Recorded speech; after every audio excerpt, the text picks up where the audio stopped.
Hello, everyone, and welcome to this week's episode of Beacon in the Dark, Casino Edition, and possibly Doppelganger Edition. You never really know.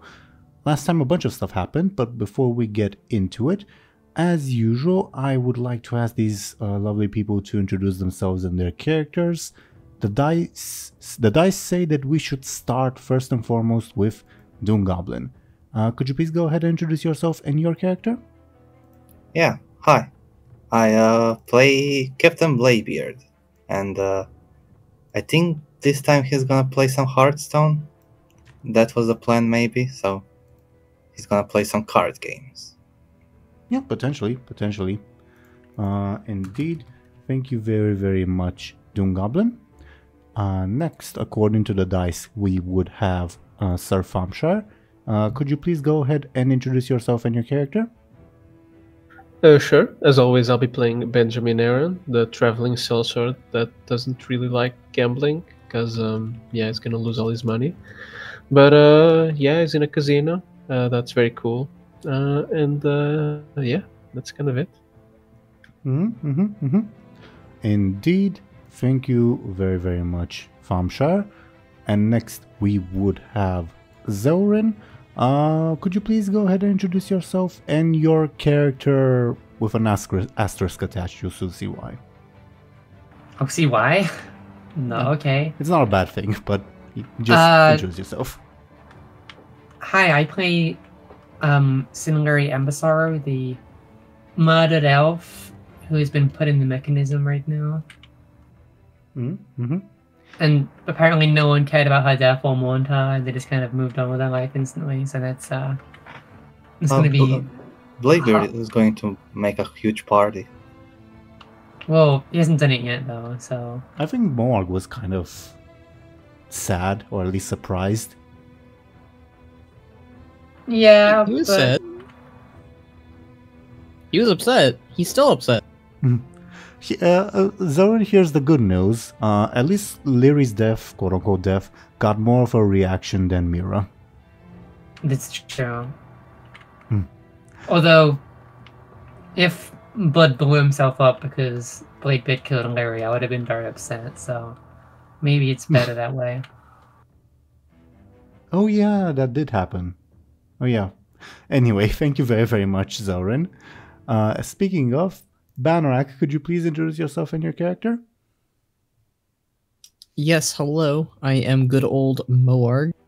Or I am Ban playing Moarg, but yes. Or Bud, however you want to perceive him. I don't know, he goes by a lot of identities these days. I guess he is a upset ogre over his not really dead friend, Lyri, but he's not really allowed to do anything about it. Or he could, but you know, it's a lot. This is the one time. Thank you. First of all, thank you, Banrak. But like, this is the first time that I had my Discord open while recording, and I saw that DoomGoblin posted the image of the Warlords of Draenor. I'm wondering why. There is something added there. Well, I don't. Oh, okay. Oh, that's hilarious. Okay, DoomGoblin, can I show it in the episode so that the viewers don't get confused? Now you have to, yeah, sure. I guess. I love this. Thank you, DoomGoblin. I will. Well, thank you, Banrak, for introducing yourself and your character. Last time, as the viewers admire this image, feel free to spot the detail. I was the one who read the recap, so I guess I'll leave it up to the dice to decide who shall read it next. I'll do a D5, alphabetical, 1 through 5. Yeah, it's pretty clear who shall be who. 1, that means Banorak. Are you up to it, Banorak? I am up to it. Okie dokie. Would you like to read the recap live or in post? I will read it live. Okay, lovely. We're all yours. Okay. Alright. Our heroes try to make sense of their predicament as time slips away. Having experienced visions of the past, present, and future, our party awoke together in a bedroom within Crystal Core Casino. After discussing what they saw, they cautiously exited the room, which vanished behind them, and encountered a strange goblin. He unveiled the automated gift shop of the casino and explained that, to progress, our heroes would have to find 4 mummy plushies, of which around 8 would be available in the other rooms. The party quickly deduced that they were more or less trapped on the ship and that the guards were not quite real. Our heroes first visited the casino's theater room. To gain their first plushie, they participated in an improvised retelling of the fall of Quel'Thalas, alongside 2 Blood Elf twins, wearing the tabard of the Scryers from Outland. While the twins played the High Elves, Benjamin Aaran took on the role of Arthas, Captain Bladebeard was Darkon Drathir, Chief Captain Morg was Tychondrius, and Sin Lyri Embersorrow was Kel'Thuzad. Following a successful performance, the group also briefly met their crewman, Rufus Carib, who was participating in a debate tournament. While Morg visited the gift shop and bought a never-ending box of popcorn, the rest of the party ventured in the casino room. They were quickly confronted by Mekkel, who had no memory of her encounter with Moarg the previous day. The party thus realized that the casino owners were making replicas of their clients, themselves included, and sending them out into the world. In the casino room, our heroes also found Petromini, who was busy gambling, and Joseph, Benjamin's father. He revealed the visions that he saw to his son, a future one of him marrying again, a present one of their house being broken into, and a past one of his son's misdeeds in Booty Bay. Meanwhile, Lyri, with the aid of Moarg, won the second greatest prize at the slot machines by sheer luck. She used it to buy the imaginary gun from the gift shop, which, while technically harmless, was enchanted in a way to convince everyone who sees it in action that its willing target is dead. Lyri used it to shoot herself in front of Bladebeard and the rest of the party and was promptly taken away by the casino guards. The mysterious individuals decided to take her to the manager and carried her into a never-ending hallway waiting room, where she found Karagosa. The dragon was pleasantly surprised to see our hero and remarked that in spite of unknowingly missing from the real world for several days now, only 5 minutes had passed for her. As for the rest of the party, they discussed Lyri's demise. They were approached by a Minari Eridar. She quickly revealed that she was actually the spirit of Garuk, the dead orc warlock last seen inhabiting his skull, that Lyri had previously stolen. Currently possessing the body of Chemis, the apprentice of Gashkareth. I hope I'm pronouncing that guy's name right, I don't know. Gashkarok, I call him, but sure, big guy who bullied Blood a lot. The apprentice of Gashkaroth. Gashkareth. The Legion commander in Thunderstorm. That one. She explained how after being pursued from Legion camp, something that Lyri refused to help with, she was attacked by the Ethereals and wound up in this casino, revealing that she had a mummy plushie in her possession. She temporarily joined our heroes. Thank you very, very much, Banrak. I always love the emotion you put into when reading the recap. But I should mention, was it just me who heard some crackling from Banrak? No, I had it too. Okay. Yeah, there's crackling coming from your microphone. Well, it's probably just because Bannerak leaves a campfire by his computer at all times. Yes, there's definitely a campfire nearby. You gotta respect the new war chief. Mm-hmm. Either way, is it the Kunai campfire? Sure. Either way, thank you very, very much, Bannerak.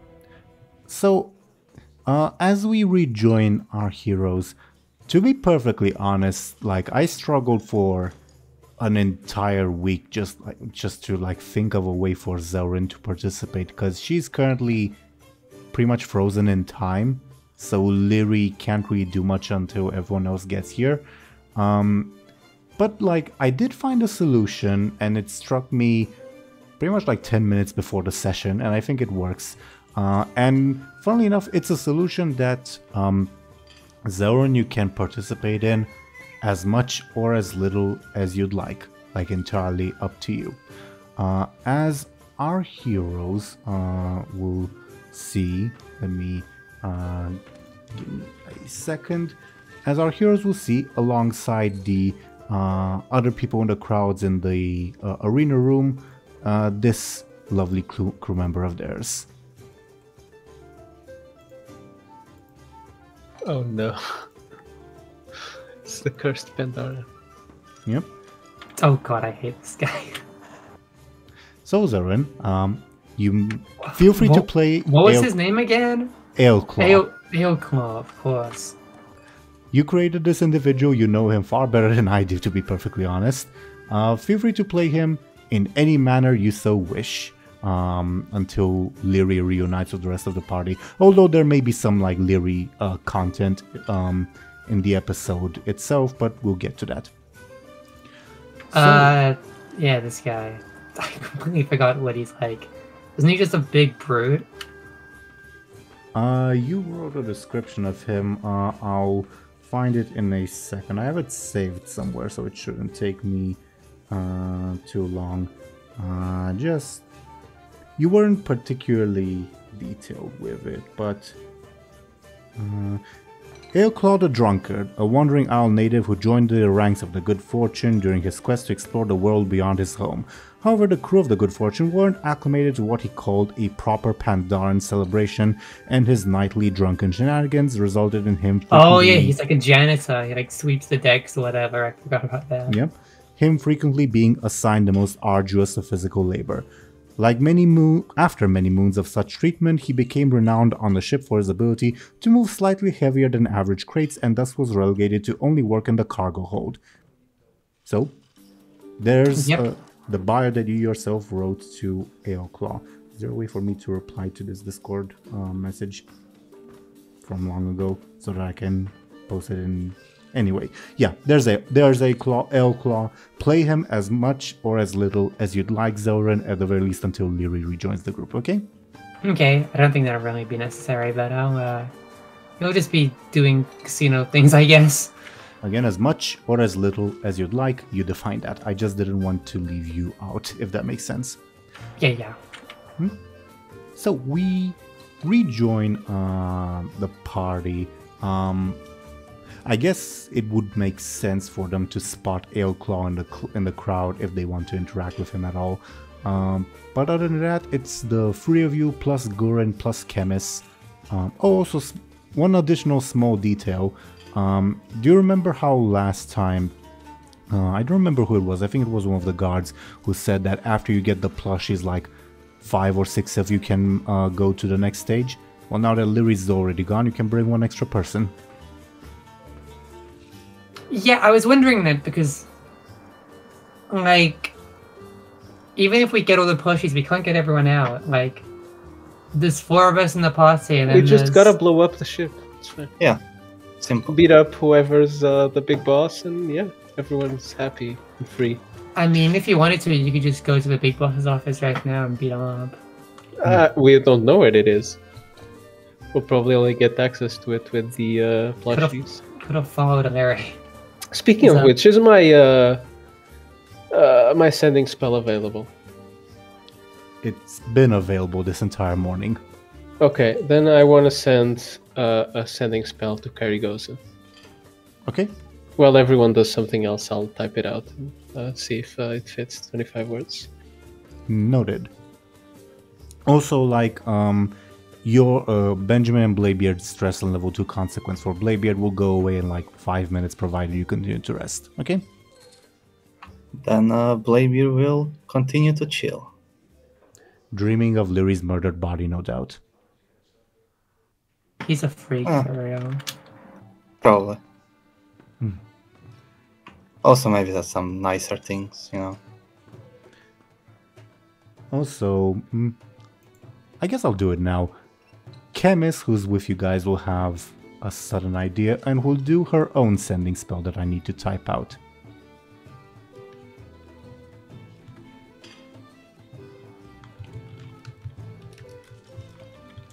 a lot of typing. Yeah, yeah.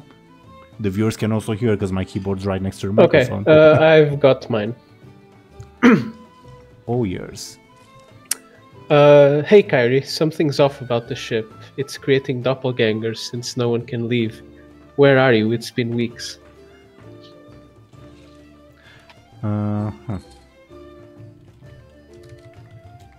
Well, I'm working on Kyrigosa's reply now, so you guys do whatever while I do that, okay?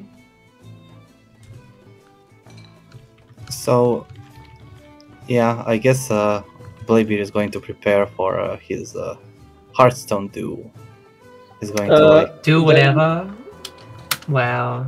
Then I suppose Bud and I will do the what was it? The debate club or whatever? You only need like one more plushie. No, we need 2 more. 2 more. No, you don't, because you have chemists and you can buy one with the money you have. I don't like her. I want to get my own plushie. Wow. There was also that game with like pulling cards, was it? Yeah, I don't want to. Do you guys want me to remind you of all possibilities to gain plushies? Well, as far as you know.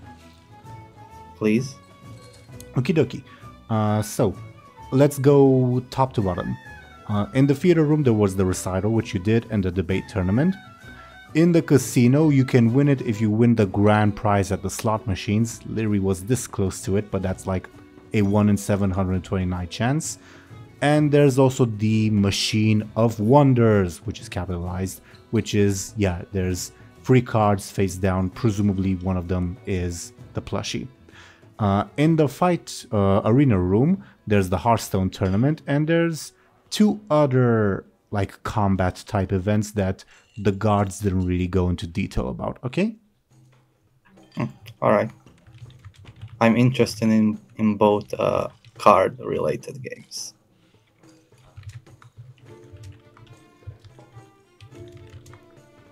I have your reply ready, Benjamin. Okay. Just give me a second. The ship? The Good Fortune, you mean? Yeah, it's been weeks since we've last seen each other. How's Petra, by the way? Last time you... and cuts off. Oh no. This is so Kyrie. Okay. I mean, What can I do? everything that you said is very, like... A normal person wouldn't interpret it as, like... I mean, they can interpret it... Yeah, you know. It's Kyrie. You can just say that. You could have just said, "Oh, Lyri's dead," and she would have been like, "Huh?" and might have done something. But Look, Benjamin Lyri is doesn't there. know. She can do something. Yeah, but if Benjamin said Lyri's dead and Kyrie sees Lyri's right there, I don't know. It might spark some conversation. Obviously, Oh, so Lyri's- did she just ignore the doppelgangers part? No, she asked you about it, like, wait, as in the Good Fortune is making doppelgangers? Oh, okay. God, Then- she's as dumb as a pile of bricks. She's ditzy. Let's put it that way. We love her nonetheless. She's not working with a lot of info. Yeah. She's not working with a lot of brain cells. Mm.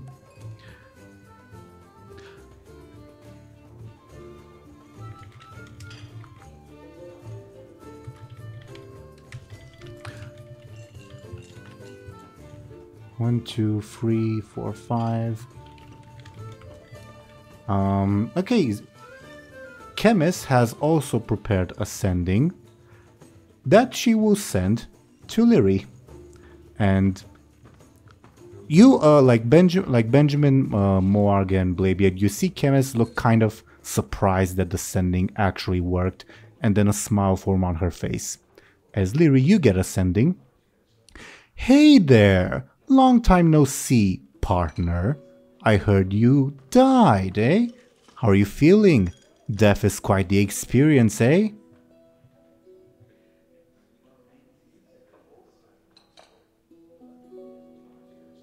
Okay, let me come up with a response. Do you need me to copy-paste the original one? No. Noted. Okay. Lyri, I guess, will just say, haha, yeah, whatever. Are you on the ship then? Question mark. Not like she can reply, but yeah. Oh, can she not? Well, you're replying to her sending, unless you're sending one. Oh, I thought you were saying Lyri couldn't reply, and I'm like, huh? Oh, my bad, my bad. Yeah, chemist can't reply. Yeah. Well, Kyrie does that, so she's just learning from the best. Yeah, Kyrie exchanges a look with you, Lyri, and says, he also got to have a talkative friend? Friend is a bit of a overstatement. Oh, wait, is time flowing normally now because we just got sendings? Just for a couple seconds, and then it will freeze again. By the way, I think it's been Freezes. never mind. Gary will just go awkwardly silent and just wait for the time thing to start again. Yeah, and like it will start like the moment everyone else barges into the room, pretty much. Yeah. Above board, if you weren't gonna say anything, Kai was also gonna ask, so when did you get like separated from Benjamin? He's like, apparently the good fortune is making doppelgangers or something, she would have said to you. Oh well. Yeah. If Lyri sends a sending, does it also do the time thing or not? Well, I don't think it would, right? Because... It would not, no, it would not. Because the only thing that makes a sending special is that it communicates with the outside world. Mm-hmm. So receiving it, yeah, you have to unfreeze time to receive it so that it's not suspicious. But to send it is different. Yeah, exactly. Makes sense. Back on the Benjamin Bladebeard Moarg front, Chemist receives her reply from her sending, and you see her laughing a little bit maniacally. Oh, what fun!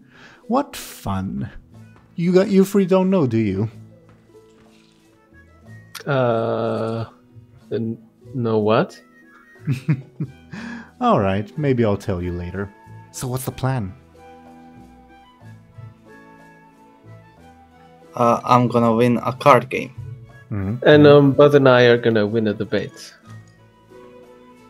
Very debatable. Yeah, you two are not master debaters like me, but I think you'll have a chance. Yeah, we've been with you long enough, Bladebeard. It's fine. Yeah, maybe bits of me rubbed off on you. Oh god. All right, let's get going, Bud. I'm feeling sick here. I think the debate thing, by the way, is just for one person. Is it? Then I guess Benjamin will go alone if... Yeah, usually it's just one person, yeah. The Hearthstone thing can be as many people as you want, but you'd have to enter separately. Oh, no backseat gaming on that one? Shrugs. Also, yeah, I guess 5 minutes have passed. I'll remove your stress and consequences. What should I do then? Oh, Bladebeard, yeah, your level 4 consequence will also go away because it's been a couple sessions. Yeah, good job. Cool. Oh, do I actually have any like scars from the shark bite? Nope. It's stress again isn't just physical damage, it's also mental stress, anxiety, stuff like that. Alright. Once again, you guys are in control of your tokens if you'd like to move them. Oh, I should add an Aelclaw token and give Zelrin control over it. Or just give Zelrin control over the Aelclaw that you see on screen. What, the PNG? Yeah. You should be able to move it around if you want, Zelrin. Yeah, I can.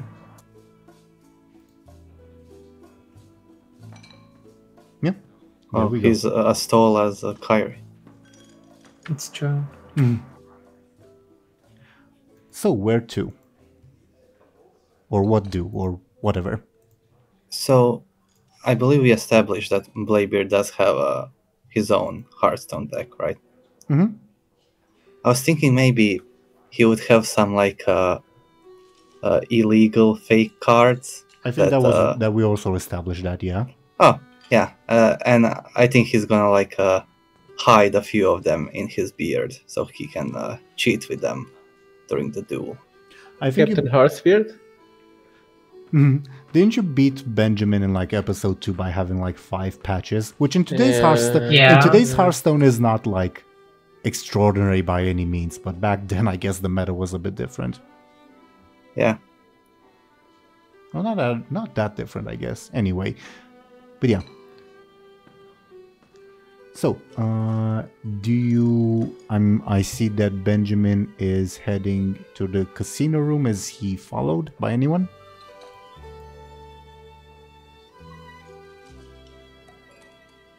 By the way, could you remind me who did I need to grab for the debate? I remember there was Petronimi, but there was someone else missing. Rufus, right? Rufus. No, Rufus was already there. The green gnome, right? What? It's the leper gnome? Okay. Well, let me check. I also don't remember off the top of my head, so I'm looking at my notes. Rufus, Petronimi, and Prim. Yeah, the gnome. Okay. You remember Prim, by the way? Of course. No. He had a song. Prime, Prime. Oh, the one in the vents. Yeah. Yeah. When you almost got swarmed by rats. Yeah. Yeah. Our greatest enemy. Fun times. Okay. You enter the room, the casino room. That is.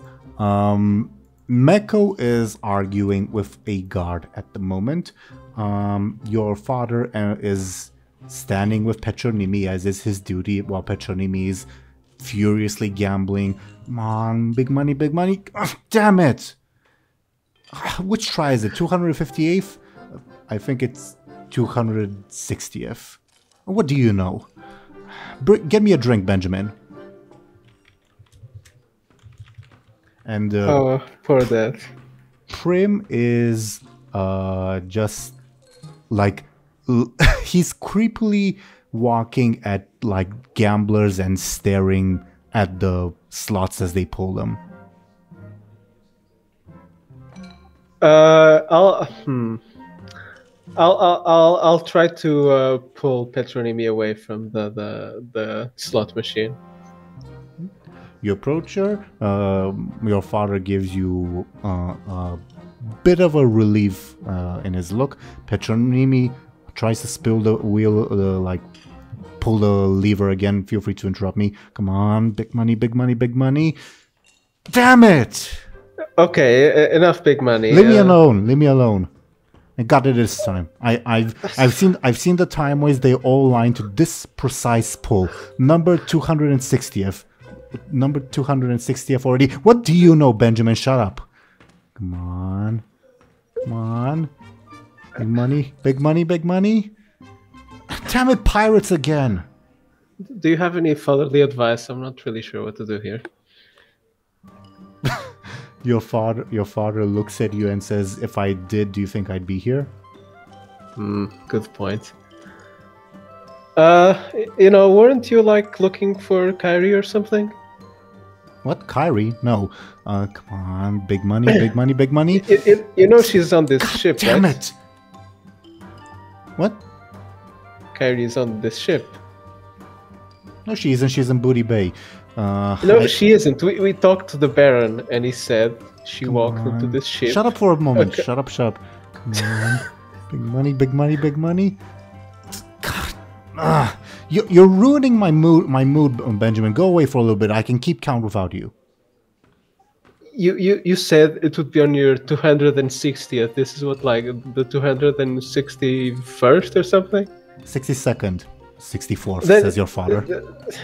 Then aren't you past the result? No. The time ways converge on the 265th. So the next one. No free ones from now. Can you take a 10-minute break? That's all I'm asking. You've got to raise her up, Benjamin. I almost imagine Aelclaw saying that. She says, I'll take a 10-minute break after I win, after I win my money back. And Joseph says, after 260 something pulls, that's what? Look, I'll give you 300 crystal coins if you come with me. Well, I don't need them. She like reveals her hand and crystal coins magically appear in her hand. I just go back in time and get more. Is that legal? Who's asking? Come on. Big money, big money, big money. Damn it. You know, my image of dragons is kind of ruined after this. Dragons? Yeah. Why do you think she has like scales on her nose? Your father like peers to like look at Petronimi's nose. She doesn't pay him any mind, and he says, "Huh? Never noticed." Come on, big money, big money, big money. Oh, okay. I got 57. So that's enough for one more spin. You got your money back, see? Well, I need to get. Let me pull out a calculator. Give me a second. She would know the precise amount, but I need to sound smart, I guess. 266 times 57. Well, I need. And minus 57. Well, I need 15,105 more. You know, there's people that can help your gambling addiction, right? It's not an addiction. What are you Yes, it talking is. about? Come on. Big money, big money, big money. Damn it. Okay. I'll be right back, okay? Do you need me? Says your father. Or I mean, do you want to sit here? no? Then you're welcome to, I guess. Okay. Your father joins you. Is Benjamin alone, by the way? Or are Bladebeard and Moarg and Gurin and Eoclaw potentially? Hearthstone game is in the arena room. Correct. Then Bladebeard and Gorin will stay there. Okay, you're already like planning to go there. Okay, noted. I guess Morg would follow Benjamin. He's not really sure what to do. Hey, but do you think you can, like, pick Petronimi and take her to the other room? Sure. Like, Probably not right keep now, ahead, but like, as soon as I, ask the gnome to come, Should I gather other addicted friends? Because they kind of warped into their little nasty games. No, for now we just need Petronimi and that leper gnome over there. The one from the vents in Stormwind. Okay, well. Oh, if right, you weren't you in need the me to vents, grab. were you? No. Yeah, wait a second and we'll grab Petronimi in a bit. Would you like some popcorn before you go? It's endless. Yeah, sure. What's Benjamin's favorite Morg would- flavor? Let's make it like those like sweet buttery popcorn. Nope, that's what you get. If Nice. Moarg offers it.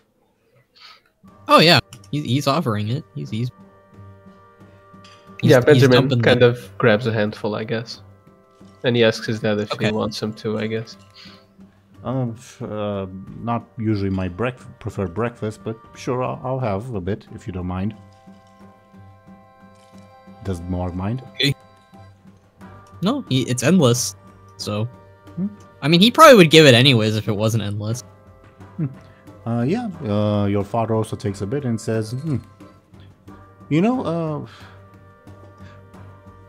it reminds me of Lord Ron, honestly. Why? Well, it's a type of butter that I remember that only came from like some particular breeds of cattle that they kept there. Interesting. It's a good find, friend, says to Morg. Mm-hmm. Well, anyways, let's see if the gnome is a bit more receptive. As I said, the gnome is creepily watching other people gamble. Hello? He turns to you and lets out an ear-piercing scream. It's good to see you too, I guess. I thought you died. Yes. I thought sent you to rat for sacrifice. Yes. Oh, we're fine. Yeah. Yeah. Screams Rats again. are yeah. Do you want to come for like the debate club thing or whatever? It's now? Is now? Yeah, we just need to grab the dragon Pandaren lady. Oh, gotta go get ready. And Prim rushes to, runs on ahead towards the theater room. Okay. That was easy. You, by the way, will be approached by one of the guards who is Morg nearby? He was told to remain behind, but... Okay, then if Morg's behind, the guard says to you, Benjamin... I can't understand you, the mask thing.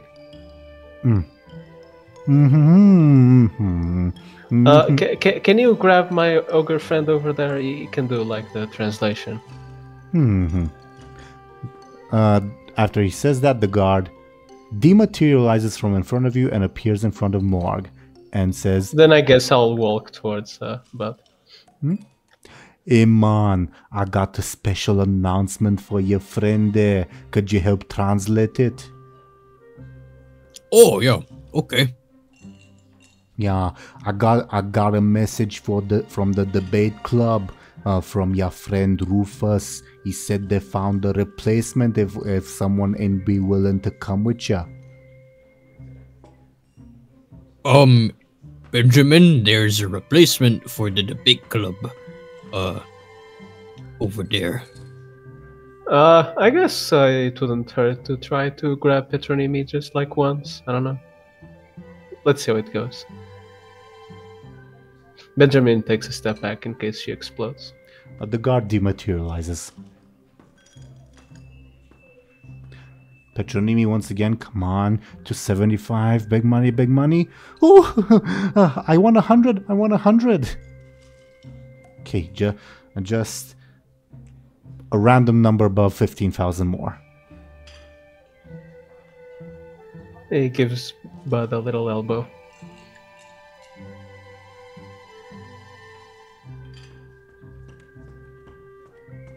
You want me to grab her now?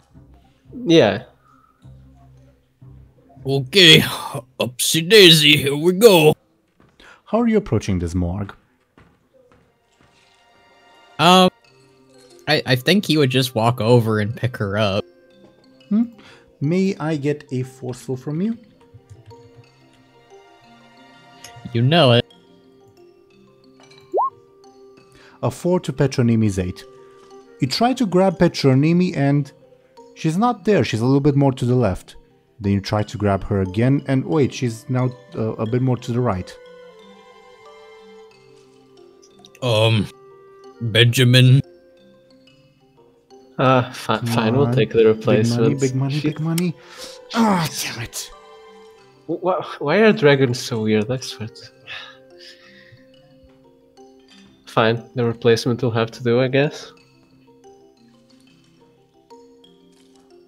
Maybe you should, date a dragon or something, I don't know. Or, read a book on dragons to know them. This is weird. Yeah. Well, are you gonna come watch the debate thing or whatever? I do have popcorn, so probably a good idea to watch. Alright, let's get going then. I propose that perhaps we check in on Bladebeard. Makes sense. So, Bladebeard, as I make a note. You walk towards the arena, and currently you see Swimmy fighting, like throwing fireballs at another Swimmy. Swimmy number 1 knocks Swimmy number 2's hat off, and the bell rings, and one of the guards says, "Hold it right there, that one wins." And the crowd applauds. The only thing worse than one Swimmy is 2 of them. "Is that creature's name?" says Chemis, who was behind you. "I've seen some of them before." Yeah, kobolds. But that one is Swimmy. He was my chef, but he's horrible. Well, it certainly beats ogre food, I imagine. I don't think have I actually ever eaten anything from Swimmy? I don't remember. But yeah, I think so, yeah. Swimmy is a good chef. I think he was, at least. Yeah, I guess he was alright as a chef, but horrible person, horrible crewman. Want to kill him? A bit, but not now. Is there a better time? I don't know. I want to play cards. Well, then I think you should talk to one of those, indicating one of the random guards that are like watching over the arena room. Huh. Good idea. I will. You know, I'm also in the tournament. Shall we... What happens if we wind up playing against each other? I'll probably win. I like to see it try. Maybe you will? Yes. Maybe you'll depend upon me all the more now that I shall possess 2 of these plushy things. Maybe. We'll see. I look forward Only to it. cards will tell. So, do you approach a guard for the tournament? Yeah. Hey man, you looking to participate or to fight? I would like to play some Hearthstone, Heroes of Warcraft. Ah, the classic. Well, the entry fee be 168 crystal coins. Do I have any crystals, by the way? I don't remember how you guys divide the crystal coins among yourselves. I just know the total. I think everyone else would be okay with me buying an entry into this game, right? How much does it cost? 168. Yeah, it's fine. Alright. As long as I have enough money to still buy a plushie, it's fine. I'm gonna do the math. We also have... Yeah. Still we have like gold, so we can always buy more. Chemis will pay out of her own pocket for the entry fee.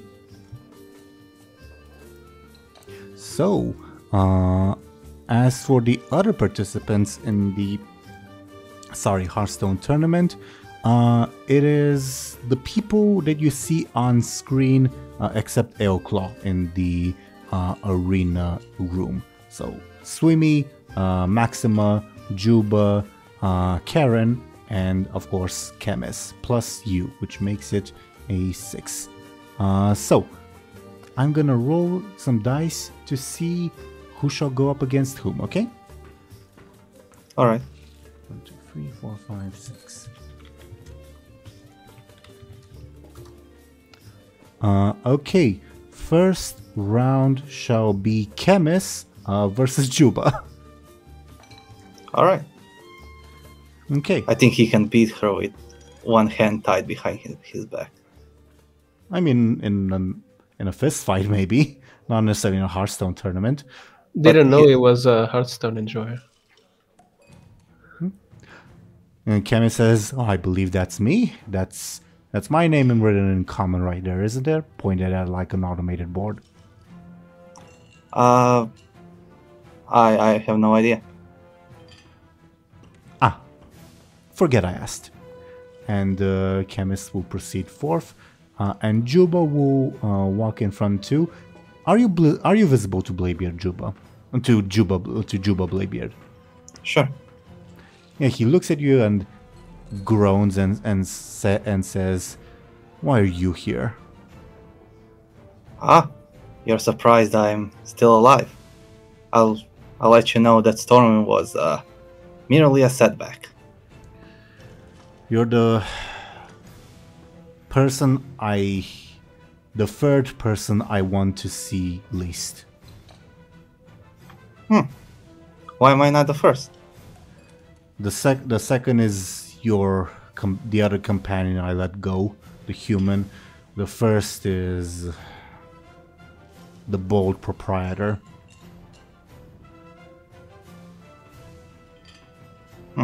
Isn't he like all over the place? Yeah, and I hate it. He's the one who took the title of champion from me. Oh, really? Enough chit-chat, says Chemist. Now, as you can surmise, I shall be playing Warlock. What about you, big fellow? Warrior. Which is a bit unsurprising. And so, is there anything else, or shall I roll to see who wins?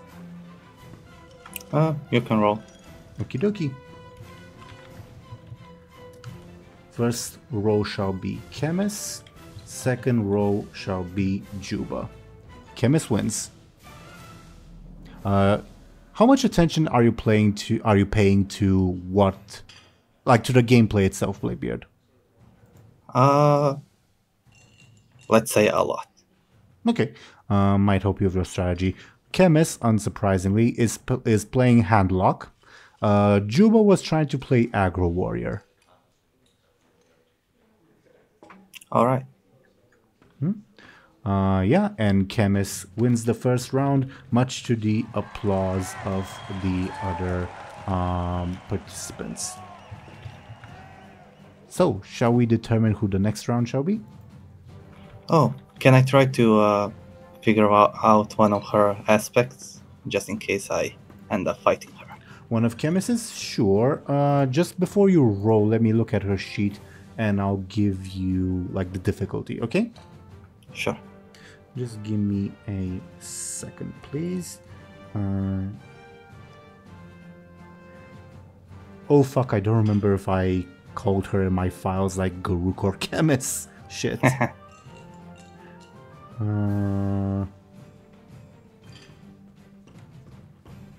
Okay, I called her Garuk. I was afraid for a moment that maybe I made 2 files, which would be a problem. Okay, load up, please. Okay. It'll be a difficulty 2 to get the high concept. That'll be easy enough. A difficulty 4 to get one of the tertiaries. And I think a 6 to get the trouble or another tertiary. And again, it's based on how well you know this person, okay? Yeah, alright. I'll just roll and see what I'll take. Okay. That's enough for the high concept. Alright. Long deceased orc warlock in an Eredar body. Which is unsurprising. Maybe a bit too Bladebeard, but yeah. I think she specified her nature to you. Ah, alright.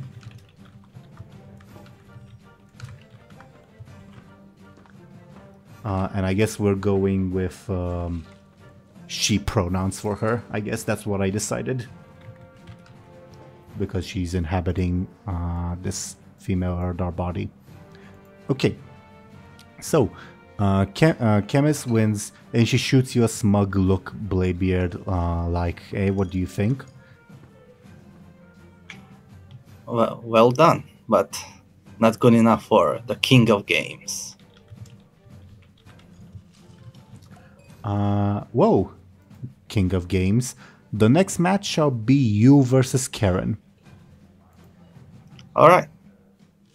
Okay. Yeah, as you sit down and Karen sits down too, smoking her cigarette, says, Mr. Bladebeard. Oh, hi Karen. What's up? Just punking some bitches and getting my crystal coins in. What about you? I'm about to beat this old Worgen in Hearthstone. I guess we'll see. Karen will be playing. What's? Oh God, I don't remember. So this. Funnily enough, I think the timeline that you guys are in Hearthstone was still in like beta or alpha, but we like showed patches, which is a mean Streets of Gadgets on cards. So I guess fuck the rules. The meta can be whatever the hell we want.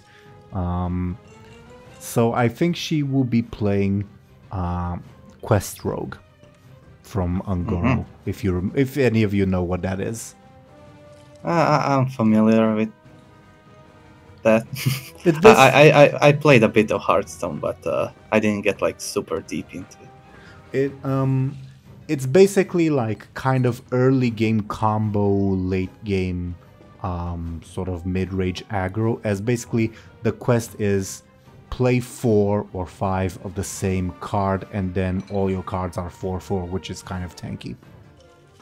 I know that Ungoro was the first time Tortolans were introduced into like the world in general. Yep, before BFA. As for you, DoomGoblin, what shall Bladebeard be playing? A rogue, but which strategy? I guess a cheating rogue.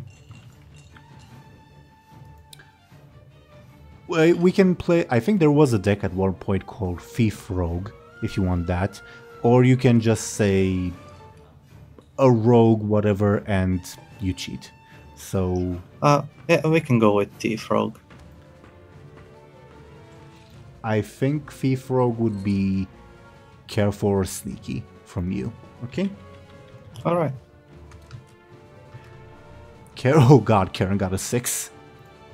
Oh, I'll roll sneaky. Please. That's a 5. So this is just like one roll for the whole game.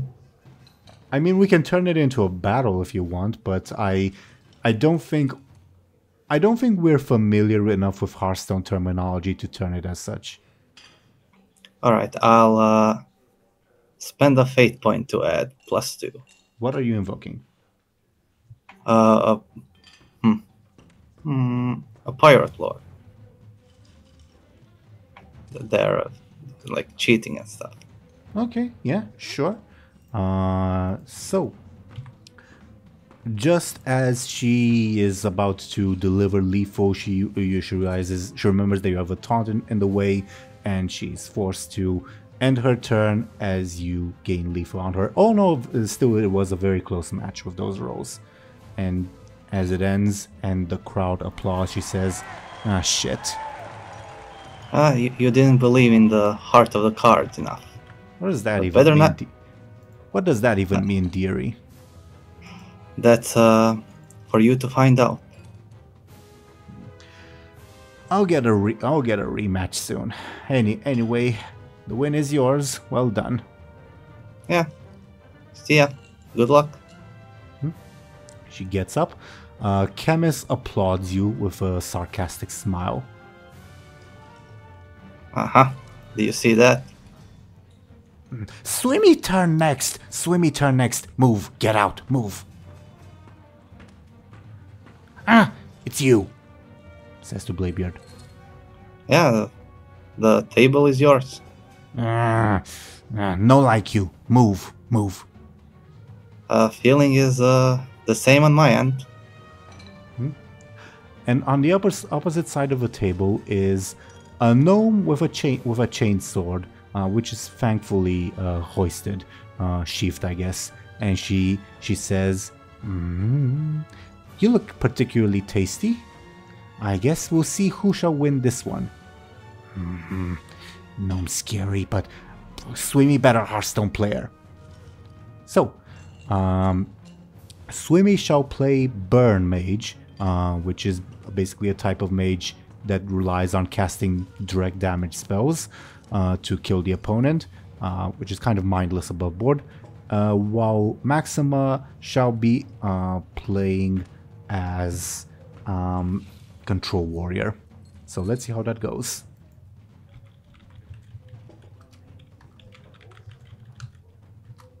Swimmy wins.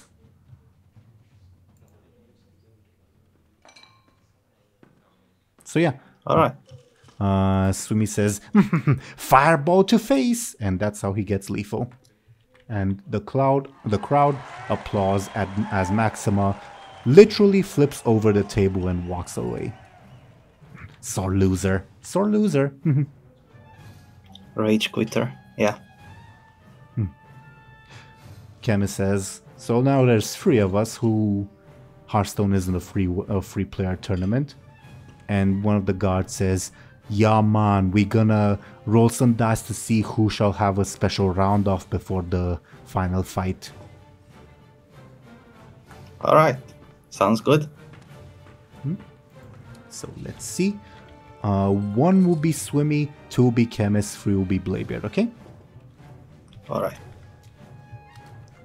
Bladebeard versus Swimmy. And the final will be Bladebeard versus Chemist. Well, not Bladebeard versus Chemist, be Chemist versus the winner, okay? Can I, like, before the fight, create advantages or something? Sure, we can say, well, depending on the advantage, we'll time it chronologically. What do you have in mind? Like I said, maybe, like, he hides some cards into his beard. Okay, give me a sneaky, please. Yeah, that is sufficient. 4. That's definitely Awesome. sufficient. You have a name in mind for it? Oh boy, this should be easy. I don't know. But is there any like poker or game terminology for like hiding cards? Cheating hand, I don't know. Sure, let's just call it a cheating hand. I have typed it and it's ready to go. So, Swimmy says, "Chance to show you that Swimmy was best chef, and you know right for picking blonde elf lady." I didn't pick her. You let her make bread. You let her replace Swimmy. No like. Swimmy casts fireball and kill you in game, of course. Yeah, and I'll throw daggers at you in the game, of course. Fan of knives, no hit face, dummy. Sure, but my hero power does so. Hero Sure. power is stab, not throw. You dummy. Alright, well, let's just play already. So, as mentioned, Swimmy will play his Burn Mage, which is above board a pretty annoying deck to play against. It's just basically control the board and hit the opponent in the face with spells. What shall Bladebeard be playing? The same thing as before, a thieving rogue. Give me careful or sneaky, your choice. Gonna go with sneaky. Swimmy got a 6, you got a 5. I'm gonna use the advantage. Okay, do you want to describe it like narratively? Well, obviously, you don't have to go into the game terminology, but like what happens? Yeah, he's going to pull out very sneakily one of the fake cards and play Captain Placeholder. Don't think that's an actual card, but I don't remember them all. Yeah, but but sure. it's a fake card. Did Swimmy miss an expansion? Swimmy missed an expansion. What if they have new variation of Fireball? Damn it. Aha! Captain Placeholder allows me to teleport any minion from the deck onto the field. It give you Recruit? Aye. Not fair, no fair, no fair. But yes, above board you do beat Swimmy, as the crowd applauds again, but more hesitatingly this time. Like, have you heard of Captain Placeholder? Like, is that a card? But still applauds nevertheless. Awesome. But he'll do like a little bow. Chemist, applauding all the while, approaches you and says, I saw you pull that out of your beard, you know, like whispers it to you. What other things do you have hidden in there, I wonder? I hope you won't do the same to me. I'll be able to tell the telltale signs if you do. Don't worry about it. I only play fair. You probably saw something. You probably imagined something. Have been hitting the bar. Oh, don't play dumb with me, dwarf. I'm never playing dumb. Rolls her eyes. And yeah, the final round would be Chemist versus Bladebeard. Can I once again try? Like, she knows, but can I again try to create an advantage? Sure, but I'm gonna roll her careful, and that will be the difficulty. Okay? All right. The difficulty would be 4, apparently. That's what I rolled last time. All right. Let's try it. Oh, A good. 5. Yeah, that's good. She's on to you, but like you're quicker than her, I guess. So you get your advantage. Okay. Awesome. Chemist will change her approach and go Zoolock instead of Handlock this time. All right. I'll just go with the good old reliable Thief Rogue. Wait, what was her thing that I rolled? Just to be consistent. Oh, 7, okay. +7. Damn. So give me a sneaky. Sorry. Alright. A 4. Wait, I need to get at least, 5 more points? I guess what would happen... Oh, technically it's an overcome roll, so if you tie, it's either fail or succeed at a negative cost. That's interesting. I'll need to think of the negative cost now that it's looking likely. Or at least possible. Also, how close are we to each other? Is she in like a getting stabbed under a table distance? No, you'd have to like really like reach out a little bit to like actually stab her. Oh, maybe I can pretend that one of my cards fell to the floor or something. Well, as in you'd have to extend your arm entirely to reach her with the dagger. I mean. Yeah. I can like go under a table and then stab her and make her mad, and then I win. That's my plan. Well, we should have done that before the roll. But I mean, yeah, you can still do that afterwards, but like, currently the game is decided unless you spend fate points or whatever. Sure. I'll use the advantage first to add +2. Sure. You're now at a 6. And then I'll spend a fate point and invoke the same thing again, if I can. Or maybe the Swashbuckling Dwarf Rogue. That makes sense as well. Dwarves like to gamble, and so do rogues. To give yourself +2, or? Yeah, +2. So I'm at 8. 8, which is succeed at a negative cost, or fail because it's a tie. I choose to fail. No, I'm I'm gonna choose to succeed, but something negative will happen.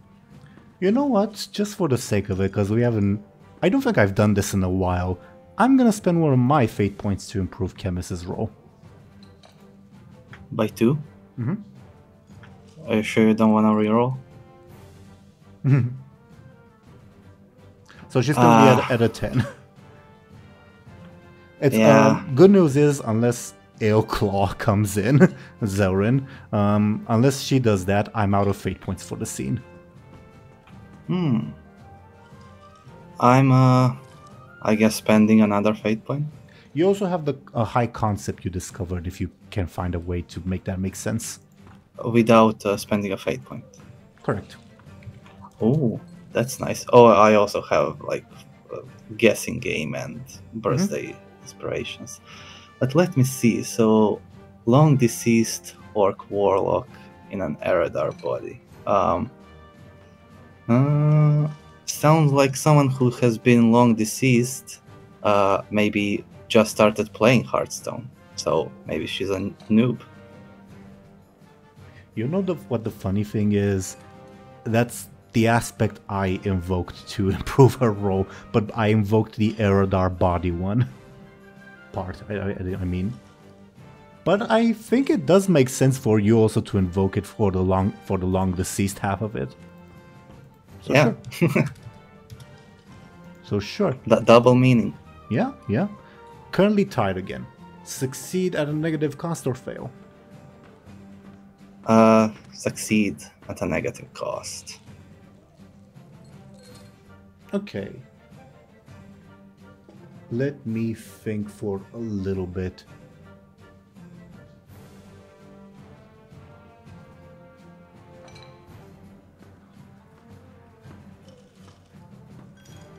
Okay. I think the negative cost is Swimmy just feeling just enraged over his loss will try to vent his frustration by participating in the debate tournament.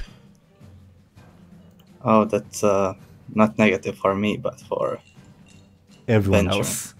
But weren't all the spots filled? Yeah, and now I guess you'll have to find someone else will have to participate. Because instead of a 4-player tournament, it's now 5, so it'll have to be 6. Or I guess more. I mean, Bud is coming along with me, so it's fine, I guess. He I can guess- debate Swimmy or something, I don't know. I guess we can also make it a 5, and I guess because it would be a free right now. But either way, back to the Bladebeard scene. How do you finish off Chemist? Either way, it'll be a very close match. Again, she's playing like an aggro deck, so a very aggressive one. Yeah. At the last moment, I will summon my most powerful minion, Madan, the Guardian. Attack! She frowns and says, I don't think he actually existed. Most of these characters in this game are made up, right? A 2020 charge. Yeah. He's a paladin and a shaman and a mage. All in one. She looks at you, and you get the inkling that she probably knows that you pulled it out of your beard, but says, well played, smiles at you, and graciously accepts her defeat, I guess, as the crowd applauds, once again hesitatingly, because, oh, Madame, never heard of him, what's that? Aha, thank you. Good game, everyone. And the bold proprietor himself, Peter Turbo, will teleport in and say, ladies and gentlemen, we have a winner for today's Hearthstone tournament. Please introduce yourself. My name is Captain Bladebeard, the King of Games. Captain Bladebeard, the King of Games. Here is, let me look at the rewards that you will get. Here is 952 crystal coins and your very own mummy plushie. Woohoo! Nice. Thank you very much, sir. The crowd applauds once again. And yeah, and Chemist applauds with you as well with a knowing smile. I have enough to buy a plushie now, right? You do. Let me also do the math to see how much you have at the moment. So that was 952. Okay. So that's 8, 6. Oh, said 1, 2. You guys have 2,168 crystal coins. Should I buy another plushie, guys? Can you buy more than one? You can only buy one, Oh, okay. but the one has not been bought yet, if that makes sense. Yeah, Maybe then- we should. The final one will be bought if we don't have enough. Sure. On that note, by the way, chemists will say, well, I think your group now finally has enough for the selfie camera. I really want one.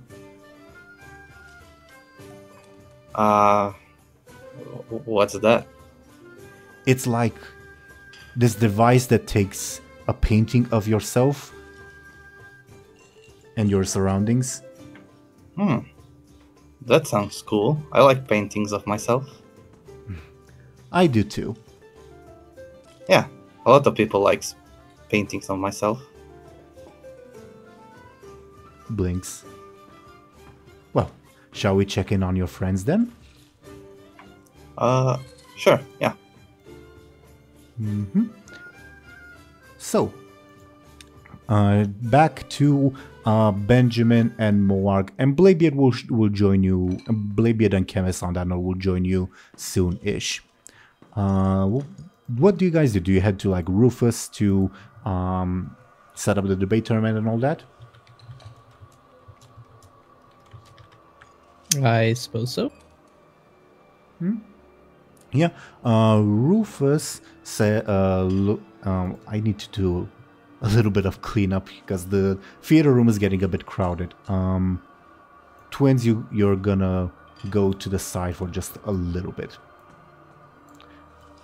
As you approach Rufus, and Rufus is joined by the Nightborn and the Night Elf. Rufus says, hey, this weird guy, points at the Nightborn, says he's interested in the debate tournament. So I guess you have a replacement, and this one showed up, points at Prim. Big Rat King demands debates. Okay. Is everyone ready then, or do you need anyone else? So there's me, you. Is it you? Points at Benjamin. Sorry? Are you participating? Yeah. Okay. There's this one, and there's you. Want to introduce yourself? Ishnudores of Suramar, says the Nightborn. Gesundheit. Sorry if this is kind of rude, but do you know a Shallan by any chance? Both the Nightborn and the Night Elf look at you in shock. Like, you've definitely surprised them. And the Nightborn says, how do you know that name? Is a friend of mine. I see. Well, after the tournament, I would ask you to tell me more and what do you know about him, please. Okay. The Night Elf eyes you kind of warily, and just as Rufus says, well, right, you hear the shrill voice of Swimmy says, Swimmy want in tournament too! As he walks to forcefully to you and says, Swimmy greatest debater, yes, yes. Well, now there's 5, so that'll be a bit awkward, but yeah, sure, little fella. I mean, I have a friend that may be able to join. Bud, are you interested? Oh, I can try. I mean, alternatively, there's my dad if he insists. I'm not a very good speaker. Okay, but it is then. Swimmy will prove to be best debater. Yes, yes, yes. Sure thing. I never I never knew you'd be here, Swimmy, says Rufus. Sacrifices for Rat King, Mus, says Prim. The night. So, Go ahead. what are we debating about? Good question. As the bold proprietor himself, Peter Turbo, will teleport in and say, is this the final list of participants? I guess. Ladies and gentlemen, may I have your attention, please? He says to the entire group. These 6 people have decided to partake in a debate tournament. The winner shall receive a mummy plushie and 351 crystal coins. Now, it shall be one round for each. Each and every one of you will take 2 at a time. I will ask each of you to think of one person. It can be someone you know, someone you don't know.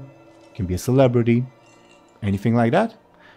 And then this automated device will decide what you two will debate upon. So perhaps we might have a debate of who is stronger, King Varian or War Chief Garrosh.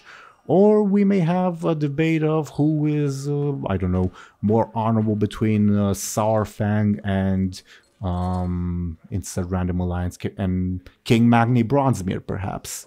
Who knows? The choice is all yours, and you do not have to stick with the same choice for all of the debate rounds. Are the rules understood? Mm-hmm. Then let the debates begin. So, let me see who shall be debating first. We have Benjamin and Morg, you'll be 1 and 2. Prim and Swimmy will be 3 and 4. Ishnu Dores will be 5. Rufus will be 6. Okay? On the dice. All right? Mm-hmm. Okie dokie. So, Prim versus Swimmy, okay? Prim will emphasize, will talk about the great Rat King. Swimmy will talk about himself. And they will have to debate, let's see, which of them will be... What does that mean? 1, 2, 3, 4, 5. Who is richer, the Great Rat King or Swimmy? That's what they have to debate. So, the other participants will vote. I've proposed for the NPCs. If it's like NPC versus NPC. If it's player versus player, I'd rather leave it to, I guess, genuine arguments, okay? Mm-hmm. So Swimmy will emphasize that since Swimmy is the greatest kobold apprentice fire mage, he obviously is the richest, and Prim will emphasize that the big Rat King, since he is the biggest Rat King, he owns all the rats. He brings all the yummies to Prim, and Prim offers sacrifices to him. So of course he's the richest. Where do your votes go? Both picked rats. But Yeah, Benjamin's picking the Rat King. I mean, I am, since...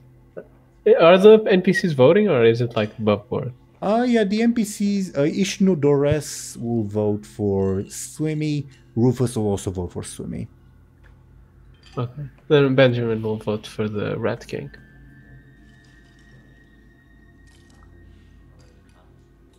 What about Morg? I think Morg would follow Benjamin's lead. Which brings us to a tie. And I guess that means we'll have another debate round. So they will stick with their characters of Swimmy and the Rat King, and let's see what they have to debate about.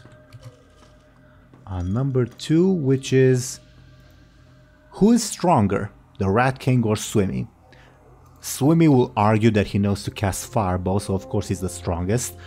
Prim will argue that the Rat King knows all the rats everywhere, and he brings Prim yummies, and Prim brings it sacrifices.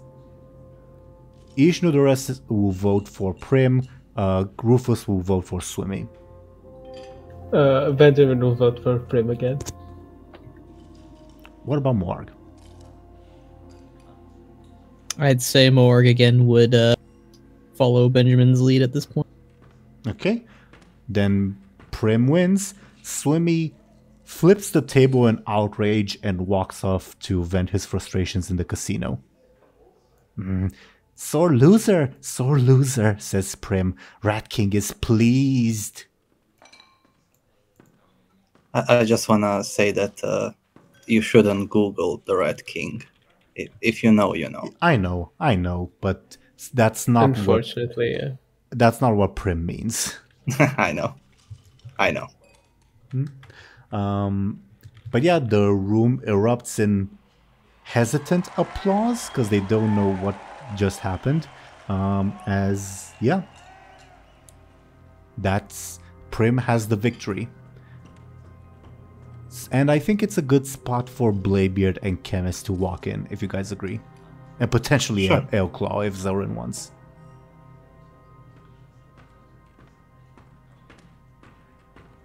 Yeah, you see Swimmy flipping over the table, Bladebeard, and walking to the casino just in pure like annoyance and outrage. And Prim babbles something about the Rat King and looks very happy with himself. Aha! I see another victory for the good guys. Hello, says Chemist to the group. Hello. Your friend won. He cheated, but, well, it is what it is. You owe me one, little dwarf. I wouldn't really call it cheating. I was just good at the game. Good enough to pull cards out of your beard. Don't worry. I don't know what you're talking about. Don't worry. I acknowledge your victory. It's just that I will even out the score someday. Okay? Sure. Are you two having fun? Asking Benjamin and Morg.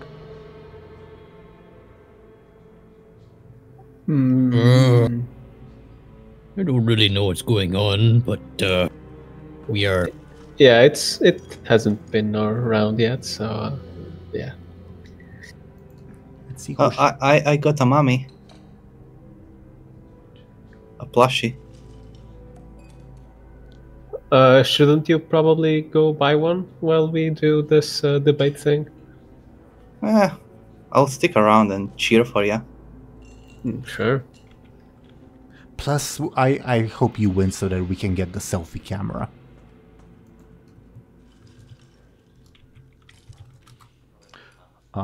Second debate is Morg versus Rufus.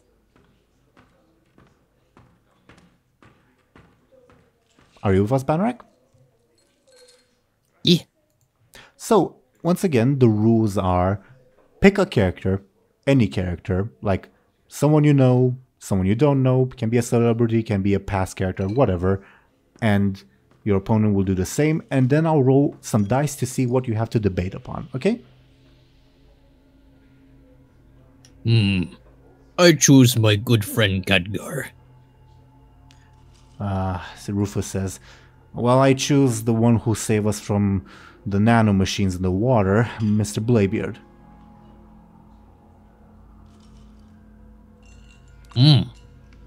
So. Oh, I like that guy.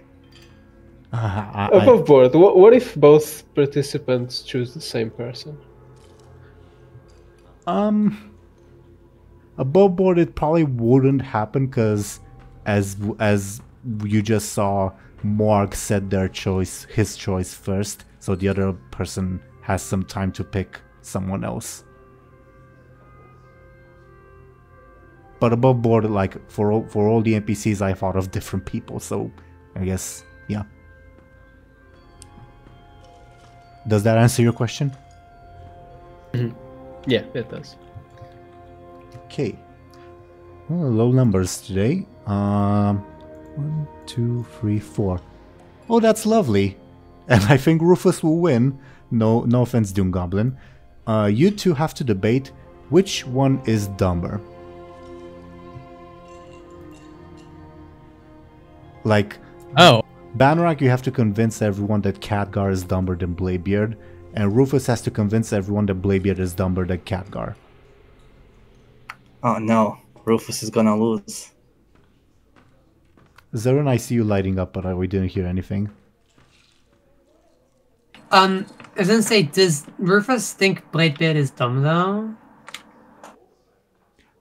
No, but Okay. anyway, who wants to start first? Banrak, do you want Morg to start, or shall Rufus start? I think Morg will let him start because he's trying to figure out what this is all about. Okay, Rufus will start and say, well, Mr. Bladebeard, while he's working on it, I'm sure he hasn't really found who's responsible for dumping all the nanomachines in the water of Stormwind. Well, it's probably the soulless minions of Orthodoxy, but he has to make sure. So he's still working on that. So he hasn't solved that yet. And Mr. Bladebeard did almost lose the race for captain, but that wasn't really. Well, I guess that wasn't really his fault. And Mr. Bladebeard, he fired Swimmy. Yeah, that was that. Well, no, he didn't. Swimmy quit. He let Swimmy quit. That was a bad choice because Swimmy is a good chef. So those are my first arguments for why Mr. Bladebeard is dumber than Khadgar. He looks at Bladebeard. Sorry, Mr. Bladebeard. Yeah, kind of a reach, but alright.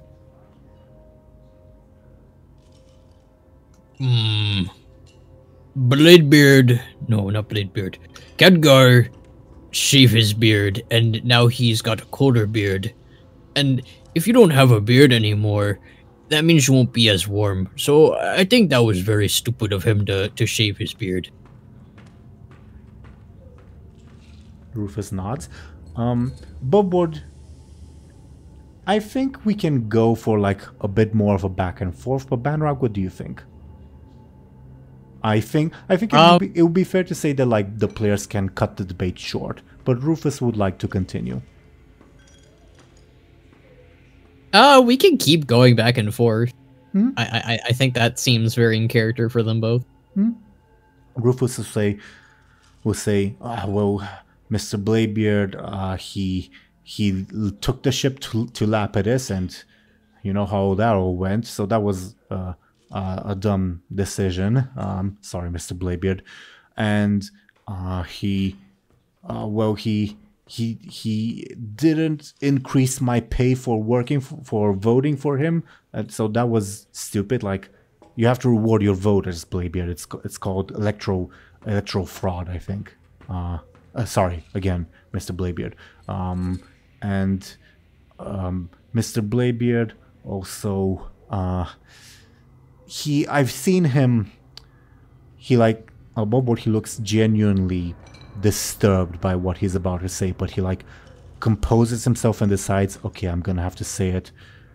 I've seen Mr. Bladebeard talk and work with Draenei, and he leaves it at that, as if that's an argument in and of itself. One idea that I had, maybe can I like assist Morg's arguments by like saying something really dumb? Yeah, but above board, I don't. We can above board. I haven't decided if we should decide this by rules. Be the opposite by saying something really smart. No, if I say something dumb, then oh wait, yeah, that's right. Then I'll just shut up. Also, above board, if you're thinking of an assist in terms of game mechanics, I was more so thinking that this debate should be settled on like arguments, not necessarily roles, but we can default to roles if arguments fail. Either way. Yeah, my plan doesn't work either way, so just ignore me. Sure. Banrak, Rufus has said his piece. The floor is yours. Dumb.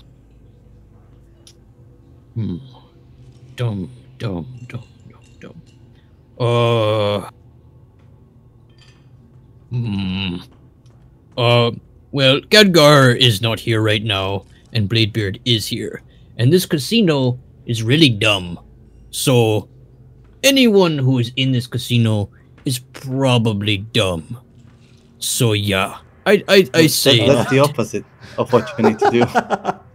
Yeah, you have to prove that Khadgar is dumber. Yeah, he said that anyone who's in the oh wait. Rip. More got confused. It's super effective. Rufus looks up with like a hopeful look on his face, like as if, oh, is this a concession? And the crowd oohs and ahs. Maybe Moarg realizes his boo-boo. Which is what I would say. But I got this popcorn. And this popcorn is really good. It's infinite. So anyone who wouldn't come here is actually dumb. Good comeback, says Rufus under his breath. Shall the debate continue, or shall we sort of draw the line as to who wins? I think we draw the line because Morg is realizing that this is getting really confusing for him. Okay, I know above board you guys would like Bud to win against Rufus, but in like terms of that would help progress the story. But please tell me genuinely, who do you think got the better argument? Yeah, it has to be Rufus, yeah. Ishnu But he's Dores- racist, so I don't want to vote for him. Ishnu Dores would also say Rufus, although he'd like raise an eyebrow at the Draenei comment. Bladebeard's thoughts? Oh, does Bladebeard get a vote? Not a... I don't think a vote, but like an opinion, perhaps. And Zoran, if you want to express your opinion as like the crowd, if you want. I literally just got back. I had the stuff muted and deafened because my injury still hurts, so I missed all of it. Can someone explain to me what just happened? I didn't know you were hurt. Rufus argued that Bladebeard was dumber than Khadgar. Moarg argued that Khadgar was dumber than Bladebeard. The last thing I remember was Bud saying that because he took his bid off, Khadgar did, he's dumb. But I don't remember anything else apart from... Well, I wasn't there for anything else apart from there was another round. Rufus said, well, Bladebeard led us to Lapidus, and Bladebeard works with Draenei. And Moarg said, well, this casino's dumb, so anyone's in it is dumb. And then he realized that that's a mistake to make, and then said, which is what I would say, but I love this popcorn, so this casino's great. Great. They aren't very convincing arguments either way. Prim will vote, I think, for Moarg. Because he thought that Bladebeard should have died as a sacrifice to the Great Rats, and the fact that Bladebeard is alive is very disturbing to him. So currently we have kind of a tie in votes, with Ishnu Dores voting Rufus, Prim voting Moarg.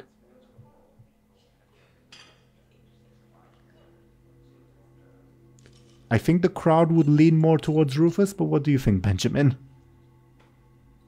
I mean, can he be disingenuous in his vote? Yeah, sure. It's your character. Because if he can, he will vote for Khadgar. Also, because he sort of has a personal grudge against Khadgar. You know.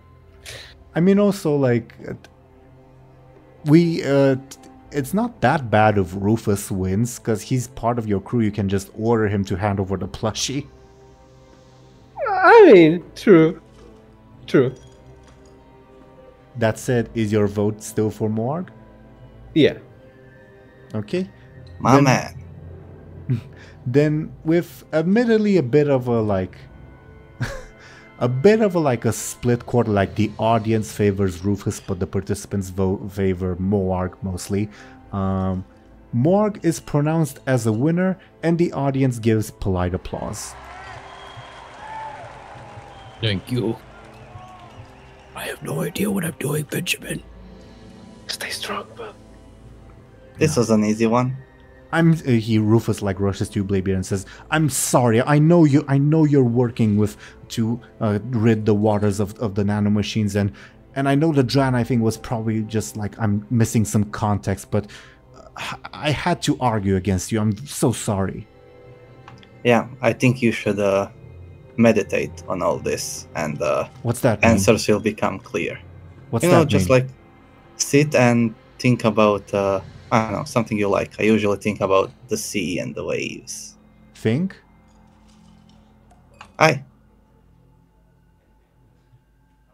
I'll try. Okay, think. He'll sit on the sidelines, available to vote, but he'll continue repeating to himself, okay, think. It can hurt sometimes, but you should try. I know. I feel the pain of my mind expanding. So I think that leaves for the debate Benjamin versus Ishnudores. Oh god, okay.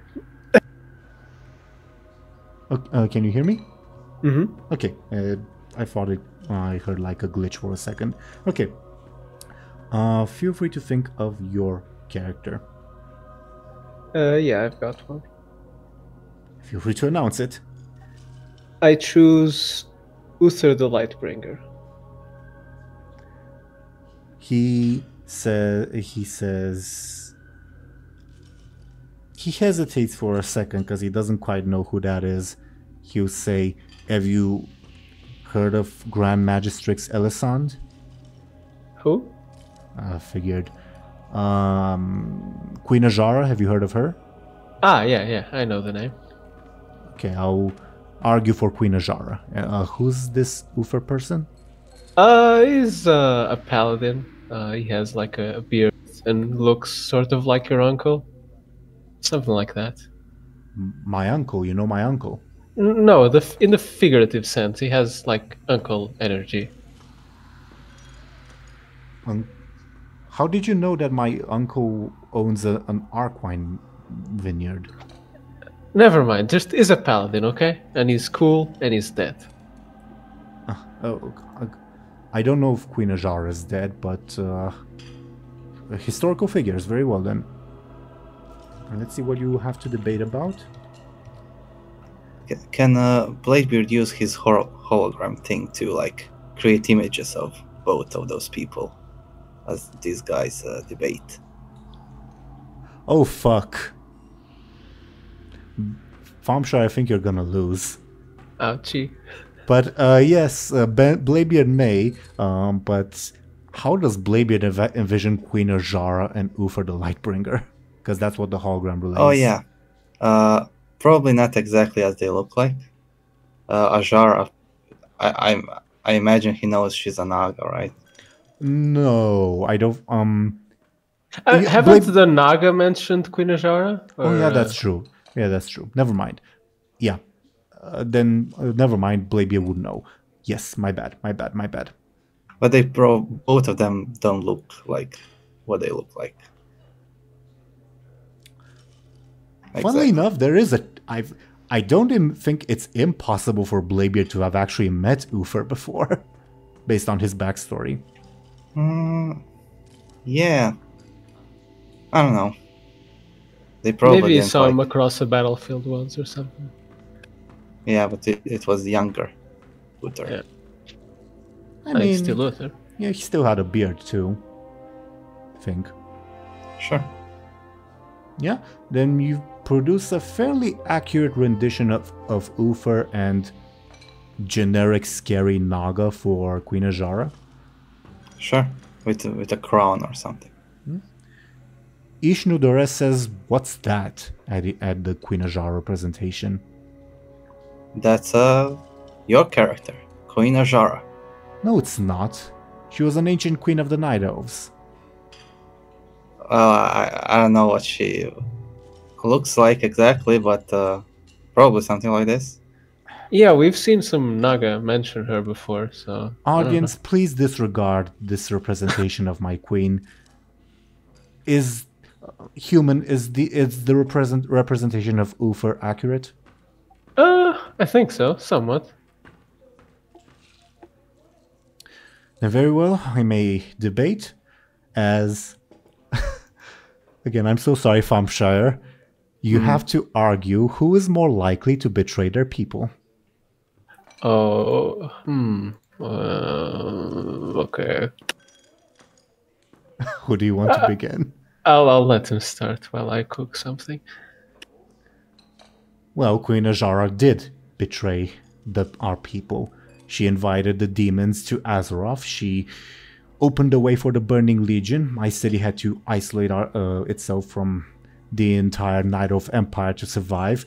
She doomed our people. She doomed our entire world, or for the sake of her vain ambition. She not only is likely to betray her people, she has repeatedly, and to the detriment of the entire world. Really? We should imprison her. Well, I believe that was 10,000 years ago.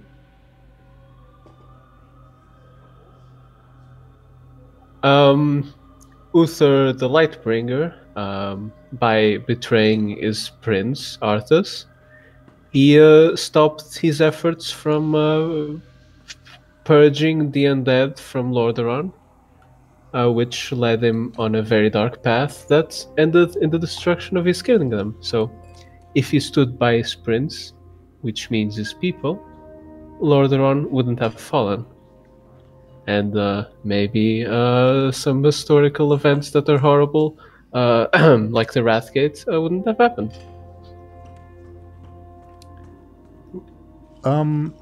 Ishnudores would like to continue for another round.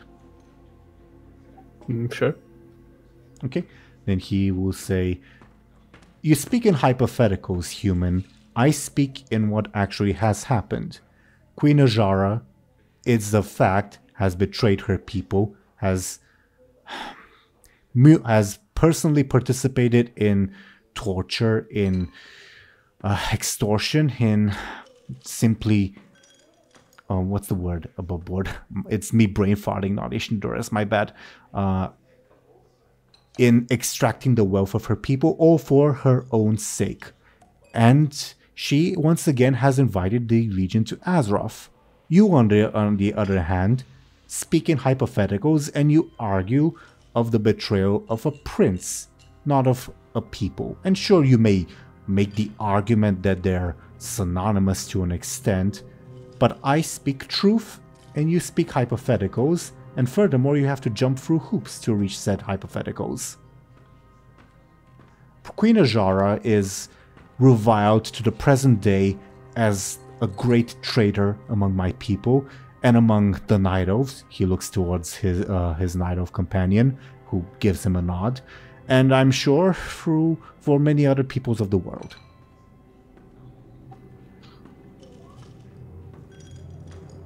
Benjamin's eyebrows sort of twitches. And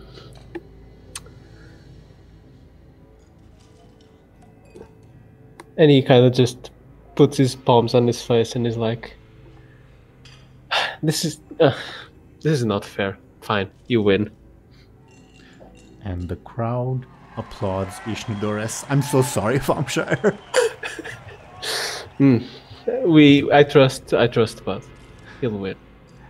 As the crowd applauds, a chemist will whisper to you. I'll give my father an apologetic look for saying that Arthas was right.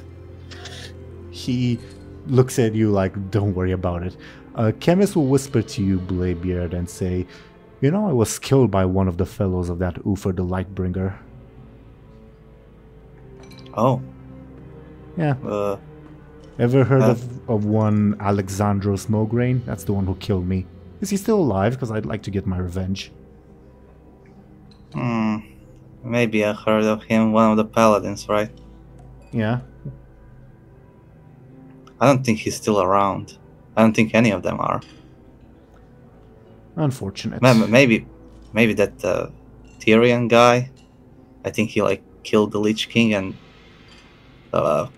Bulwark 4 Dragon died with him. And yeah, he's still alive. I don't quite... Actually, my host knows what you're talking about. Never mind. Interesting. Well, I shall be sure to hunt him down when I have the chance. You know this Mograine fellow, after he killed me, he took something from my corpse. And I do want it back. Yeah, I know a thing or two about people stealing your stuff. Yeah. Oh, perhaps we may work together on that, if you have your own goals in mind. Either way... Oh, I have many goals. Do they... Is there someone you'd like to kill in particular? A couple of people, yeah. Do you have an opinion on your former comrade, Lyri Embersorrow? Oh, she's Azeroth is better now that she's gone.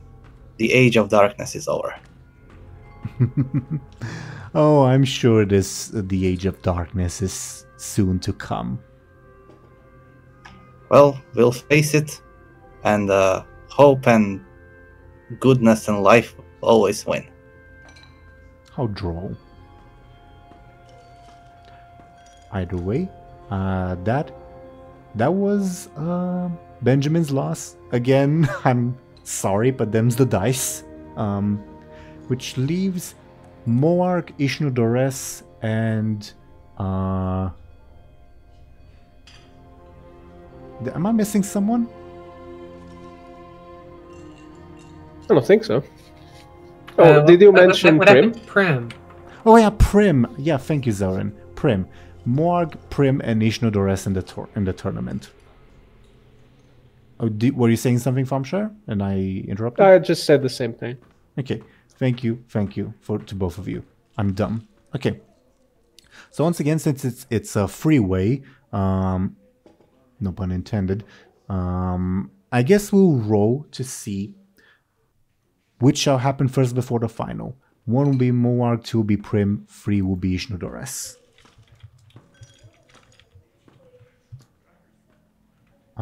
So Prim and Ishnudores have to debate before, and Moarg will advance to the finals. Ishnudores will choose Grand Magistrix Elisand. Prim will pick the rat he ate before he got captured by the Brawlers Guild. Okay? Very similar characters. Wow. Same power level. Yeah. Let's see what they have to debate about. 8. What's 8?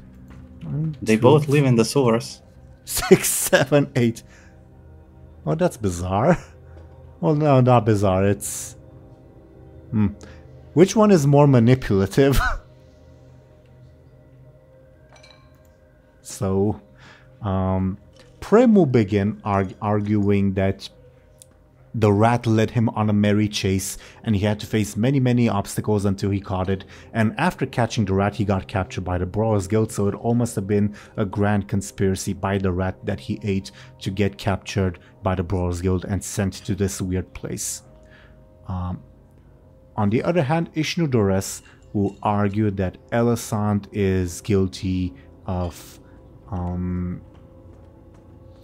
isolating Suramar from the world and abandoning the Night of People. She's also guilty of like staying in her position for over 10,000 years, which surely is impossible without like politicking, because you know how politics are.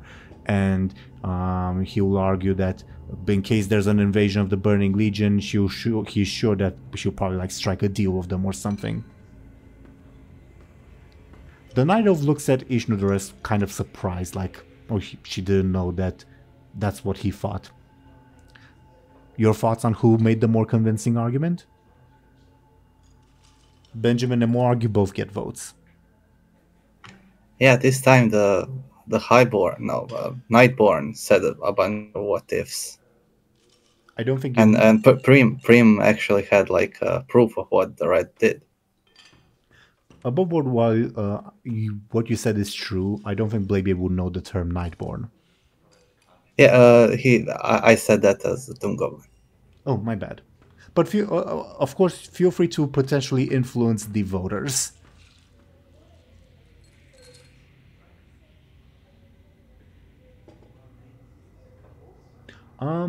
Rufus, I think, would vote for Prim, because that does make sense that the rat is a part of a big conspiracy by the Brawlers Guild. Sumi is not here to vote. That leaves Benjamin and Morg. Benjamin will vote for the Nightborn. Morg, you're the tiebreaker. I think Morg would vote for whatever Benjamin votes for, so... Okay, then Ishnudores wins. And you've just made this so much harder on yourself. Yeah. You guys need to learn about tactical voting, SMH. Again, he's going to be following Benjamin's lead, so... I guess democracy isn't something ogres are used to, so it makes sense. Either way, the crowd applauds, once again more bewildered by the strange arguments than anything. As Ishnudores advances to the finals, and Prim just like stares around like, did I lose? It was all the rat's plan. Shit. So, now it's Morg versus Ishnudores in the final round of the debate.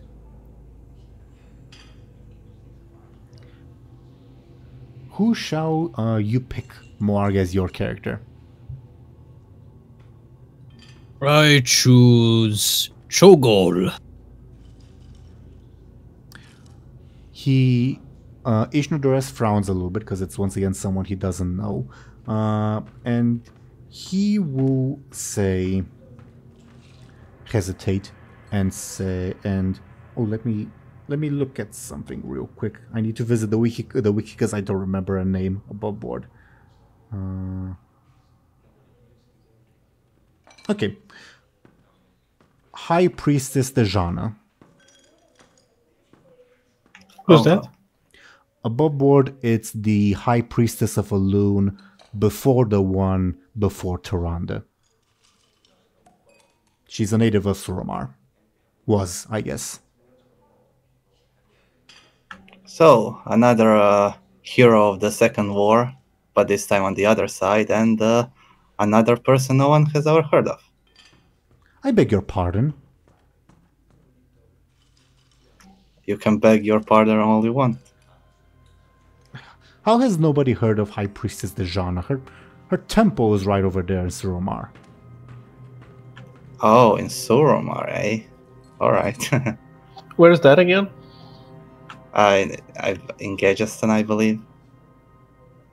It's a very fun establishment.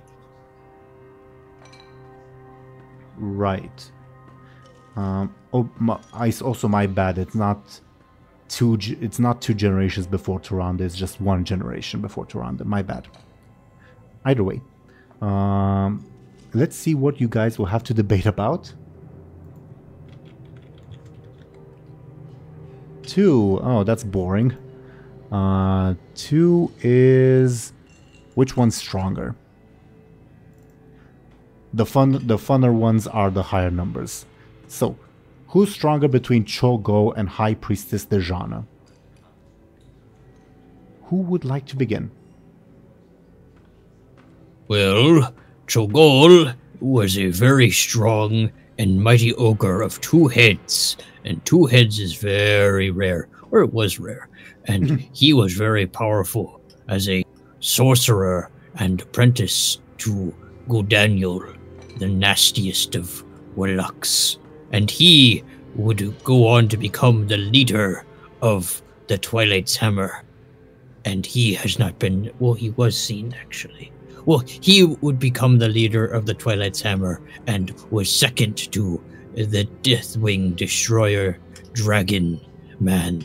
And he would rally the people of Azeroth underneath the coat banner. And he was super strong and powerful, and it took the strongest of people to take him down. He is very strong and mighty, and he is still talked about in ogres. Ishnudores nods and says, and argues, High Priestess Dejana was, the High Priestess of Elune in the time of the war against the Legion 10,000 years ago. If it were not for her healing magic, the Kaldorei resistance would have fallen apart long before the war's end. It was her that kept the entire resistance together, and she only died in the face of a mighty assault by demons of the entire Burning Legion. And yes, she is very, very mighty. She was also a great priestess of Elune, wielder of both offensive and defensive magics, and one of the mightiest healers that Azeroth has ever seen. Banrag, do you want the debate to continue for one more round, or? Yeah. Okay, then the floor is yours.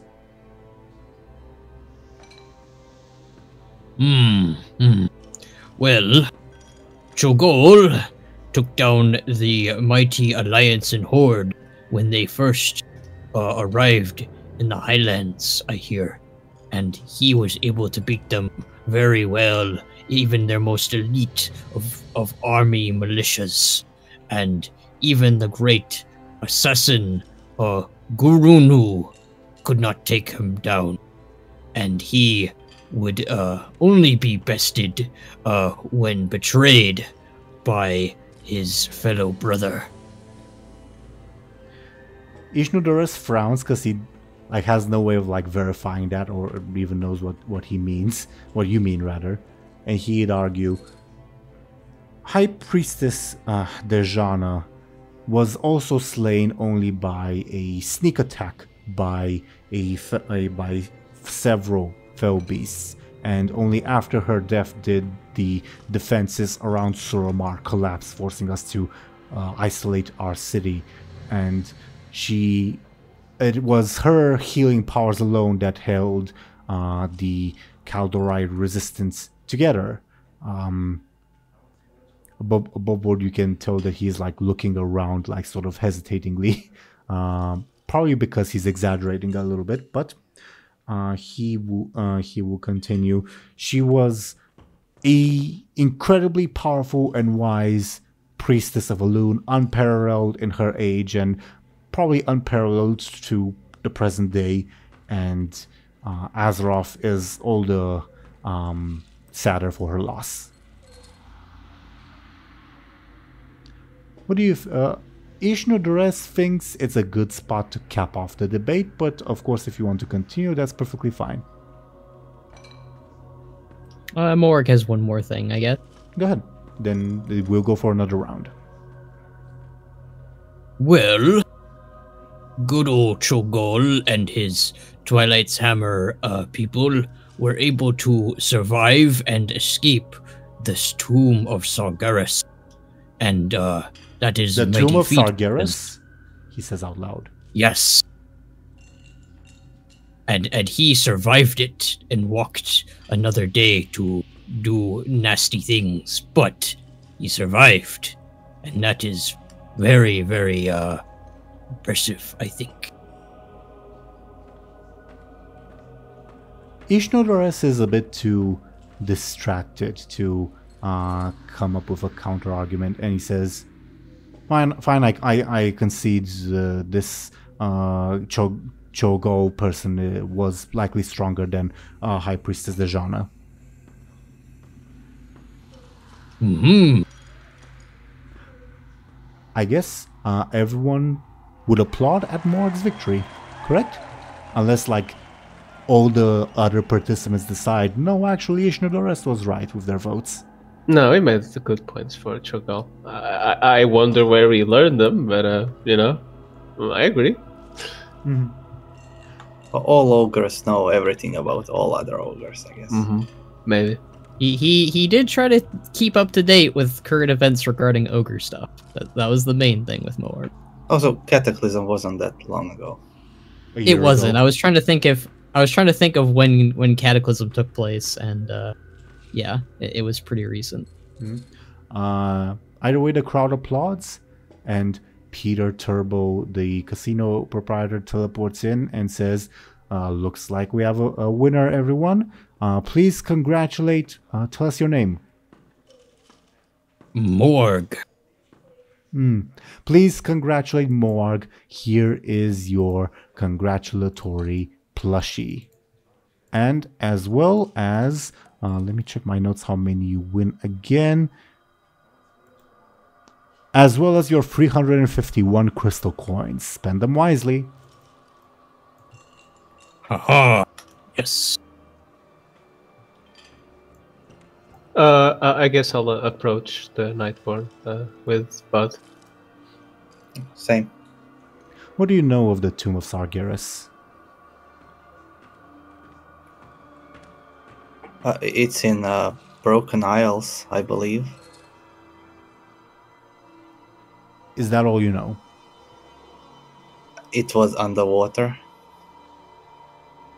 Never mind. I should have not forfeited. Darn it all. What about the Shallan business? Yes. Why don't you tell me about it? Tell me everything you know. And the Night Elf also rejoins Ishnodorest. She's more the like silent stoic type. I'll grab a hold of my staff and ask him, how do you know him?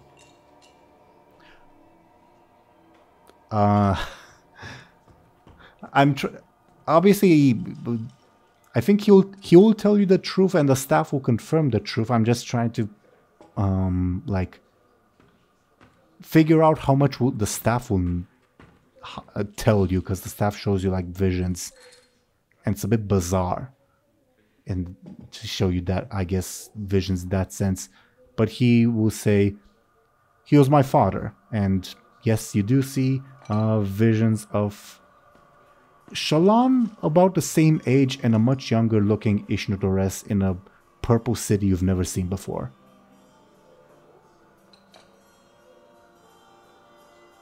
Okay. How do you know of him? He's my father as well. I very much doubt that. I'm joking. He's a good friend. Well, we met him in Booty Bay. He had like this funny ship, and he's very sick. Very sick. Yes, something. He looked all shriveled sometimes, and he kept like raving about something deep, and there's something like going on. There's like some void weirdery going on with him. I can show you, but it's not pretty. Maybe it's better if you don't see him. I see. Where is he now? He's in Dalaran getting treated. We plan to visit him very soon. Dalron.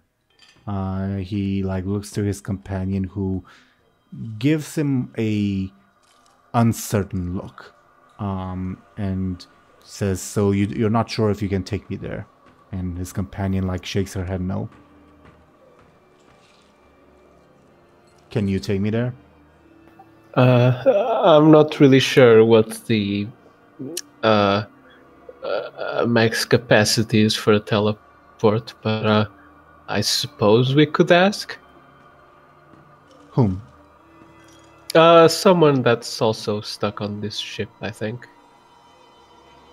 I see. Well, my name is Ishnudores. As I told you, pleasure to make your acquaintance. This one is Themis of the Moon Guard, one of the few non-mage oriented people in the Moon Guard. And she gives you a nod. She was the last person seen with my father before he disappeared. It's kind of weird to think he had a son, but He was always like a bit childish, if that's the word. How so? I don't know. He always had like this when he wasn't all shriveled and voidy. I don't know. He always seemed so like upbeat, I guess, and it's hard to explain. My father. Nothing wrong with that. My father was the strictest, most uncompromising man I've ever known. You must be thinking of someone else. Well, our friend mentioned there was something like wrong with his memory, as if like there were two different Shalans. Maybe she can explain it better when we find her. Go ahead. Did you know him to have any relationship to the Bronze Dragons? The what? No. But give me a careful to see if you notice something. 3. Does my stunt apply? What's the wording on your stunt? Let me check. Feel free to say it if you reach it first. When noticing or analyzing it will be noticing. The Night Elf, the silent Night Elf, like, what's the word like? What's the word for like that body language gesture that you do when you're surprised? Jumps a little. Jolt? Yeah, jolts a little, yeah. But tries to compose herself. I kind of look at her. She looks back at you, and Ishnudores says, well, she doesn't talk because apparently there was an incident involving my father and she can't talk because of it. So, when was the last time you saw him? About 300 years ago. Right. Fuck. Okay. When we find our friend, we'll have her explain what she knows about him, okay? Very well. Very well. Unfortunate that this one cannot speak further. Can she not write? He sighs and says, well, I suppose she can. But well, does anyone have a paper? There's one in the store. No. She looks above board a little bit uncomfortable, by the way, at this like sudden attention upon her. And Ishnudores will say, "It's we know it's not your fault, Themis, but well, if it's a clue that could point us towards my father." What are the conditions for the staff working? Does the person need to talk or just the intent to talk? You've never tested it out. Then I'll grab the staff and ask her what she knows about Shallan and those weird events that happened.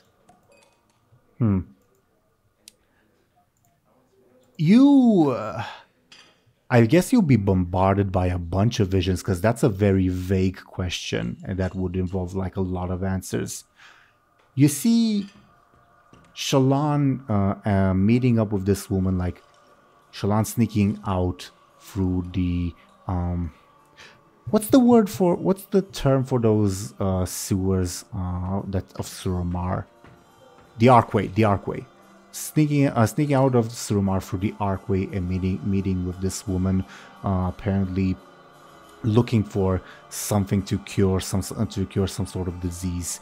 You see this woman introduce him to several bronze dragons, and you see her being also an agent of the bronze dragon flight, and you see the two of them working together to solve like several time-based incidents. All the while, Shallan is still searching for a cure for something, and at a certain point, they receive a mission to investigate some sort of anomaly close to the Broken Isles that's permeated with void magic. And you're not quite sure what happened, partly because she isn't quite sure what happened. But at one point, Shallan uncovered an artifact. She was some distance behind him that let out a large explosion of energy that knocked her out. And when she woke back up, she lost her ability to speak, and Shallan was gone. Then I'll ask quietly for the others not to hear. Should this remain a secret? Whom are you asking, and what are you talking about? I'm asking the Night Elf about all those vision things. Oh, let me recontextualize. So did you voice the question like, what do you know about Shallan, or did you just like think it? I think I asked. Okay, I'm just trying to figure out how she would answer, because she obviously doesn't know what the staff that you're wielding, what that means. She sighs and shrugs, almost defeatedly. Are you sure? Shakes her head no, as if she's not sure. Then Benjamin will keep his mouth shut for now. He'll turn to the others. Well then, when we find our friend, we'll be sure to get back to you. How did you get here? Well, we walked in. From where? Oh, is that okay. purple ship is yours? Your dad has a ship exactly like it. Okay. So I was told. Or boat? So I was told, he says. Then, once we're all out of here, we'll have our friend explain the situation. Very well. And I suppose it's a pleasure to meet the son of our friend. And a pleasure to someone who may lead me to answers, I suppose. May I have your names? Benjamin Aaran. Captain Bladebeard? Chief Captain Morg. Chemist will chime in. By the way, the similar names is a coincidence, and will say, there's also one other member of the group, Lyri Embersorrow. Do pay your condolences, little elf, eh? I'm sorry for your loss, he says. Yes. Quite someone that will be missed indeed.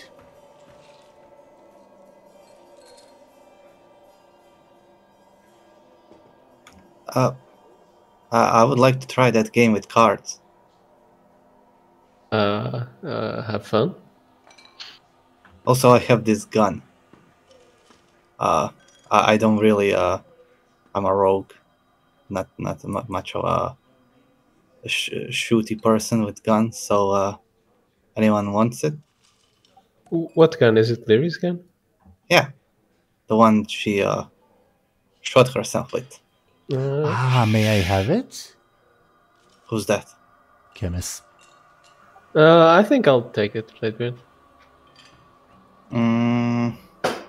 How do I decide? I don't know. Decide among yourselves. Well, as Lyri's former associate and close friend, the one most aware of her current status and whereabouts, I can tell you for the gun. What? I like where her corpse is. I don't really care. Sure, her corpse. I'm sure it will not come back to bite you. Oh, hopefully not. I'm pretty sure it will. That's what I'm implying. You think... Oh no, is she a zombie now? She's gonna bite me? Okay, continue with your conspiracy theories. I'm gonna go buy the last plushie. Oh, so well- you're relinquishing the gun? Very well, hand it over, dwarf. Do you have something to trade me for it? Me? Oh, anyone. Uh, Eredar. I don't know. I can give you some whatever coins I have after buying the plushie. Do we How need about- another plushie? How about the secrets of the Burning Legion? Don't really care about the Burning Legion. She seems surprised, like, wait, that you're not interested? Doesn't say that, but seems surprised. What's there to know? A bunch of demons wanna destroy the world or whatever. But the technicalities of it, the magic, where they keep their valuables, does that not interest you? I didn't know that the first time they invaded, and we still won. So, But think of how much more powerful you may be, or how perhaps those secrets may help your friend, points at Marg, control the demon inside of him. How did that happen, by the way? Oh, well, I ate a demon. You ate it? You're serious? Yeah, it's a unfortunate event. I can help you tame it if you give me that gun. do you want that more? It might be a good idea. I don't want to smash anyone else. Or, he turns around, I can help you master it completely if you buy me the selfie cam. What do you think, Bladebeard? I don't know. Selfie cam is pretty good. Maybe we should get it for ourselves. Yeah, I'm not really big on trusting a demon. Just saying. Well, I'm not a demon. Well, I guess I am. Case in point. Yeah, you're not really helping your case. I know something about Lyri that will interest you very, very, very much. I like to not think about that. I think it will. She will be very, very relevant soon. Yeah, okay, can we just get this over with? Can we talk about we beat up the big bad or whatever? Sure. I'll then help Morg and have the gun. Well, I'm more interested in the selfie cam, to be honest. Will you buy it for me? I don't know if these two wanna buy it. Sure. I'm going to go play card games. Okay, then I'm gonna go buy the plushie. But will you have sufficient money for the selfie cam? Yes, but I will keep the selfie cam. Wait, do I actually have money? I don't think so, actually. I think if I don't, it's like buy it. Yeah. Yeah, you don't have enough money, no. Yeah, no, I won't. Rip, I guess. Let's hope Bladebeard is lucky and wins some extra coins. Maybe I'll win a plushie. Right? How about I give you my plushie and help with your Eden Demon problem in exchange for the gun and the selfie cam.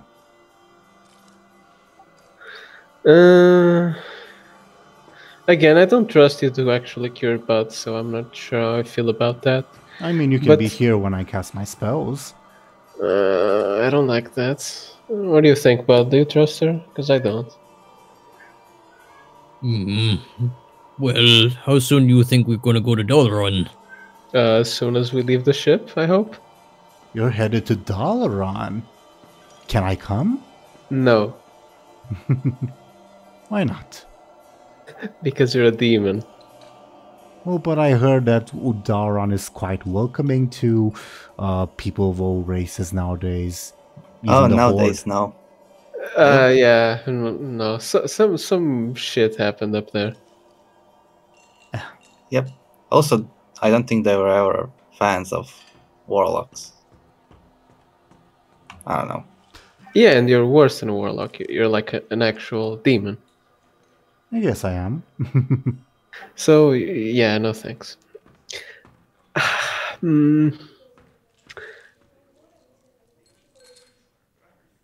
Yeah, no deal. I'm gonna go get the plushie. Have fun. Your loss. Sighs. Like genuinely upset.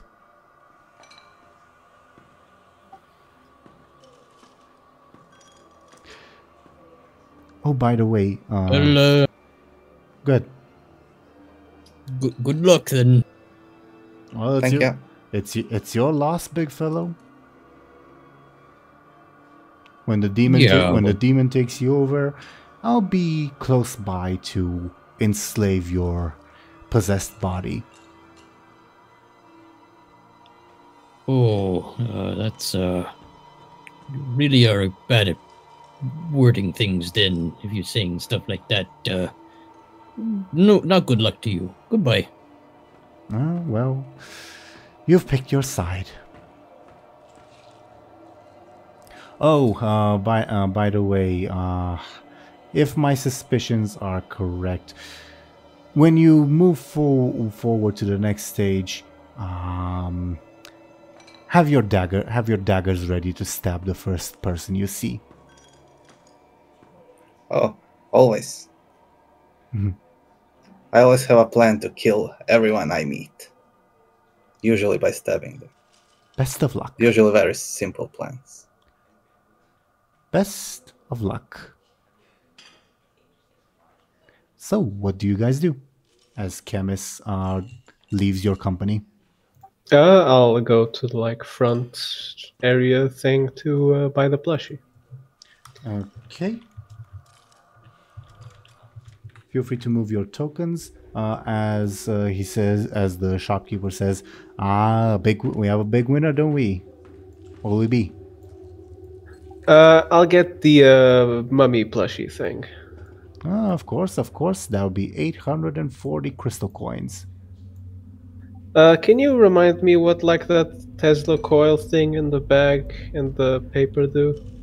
Oh, certainly. The bag is... Well, it's infinite.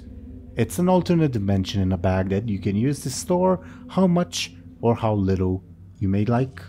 Does a person fit in there? Yes. Do they? If they're unwilling, though, you'd have to shove them in.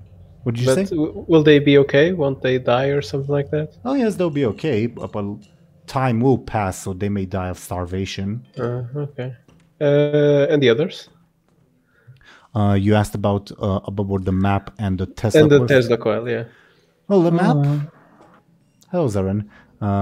The map is a tracker's map. If you want to track anyone on Azeroth, the map will point you to where they are, down to the most precise coordinates. At all times. Although you do have to find them first before selecting a new person to track. Okay. As for... Buy the weather machine, Thompshire. Buy it. You gotta. Yes, the board the Tesla coil thing is a weather machine. I kind of feel tempted by the bag and the map, though. Yeah. I wish you'd go for the strong orcs glasses. I don't have money for that. I mean, you can win more. I wish I could, but this is a casino after all. Wait, how are we buying these things again? Like, do we we money put it in a some machine. Yeah, Right? a machine gives it to us. Because Lyri tried tricking it with void stuff and she couldn't because it was a machine. Mm-hmm. Maybe I can like lie that we put a lot of money into it and then it didn't work or something. But Well, the goblin doesn't really control it, but anyway. Like the goblin said, the machine will work even if I'm dead. I'll go for it. I'll buy the mummy, the bag, and the map. Mummy bag I think and I have money for everything. Yeah, I do. mummy bag and map coming right up. Let me do some quick math to see how much money you spend and how much money you have left. 2 plus 2 is 4. Minus 1, that's 3. Quick maths. Mm-hmm. Good job, DoomGoblin. 9 and That's from a song. 5. Yeah, and something about smoking trees afterwards. So you're spending 1849. Can I sell the gun back? So you have 670 left. Feel free to try, I guess. Hey, Goblin. Can I sell things like this gun? Well, we've bartered before. As for the gun, I'll give you... what was the original price of the gun? Like, give me a second to check. He'll probably offer like... It was less than like half. 700 because Lyri had like 800 and she had like barely any left afterwards. I think you're right, but let me just check. It was 783.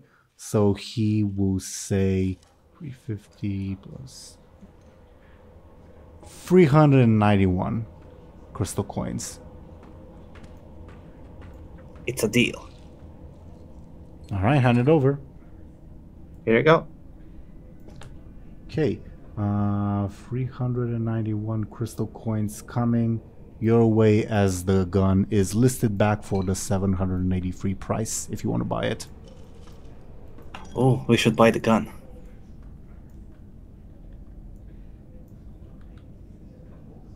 Very funny, Bladebeard.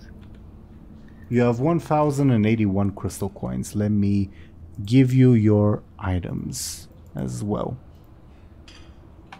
We should buy the skull. No. Why not? Come on. Can we just go save Kyrie and worry about this afterwards? We have enough money to buy things. Why not buy things? Why do you want a random skull? Why do you want a random bag? It's not random. It can keep infinite things. Just buy the mammoth. It's way cooler. But It so comes is with the skull. vendors, and you can ride with your friends. Yeah, they used to do parades of these around Aaran. If any of you fought in the Northrend campaign, you would have seen it. Yeah, it's ridiculous. It has bigger tusks than the skull. That's a good point. Yeah, and if you don't like the mammoth, you can kill it and use its skull, I don't know, as a prop. But why would You I? shouldn't, but Why would I kill a mammoth? I'm saying you shouldn't, but that you Benjamin. could. Look, Benjamin. I'll shut up. Does Morg have any opinion? Do they have any more popcorn you can get? I mean, I already You have the have bag, infinite. but... Yeah, but if you had two, think of all the popcorn we could have. Each item is limited edition, says the goblin. Wait, this is No, a that's question, but if we had a bowl and you tried pouring the popcorn into it, would it just like infinitely come out? Mm-hmm. Then why do we need two It's infinite. popcorn bags? You can just get bowls and then just like pour popcorn in. Hey, by the way, once we have like the four mummies, does like a mysterious door open to your boss or Oh, something? you have all four? Yeah. Oh, all right. Yeah, I'll. That means you win the grand prize. What is the grand prize? A visit with the manager. Okay. Awesome. So are we gonna buy the mammoth or what? I think we should. And he will hand you the grand prize itself. And we'll take the mammoth too. All right. You'll be able to summon it in most outdoor locations, not indoor though. Makes sense. Here, Awesome. Here is your mammoth. As he doesn't like hand you, I guess, anything necessarily, but you do get... Who's the one who puts the like coins in the machine? I don't know, either Bladebeard or Benjamin, I guess. Should I don't know. I mean, since you sold the gun, maybe it should be you. I don't know. All right. Can we swap the mammoth around, or is like only the person who put the coins in that? Is it soulbound? Yeah. It would be soulbound. Oh, give it to Bud then, because it changes size depending on who uses it. Everyone can And? sit on it, even if a gnome summons it. I'm pretty sure. Doomgoblin is correct, but yeah. I mean, Benjamin bought the last two. I guess the Bladebeard can have this one. All right. After you put the crystal coins in, you don't like get an item in response, but you do, like, the sort of knowledge of it floods your mind of how It shows up in his hotbar. Yeah, pretty much. You instantly know how to cast the spell to summon the mammoth in about 2 seconds, provided you are outdoors. Ooh, I know 2 spells now. Oh, big winner, eh? So that was 1,001 crystal coins. You now have 80 crystal coins. Enough for one spin of the wheel, I guess. What should we name the mammoth? Manny? Like, he looks like a... I like that, sure. Oh, do you have any ideas, Morg?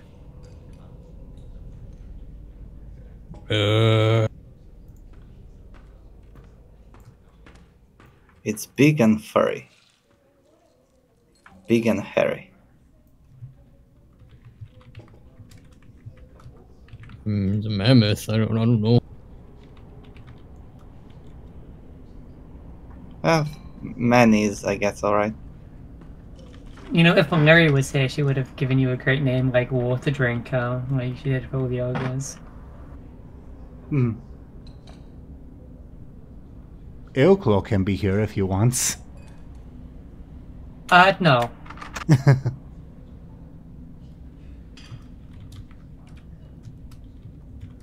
Alright, I just want to check that card game real quick, alright? You have 5 minutes. We'll be waiting here. Oh, How many people can visit the boss, by the way? It was the 5 or 6. So I guess I have to decide upon a number. 6.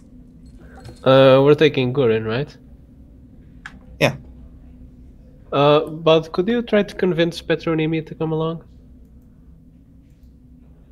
I can try, but she was all. I'll help you. I'm very good at convincing people. So let's meet back here in 5 minutes. Sure. Sound fair? Alright. Sure. Where do all of you head? Feel free to move your tokens around if you want to like express where you head that way.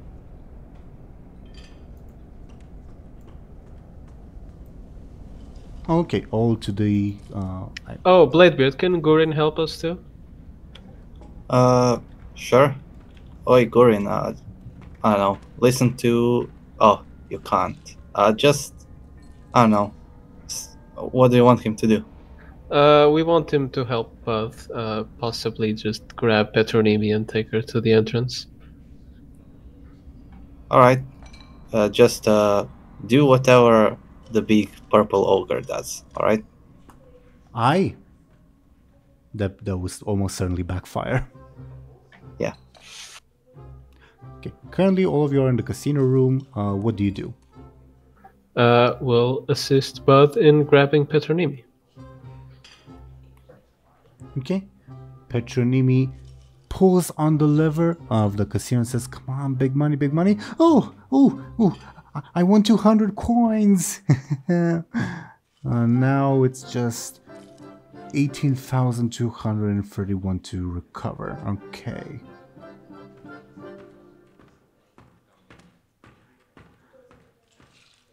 What happens?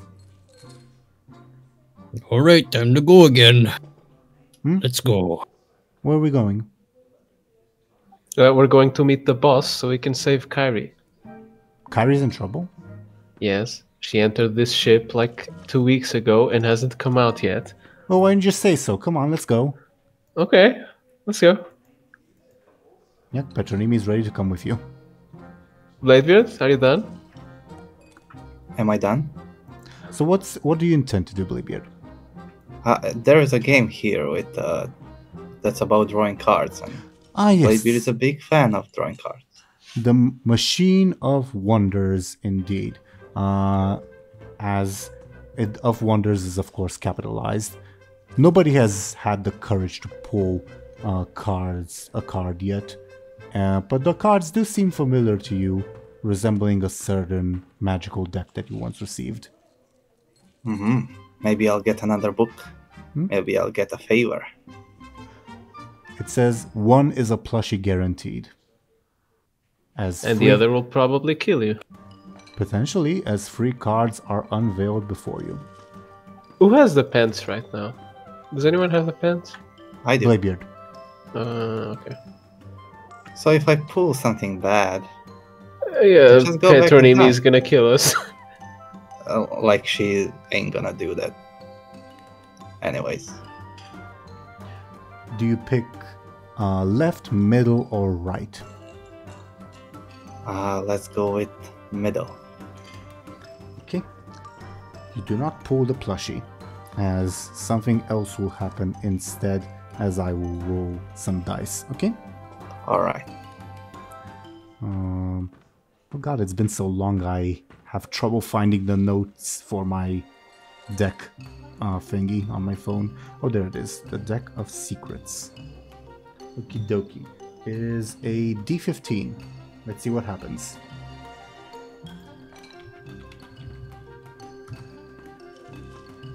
$14. Ah, fuck. That's a bit more of a complicated one for me. Good one for you though. As you pull... just give me a second to find... What did I swear, if he gets another servant, I'll leave. No, but it's still something very, very good.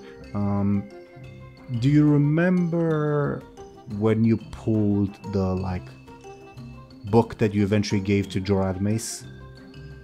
Oh no, the book was destroyed. Or destroyed? I don't remember. Yeah, I compelled myself for it to be destroyed because I was dying. Alright. Either way, this is the card you pull, Regalia, as you gain a powerful artifact of a random nature. It will be... Let me see... I rolled a d7, got a 4. You get a powerful arcane artifact. Oh, nice. Do you have anything in mind? Well... ATS. I mean, Bladebeard likes bladed weapons, like daggers and swords. Mm-hmm. Ooh, do I have can I suggest something, and if you are alright with it? DoomGoblin may, but Bladebeard may not, if that makes sense. Oh, there is in the broker dungeon thing. There is a sword that's like a lightsaber made of magic. Okay. I believe you, I just don't It, know. like it's made of liquid, that it's blue. There's a red one and a green one too. I think I would like Bladebeard to have a blue one. Then I And think... also it's arcane. Blue and purple is arcane colors, right? Yeah, I believe then that's what you get. But a full disclosure, I don't have a Shadowlands model viewer, so I won't be able to reproduce that image. One of us don't will worry. get it, yeah. Awesome. Thank you. But yes, you do not pull the plushie. Instead, you pull a lightsaber, pretty much spawns in your hands, and the machine says, "Better luck next time," with a frowny face, and withdraws the cards. Alright, Bladebeard, let's go. Come on, one more. No, one more. Let's go. Not I got one more. I got a cool sword. Who knows, Okay, man? and quit while you're ahead. Isn't that what they say? You see everyone in the casino room like crouching in fear when Bladebeard is about to pull a card. So they're all relieved to not have exploded. Come on, Bladebeard. You can come after. I don't know. I'll pull another one. Okay. The machine once again reveals 3 cards. Which do you pull? Left, middle, or right? Let's go with middle again. Once again, you get an effect on the deck. Yeah. Okay. If we get an explosion, I'll just turn back time. How? You'd be dead. That, not necessarily, but the pant time thing would also have some side effects. Yeah. A free. What's a free? Oh, that's not a good one. That's not a good one What's at it? all. What is it? I might reverse it. It's this A one. curse. Yeah. It's an As- annoying one. Yes. From now on, for every single roll that you make, we need to roll a d2. And if it's a 1, you get a -2 penalty. Oh, didn't this Oh, happen to that's Sataya? Yeah, this It- happened it to was so- Satya. Yeah, it was so annoying because you needed to roll twice every time she rolled. Mm-hmm. This is why Sataya turned dog at the end. Bladebeard feeling that he got cursed by Kill Jaden or whatever, right? Yep. He will not want that, and he will go back in time. Wait, don't, says Petronimi, but I don't imagine you listen as you go back in time. Let's see the random effect that happens. I hope he shits his pants instead of dying. Oh god, there's like multiple. It's like 2 Russian roulettes at the same time. Mhm. Although Yeah, the, they cancel each other out. although to be fair, the pants are usually less impactful than the cards. Let's put it that way. Okay. But are they like mostly negative, and cards are like mostly alright? Yeah, but like the card can like kill you while the pants, like, technically they can kill you, but like they won't also kill everyone nearby. Is that an 11? So you got an 11. That's a Fell River. If you were another storm, yes. Trying to think how to put this question. DoomGoblin, I'm gonna ask you 2 questions, and I will need you to reply in 5 seconds or less. First thing that comes to mind, okay? Oh no. Okay. Alright. Pick someone. Someone. 3, 4, 5. Okay, I'll pick for you. Pick Sure. pick something nearby. Something nearby. What's in the room? It can be anything. You're on a casino ship. I'll give you some. Like a bottle, a glass of drink. Sure. A glass of drink. Let me look at my something. I'm gonna pick. Oh god, you're making another Shalon roll. Yeah. Yeah, probably. Only person coming to my mind was Shallan, and I didn't want just like 2 Shallan. Gene 3 Shalons. Blah, blah, blah, blah.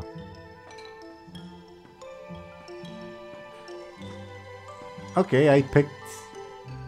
This will be weird.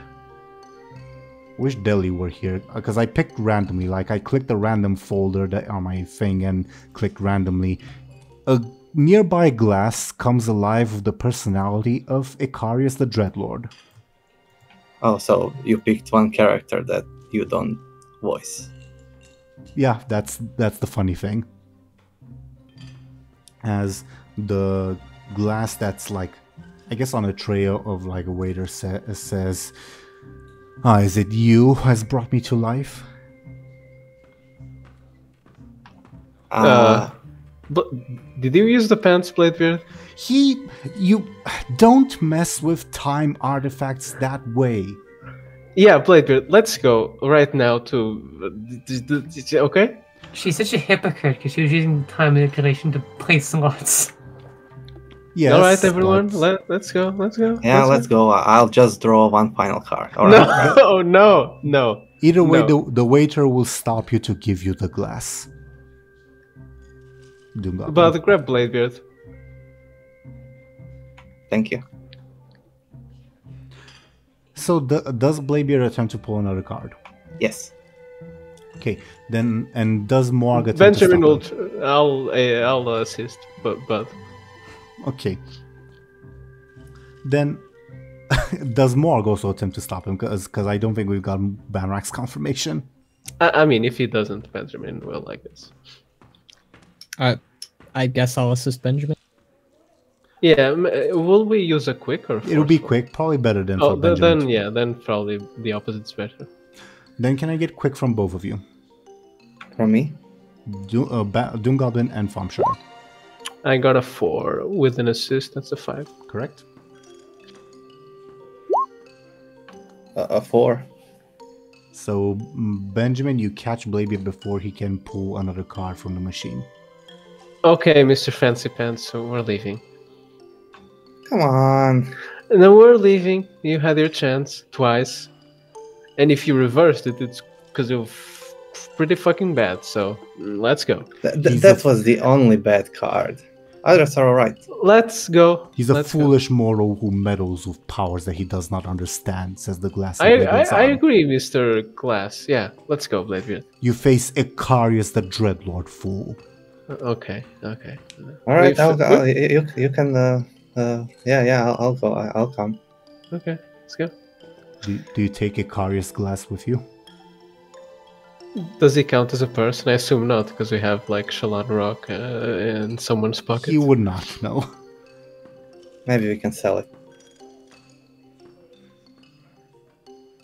Gurin, quickly, pull a card. Aye. Gurren goes to pull a card. I fucking hate you. Does He any- doesn't have the pens. If you fuck up, this is gonna be tragic. I mean, DoomGoblin can still undo it for Gurren if need be. Yeah, but if it's something like he has a curse, then the character of Bladebeard can't know that. Yeah, I guess. Aye. Does anyone attempt to stop Gurren? He's like an unstoppable object. I mean, Benjamin's kind of already holding on to Bladebeard, so I guess he'll trust Bud or someone else to stop. But Bud's assisting you to get Bladebeard. I mean, his assisting is... I don't know. Get your Do you dad tell to do Bud it. to stop? Good old. I mean, Benjamin's the main one holding Bladebeard, so I guess so. Yeah, I guess Morg would oppose Gurren then. DoomGoblin and Banrak, can I get Morg's forceful and Gurren's forceful? I guess. Oh, tie. Fuck. This is an overcome roll. Tie on an overcome means either fail or succeed at a negative cost. Bud's the player, so it will be his success or failure at a negative cost. I'll go with succeed at a negative cost then.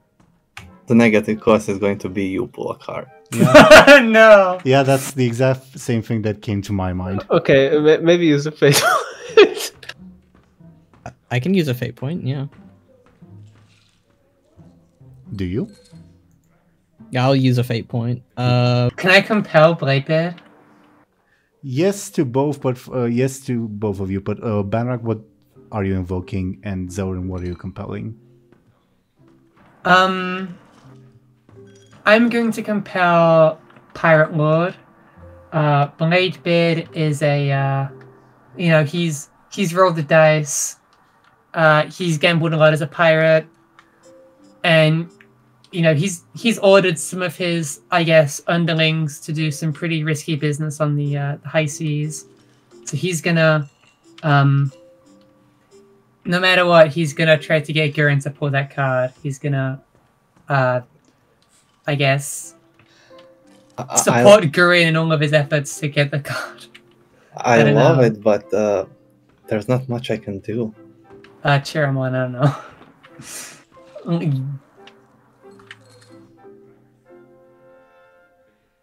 There's like 5 It people. would for a hoodie pack. also happen after this roll, whatever Bladebeard Yeah. does.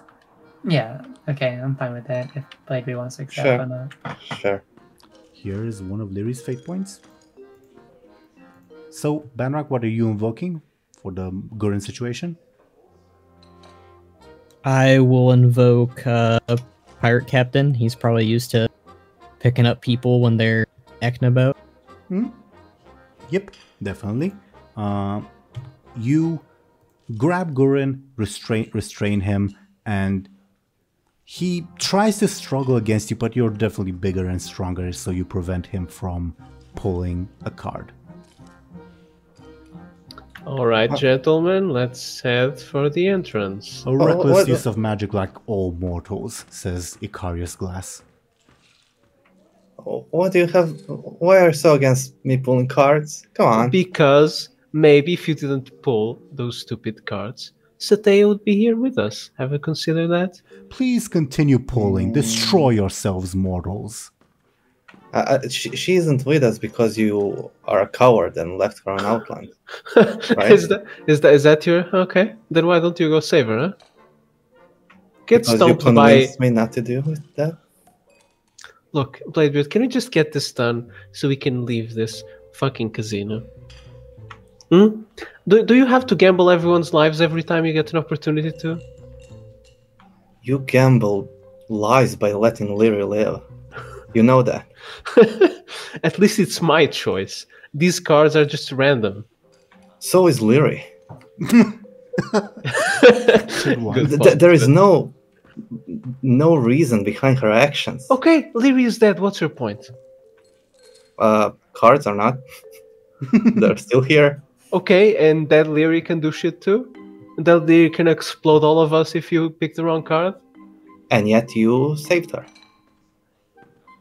Look, then you would rather have 2 Lyris than none at all. Is that what you're saying?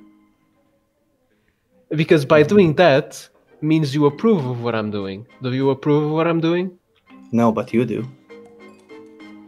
Okay. And yet you don't approve of what I'm doing. I don't, okay, and I'm a hypocrite. What of it? Yeah, so am I. Let me go. I won't. Come on, to the entrance, everyone. I'll try to break free. I I won't let him. want to break free.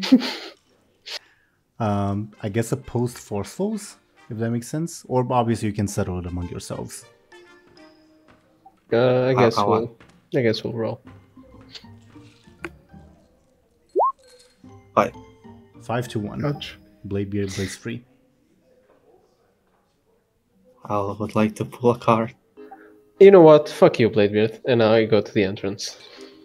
I got a cool sword. I'll get something cool as well. Again. I'll motion for everyone else that's not Bladebeard to follow me. Hey, free Gurren. No. Please, Mark.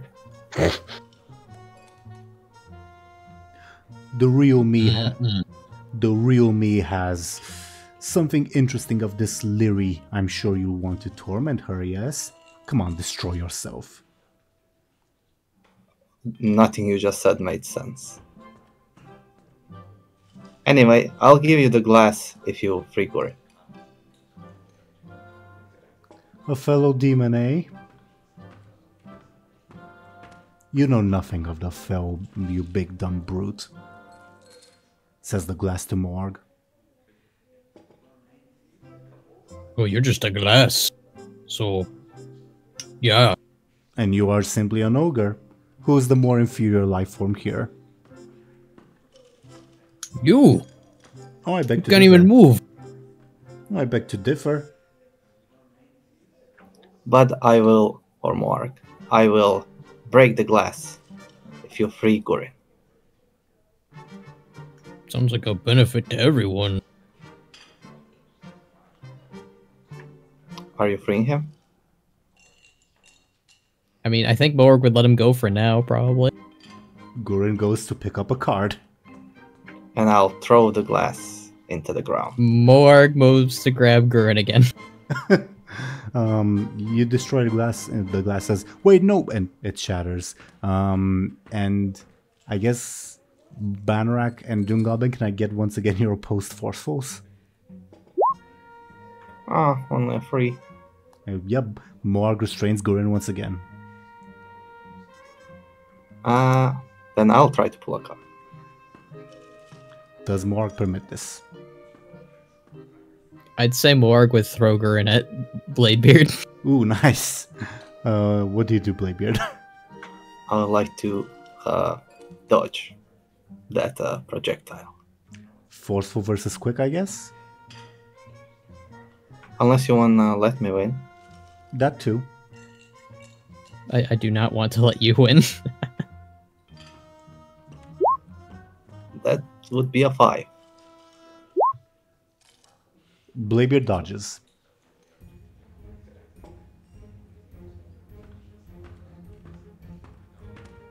Alright. What now? Is I- Gurin... I- Go ahead. I would like another card. I'm addicted.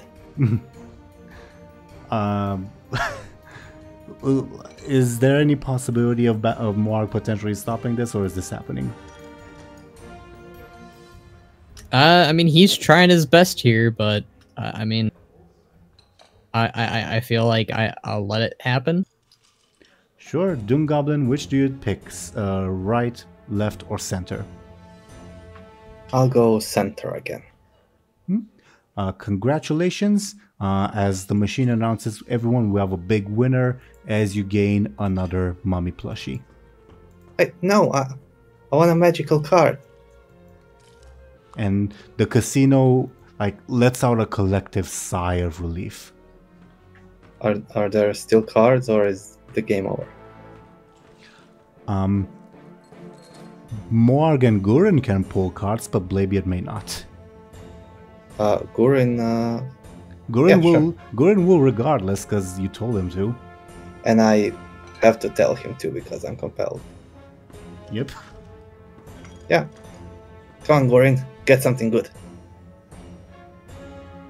I believe in ya. Morg, do you let this happen again, or? No, Morg would This is so rush over silly. to You throw him and then you have to run Gurin. over to him again and pick him up again. I would like to assist Gurin. Oh my goodness. Give me opposed forcefuls then, please. Okay, Gurin, this time ready for you, just easily bats you aside, Morg, with that forceful difference. And casually walks to pick up a card. Oh boy. And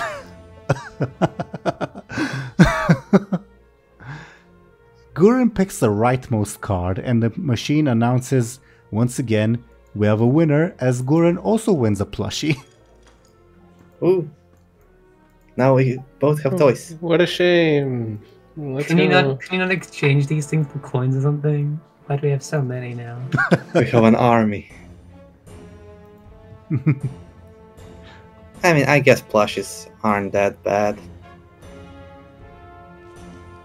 Good. Morg, you can still pull a card. I don't want to. Why not? Those little cards Listen.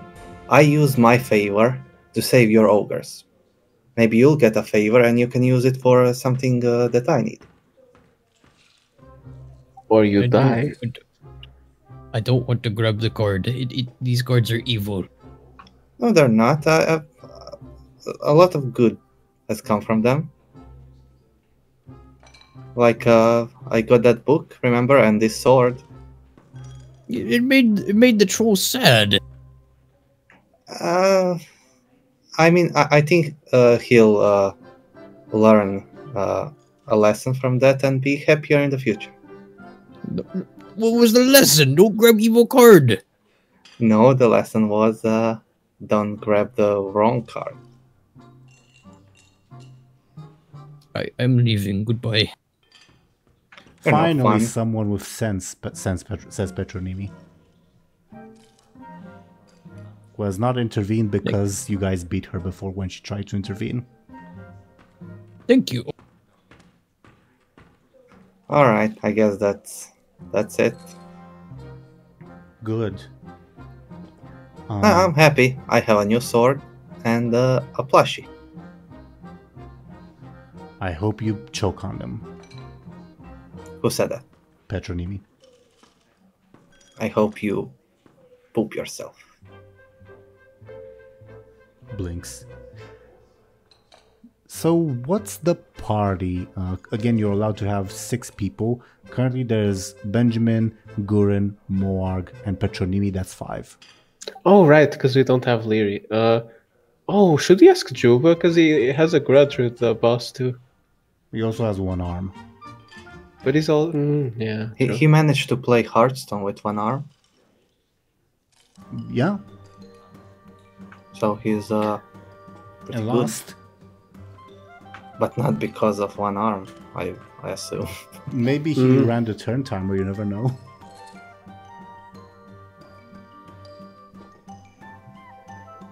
Then who else? Shallan's son? I think the Night Elf lady looks stronger, honestly. Mm. Let's go ask, I guess. Just one of us Yeah. to make it quick. Let's have it be Benjamin so that the timelines align, I guess. What do you think? Sure. Okay, where do you head? To the theater, auditorium, whatever you called it. Noted. You head there, and do you approach Night of Lady and Ishnodores?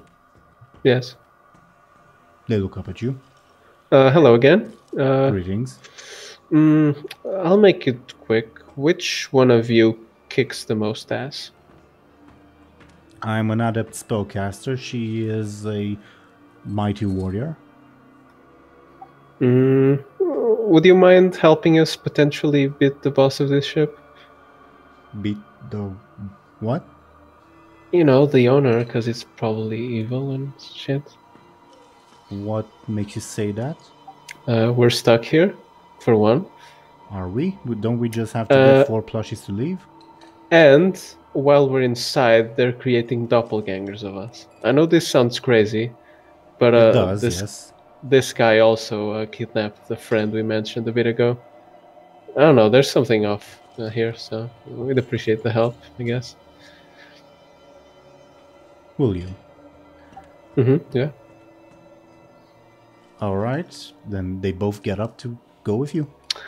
Just one of you, because only 6 people can enter the boss's room for whatever reason. But what You if can get put to... them in the bag. Put one in the bag. Wait, if I get what? No, that's all. Oh, that's a good idea, actually.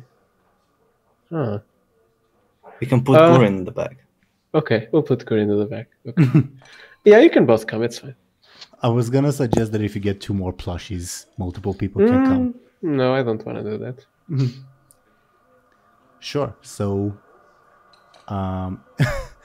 where do you guys reunite? At the entrance, I guess. Or can I use the pass or whatever he gave me anywhere? The what to do what? Didn't he give me like a pass for the prize or whatever? A pass? Never mind then. We'll go back to the entrance. Can I ask the goblin if I can trade 2 mummies for the skull? Just 1 second. So says no can do, Bob. Above board, the mummies. What do they sell for? They sell for like less either way. But I'm trying to see. How about one mummy? 840. So they sell for 840. He'd say I can give you 420 for one individual mummy, for each mummy. Well, So, I'll only accept 1. So together they are only 1? Then no deal. Limited edition, pal. No, they're not. We have like 8. Oh, well, you got lucky. And you found most of them. Sucks for the other passengers, eh? You're boring. Goodbye. Yeah, well, at least I'm a winner, unlike you. I won like 2 games. Yeah, well, I won all of them. That's why I'm here. Wait, you won all of them and now you're there. You're like employed here. I don't have to explain myself to you. Exactly, you don't. All right. Well, keep winning. I will. I will. Is this the point where Benjamin, Ishnodores, and Themis rejoin? Yeah. Yeah. Yeah, you guys meet in the like intro beginning room, also of Moarg as well.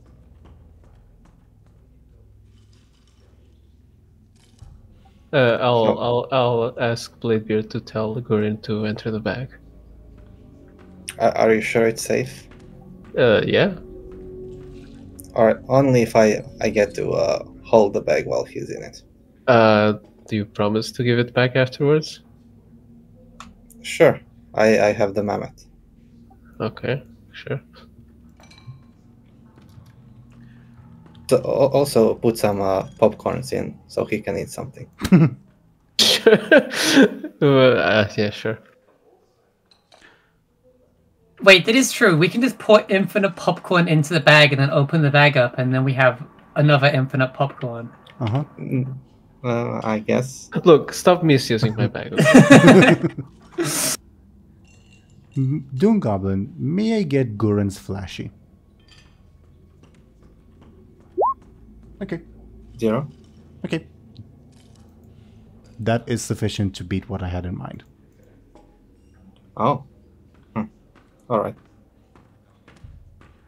Is Guren told to go into the bag then? Yeah. Then Guren will say, tiny. I don't know. It's magic. Just right. Puts a hand in, the hand goes all the way in, puts another hand, then puts his helmeted head in, goes all the way in. All right. See ya soon, Gorin. All right, Mr. Goblin Man, we're ready. Oh, okay, so who is it? The 4 of you and... And the two night elves. that one's not a night elf, Bob, but sure, I'll take your word for it. Okay. What is he then?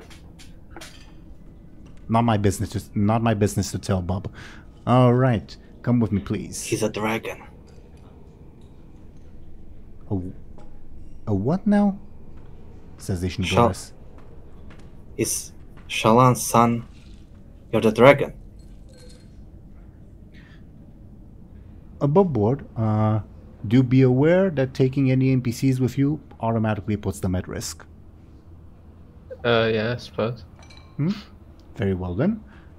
As Another opportunity for you to kill Petronimi, right? oh wait, shit. Yeah, okay, yeah, with Petronimi you're 6. Yeah. Okay. Gorin is in the back. Also, I don't need to kill Petronimi anymore, because you're in reach of Kyrie. Oh, okay. Anyway, the goblin asks for plushies, please. Here you go. He takes all 4 of them, and after he takes them, he and the plushies vanish, revealing a door. Do you proceed inside? Yeah. What an Azeroth was that magic, says Ishnodores. Trouble. No idea. It's just. Are you seeing how this place is very suspicious now? Quite. Like, didn't you see some weird memory shit when you entered the ship? That's none of your concern. I'm just asking if you did. I don't really care what you saw. Did you see mermaids?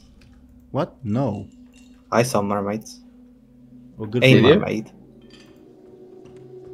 Yeah. A mermaid. Cool. I saw my undead aunt, so not very pleasant. Oh yeah, I also saw my undead father.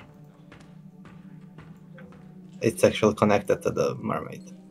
Oh, okay. What interesting people all of you are.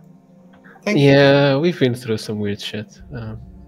I mean, you've probably been through some weird shit from what you've told us, but yeah.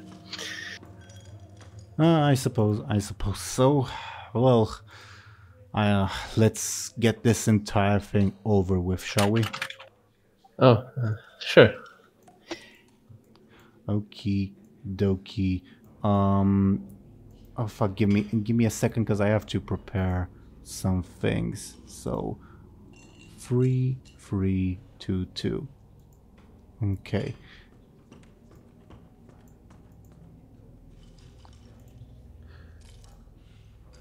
Oh wow. Yes, back to whence you came, as so to say.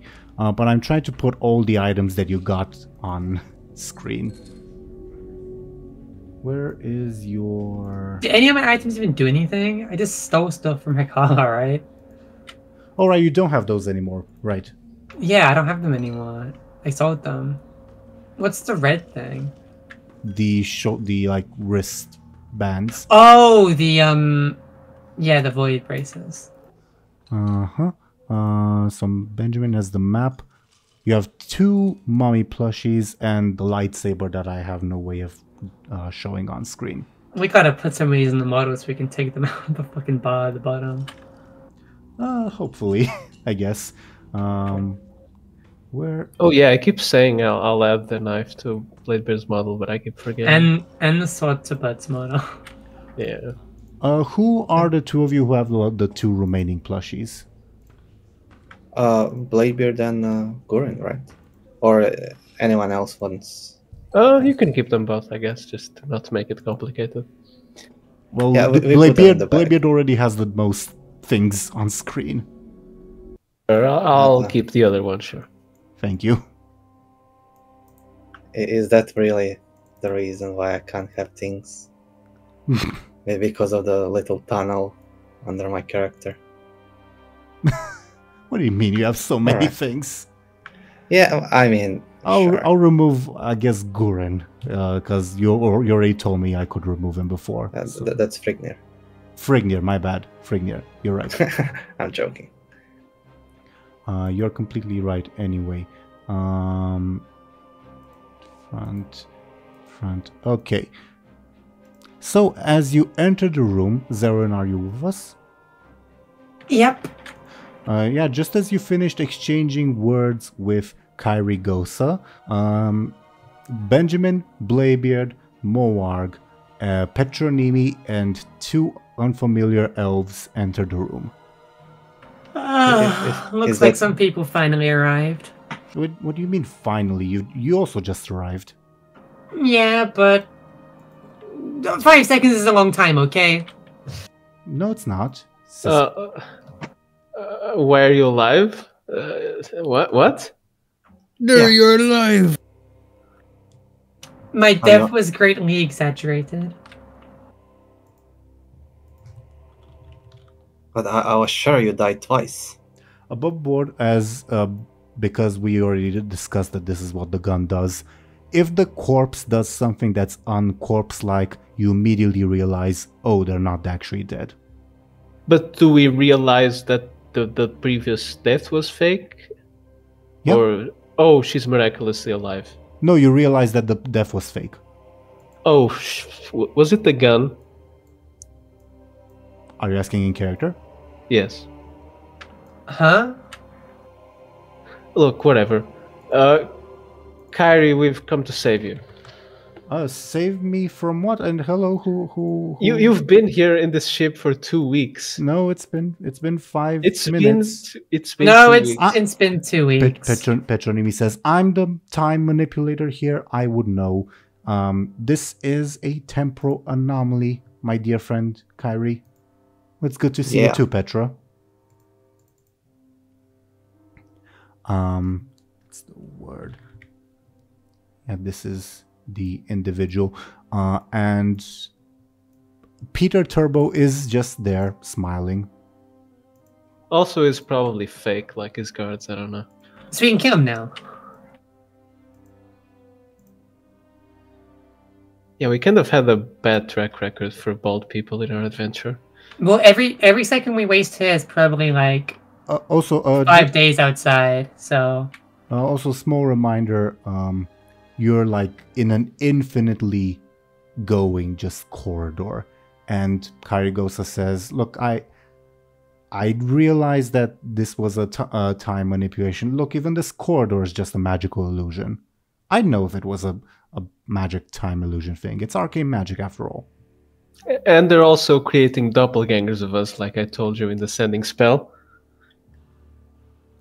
So you figured that part out, says Peter Turbo.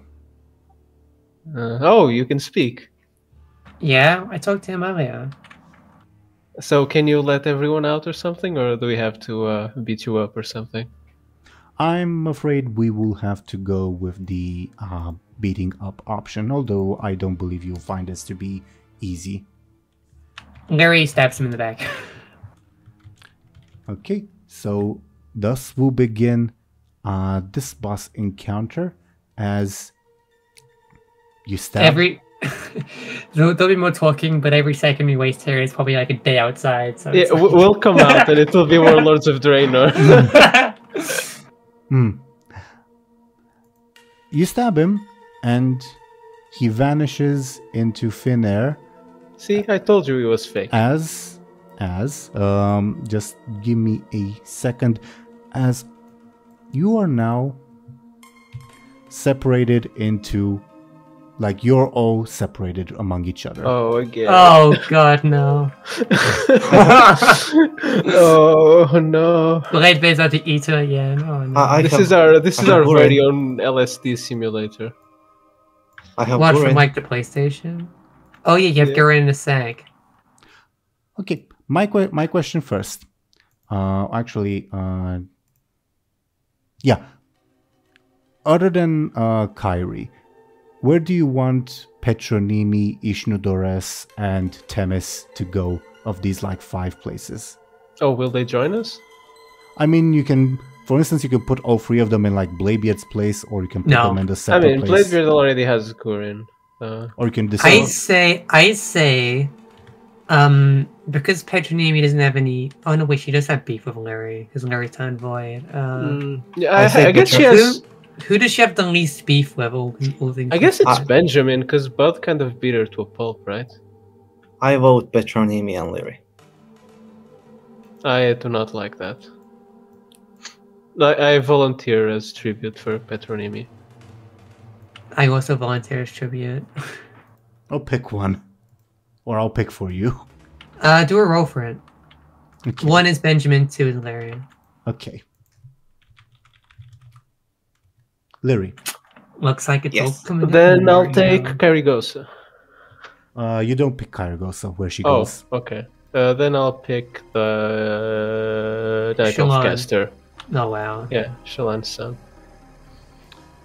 So we have Shalon, Shalon Rock, and Shalon Sun. And where does Themis go? To Bud, I guess. They have similar colors, weirdly enough. Okay. Please give me a moment, because now I'll have to type in the initiative order just to like keep track of things easier. Okay? Mm-hmm. Also, I would, let Gurin out as soon as I can. Understood. Understood. But please. We should just let the popcorn fill the bag and then just open it up and like flood an entire room full of popcorn to kill someone. Yeah, we can do that with just the box, right? Yeah, but it takes so long to pour it all out. And with the bag is different. You can stretch a bag pretty far.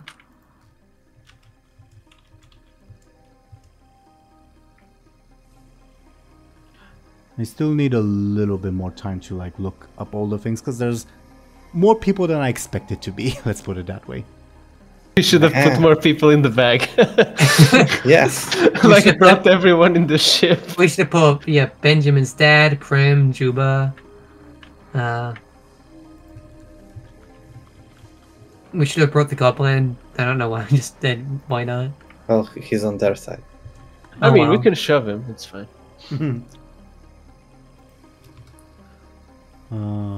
Temis has... I'm excited for the blood round where we have his popcorn on his ballot, so we don't have to put it on the screen anymore. You can just have a... There's like a popcorn box model, I think. Yeah, there is.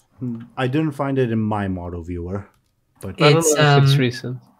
it's from like at least one was a Draenor. No, I think it's from Cataclysm. Cataclysm. well, I know I looked goblins at, have it. yeah, no. I looked at the goblin models, and they don't have popcorn ones. They just have these like Chinese ones. Oh, yeah. But I'll show you They, what I'm talking about because we used it in the classic beloved Machinima League of Machinima Civil War, so I know it exists.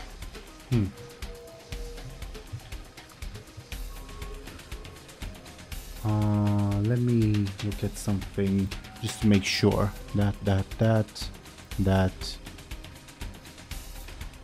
Okay, 2 more things. This will be a very complicated boss fight, complicated by the fact that there's a bunch of people in it. So, I guess some things that you don't know will go first. So let me see. For, let's say, Benjamin, where he shall fall.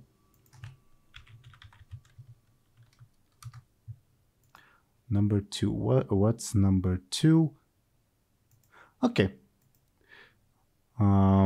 Please, who was it? Zoran, don't move your thing. Sorry. What? That's not my thing. That's the other one. Those two are in. Those two Lyris. There's only one now. Oh yeah, where's the other one? The other one was on the screen. I moved the second one next to it, and I moved it back. Okay, there we go. Well, I put another one there. Okay. So this will be. No, actually, I guess I'll review it one step at a time. I think that would be the easiest, as. Well, I should have done it the other way around. Either way. Benjamin, you will be in this room for this round with this lovely individual. oh no. Okay? As he appears and says, did you find our casino not to your satisfaction? As you find yourself alone with Ishnodores. I mean, it's kind of predatory, you know? Oh, it's a casino. Well, you know, probing people's memories and creating doppelgangers is a bit above the pay grade of the usual casino. Ah, yes, the masters were quite insistent upon that, and the rewards they promised were quite apparent. You know, referring to master is also... He'll punch you in the face. Harmless. Oh, okay. I guess I'll try to, like, duck under his punch. Give me a quick... he is also doing a quick attack. You tie, meaning he gets an advantage. Oh boy. Okay, that wasn't very funny. Well, your turn. But above board, it's not your turn. It's someone else's turn. Who shall be 1, 2... let's see. I need to... Sorry, it's very complicated. I just need to make also some notes. Okay.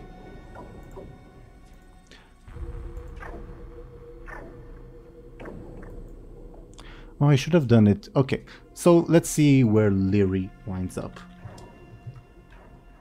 A D3, what is a free? Okay.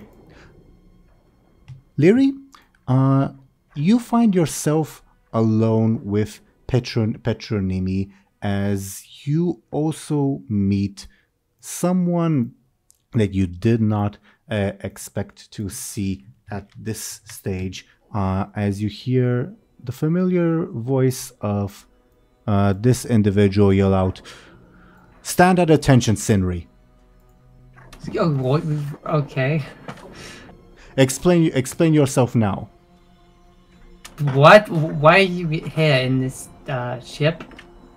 Take several steps before you. I asked you to explain yourself and stand at attention. I was doing what you told me to do. That answer is not satisfactory, as he will attempt to swing at you with his sword. Now, how do you try to figure out that this isn't the real person, Zelrin? Probably by the fact that he is swinging at me randomly despite making an agreement like the other day. Sure, give me careful or clever. Difficulty 2. Do I still have my stun? Or did I delete it? I think I keep thinking about my stun. Let me look it up again.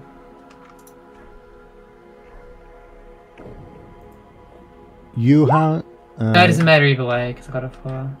You do have the stunned mad villainy, either way. Okay, would that count? If it's like a yes, magical it's magical phenomenon.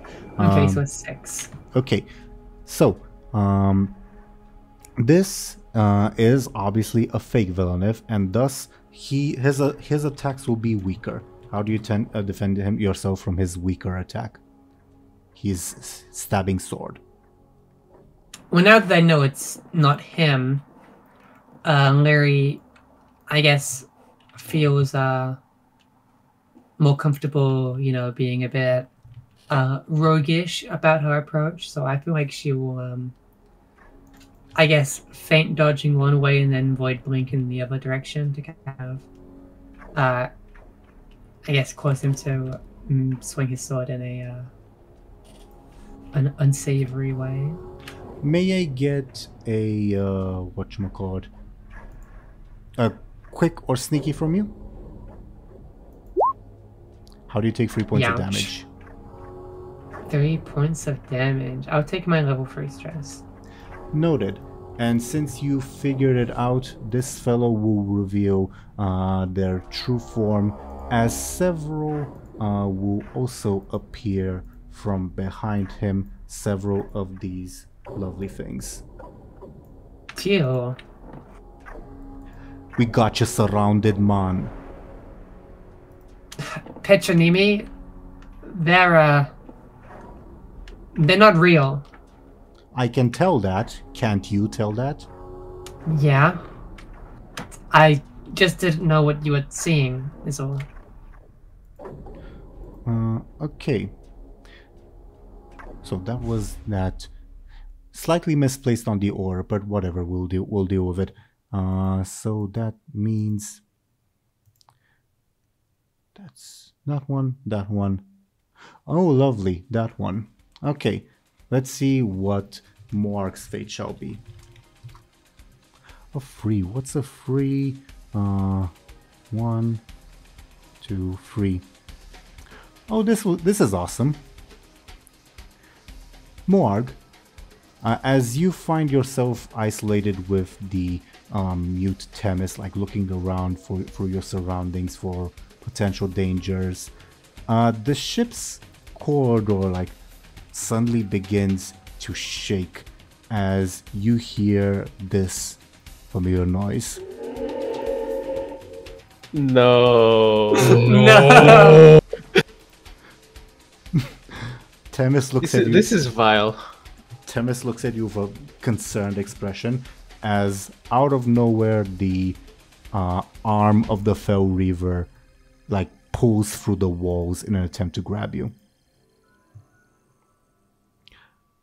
How? I think Moarg would start to run.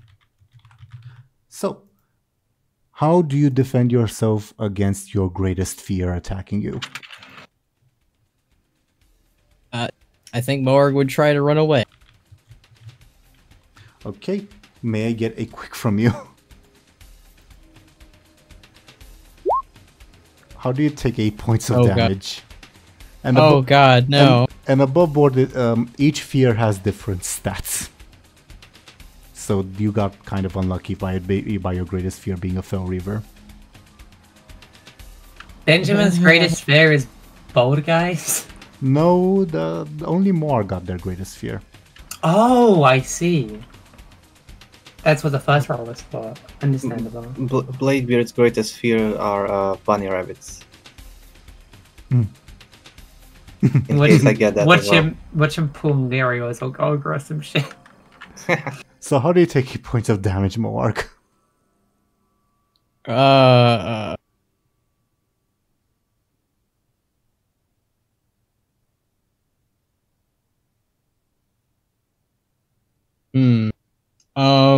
You should have said your greatest fear was a squirrel. Well, you're the only one I asked, Benjamin, because I thought, okay, for everyone else... Oh, right, you told me that, yeah. For everyone else, I think the answer was obvious. Thompshire was the only one I asked, because that's the only one I couldn't figure out who their greatest fear is. He's too cool.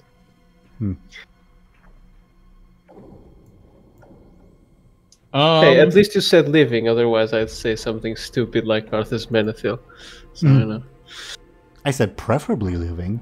I'm so glad you said that. Otherwise, it'd have like plus 20 forceful or some shit like that, and I'd just vanish. I would like to re-roll then. What are you invoking? I will invoke. What's a good one? You have above the inspiration, Ben. What's that? I know. You have buffed it. Oh, okay. I was looking at it. I've been saving it for a special occasion. Demon Within? How would that help you? I assume the demon has knowledge on the Fel Reaver. Okay. That Moarg could rely on. Give me a reroll then, if that's what you wish. As the Fel Lord says, do not run from it, resist it, you fool. Does that mean I don't have to do it quick? No, too late, but...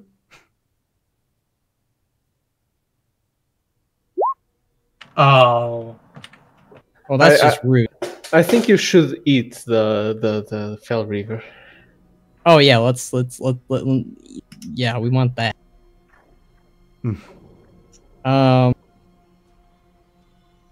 Who? I think I forgot to mention that I made this dungeon much harder than the previous ones. That's very reassuring. Especially after we spent the last session just having fun. And also you wasted a bunch of fate points with the card pulling. So, should I use the pants to go back? How would you know? Yeah, we have not determined what you will see in this round. Maybe you'll see something harmless, which is entirely possible, by the way. Oh, nice. I guess I'll take a level 2 stress and 6 consequence, because I don't think I can really outroll this 8. I'm so sorry. Yeah, I guess next time you'll have to like try to grab the Fel Reaver's hand or something like that. Yeah. You have to Metal Gear Rising it. The demon within told you to stand proud, I guess. So, it grabs you and you feel pain, but what's most damaging to you is just reliving this trauma of being constantly chased by this gigantic fucking machine, and that's your level 6 consequence. You, like, pretty much for a long while until, like, you reach, like, a major milestone and that, every time you hear, like, a machine, you, like, twitch. Like, oh, is it a Fel Reaver again, basically. Okay. You know, real unfortunate considering Bladebeard has a crew full of literal robots, but... Yeah. Well, they're not really robots. They're, like... I don't know, they're earthy, or stony, or metally. And as for Bladebeard, what he will encounter... Oh, Bladebeard, you find yourself alone with Karigosa. Oh, hi. Hi, where's everyone else? I don't know. Do you know? No. Above board. I guess it's just the two of us. Above board. To defeat this encounter, basically there's 2 bosses. And, well, there's multiple encounters, but only 2 bosses. One of them is Peter Turbo. The other one I have not revealed yet, because the dice have said that I'm not going to reveal it yet. Whomever you beat, like say you get to the point where you have the option to choose. So to say, whomever you beat will have implications later on, but you only have to defeat one. Make sense? Scary, but yes. So if you defeat Peter Turbo, that will have certain long-term implications. If you defeat the other one, that will have different long-term implications. But short How? term, He's is it the literally- same? Who is Peter Turbo's implications? You're just some bold ship guy. Eh, I don't know. He also has a billion clones, so I guess that's important. Yeah, you saw another Peter Turbo on like a random Alliance vessel, for instance. Either way. Yeah, I should ask him about that since he's here. Either way, going in the initiative order, Peter Turbo has had their turn, so as the fear encounter, meaning it's Benjamin and Lyri's turns. Well, I guess I can go first. So, you got a brother or something like that? Wouldn't you like to know? I saw him, you know. He kind of sank with his ship. I am Peter Turbo. He was Peter Turbo. All of the employees of this casino are Peter Turbo. Does that answer your question? How does that feel with your, I don't know, sense of self? Perfectly fine. Fair enough.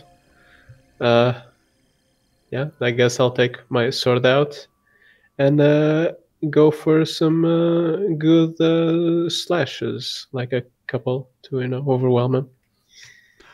Sure. Give me, I guess, a quick attack.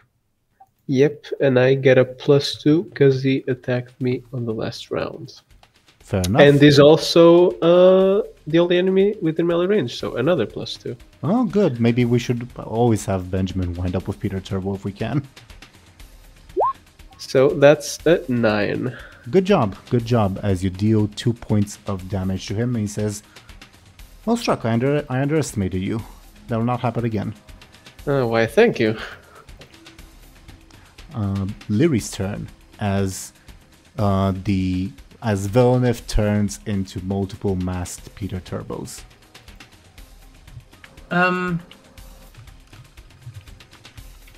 Lyri will, I guess, void blink around them before, I guess, suddenly teleporting behind one of them and stabbing them in the back with her daggers. Give me a quick or sneaky, your choice. So 6. 6? Oh yeah, because if you're stunned. Okay. Yeah, you take out one of them. But may I get a clever from you? Sure. Does my stun apply? Yes. You get the inkling that these are probably endless, and probably the best strategy isn't to try to beat them, but endure them, and like, if you wind up in the Peter Turbo clone room, maybe make advantages for when you wind up in a different room. Okay. Petronemi, looks like I think they won't stop coming. What is this? This is bizarre. Whatever it is, we should work on staying on the defensive. Okay, I'll take your word for it. On Kari Ghost's turn, as she's alone with Bladebeard, says, don't think the others are doing well. We should take the time to focus and, well, for me, I'll gather up my power. What do you want to do? I'll try to break us out of here. Okay. On Kyrie's turn, she will try to create an advantage channeling her magic, and she will succeed.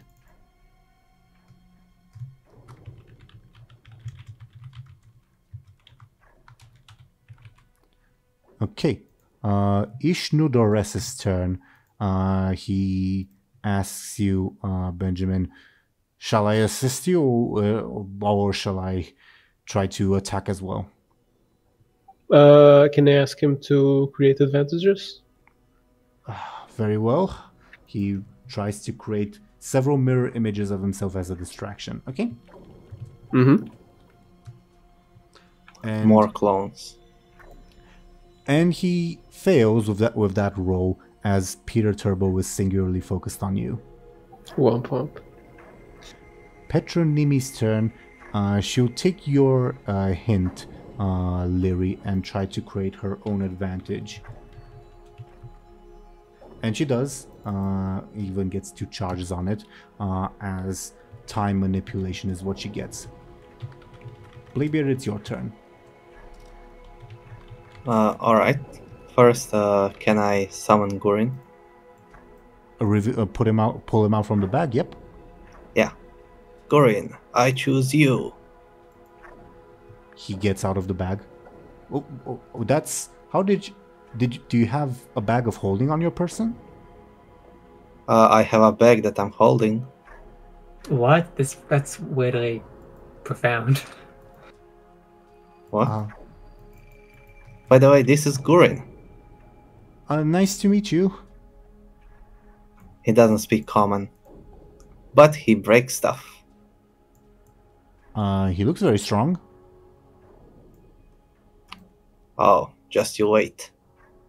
And I would like to activate my arcane saber. You do? And, How did you find something like that? I can I can feel the power of the magic from here. Says Kyle. Oh yeah, it's pretty impressive. Let's see if he can cut through walls. I can tell. You cut through a wall and you find yourself into another empty corridor. I don't think you can brute force your way out of this place. Well, not that way, I think. There's always a way to brute force out of something. I don't know. I think Bladebeard will just keep like destroying walls. Sure. Do you think that translates in any way to game mechanics, or? I don't know. Can I create a forceful advantage? Pertaining to like the destroyed environment, or you being tearing wall downy? Maybe like because he's being like he's already on like fighting already on edge. Okay, yeah. I can see forceful. Careful for that. I'll go with forceful. And yeah, sure. Difficulty 2, I think. Yeah, you gain your advantage. Barrel. Do you have a name for it? Let's call it Arcane Saber. Okay. Also, the book gave me like some bonuses, right? Is this book? The light book? Yes. Oh Gave yeah. me like 2 advantages when I'm defending myself. Does this also have like an effect? Good point. of Good some point. kind? It should be a very powerful artifact. So I'm definitely willing to grant it to you. How about, since the book was like defensive, this can be offensive. So like once per session, I will give you like 2 advantages that you can use on attacks. Awesome. I like it. We should come up with a name for the thing. Does it have a name in the game? Yeah. Probably, but it's like related to the brokers and Shadowlands. Yeah. And this is arcane stuff. Let's say Arcane Saber. Oh no, actually, Just call it like, what's that guy's name again?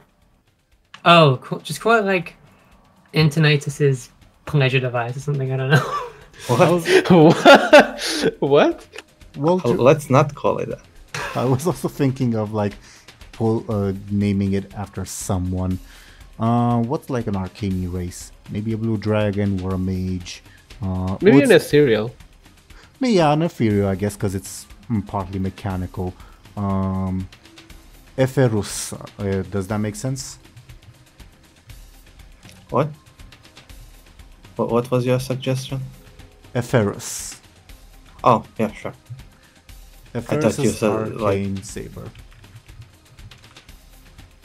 Alright. Here's the advantages over here, okay? Alright.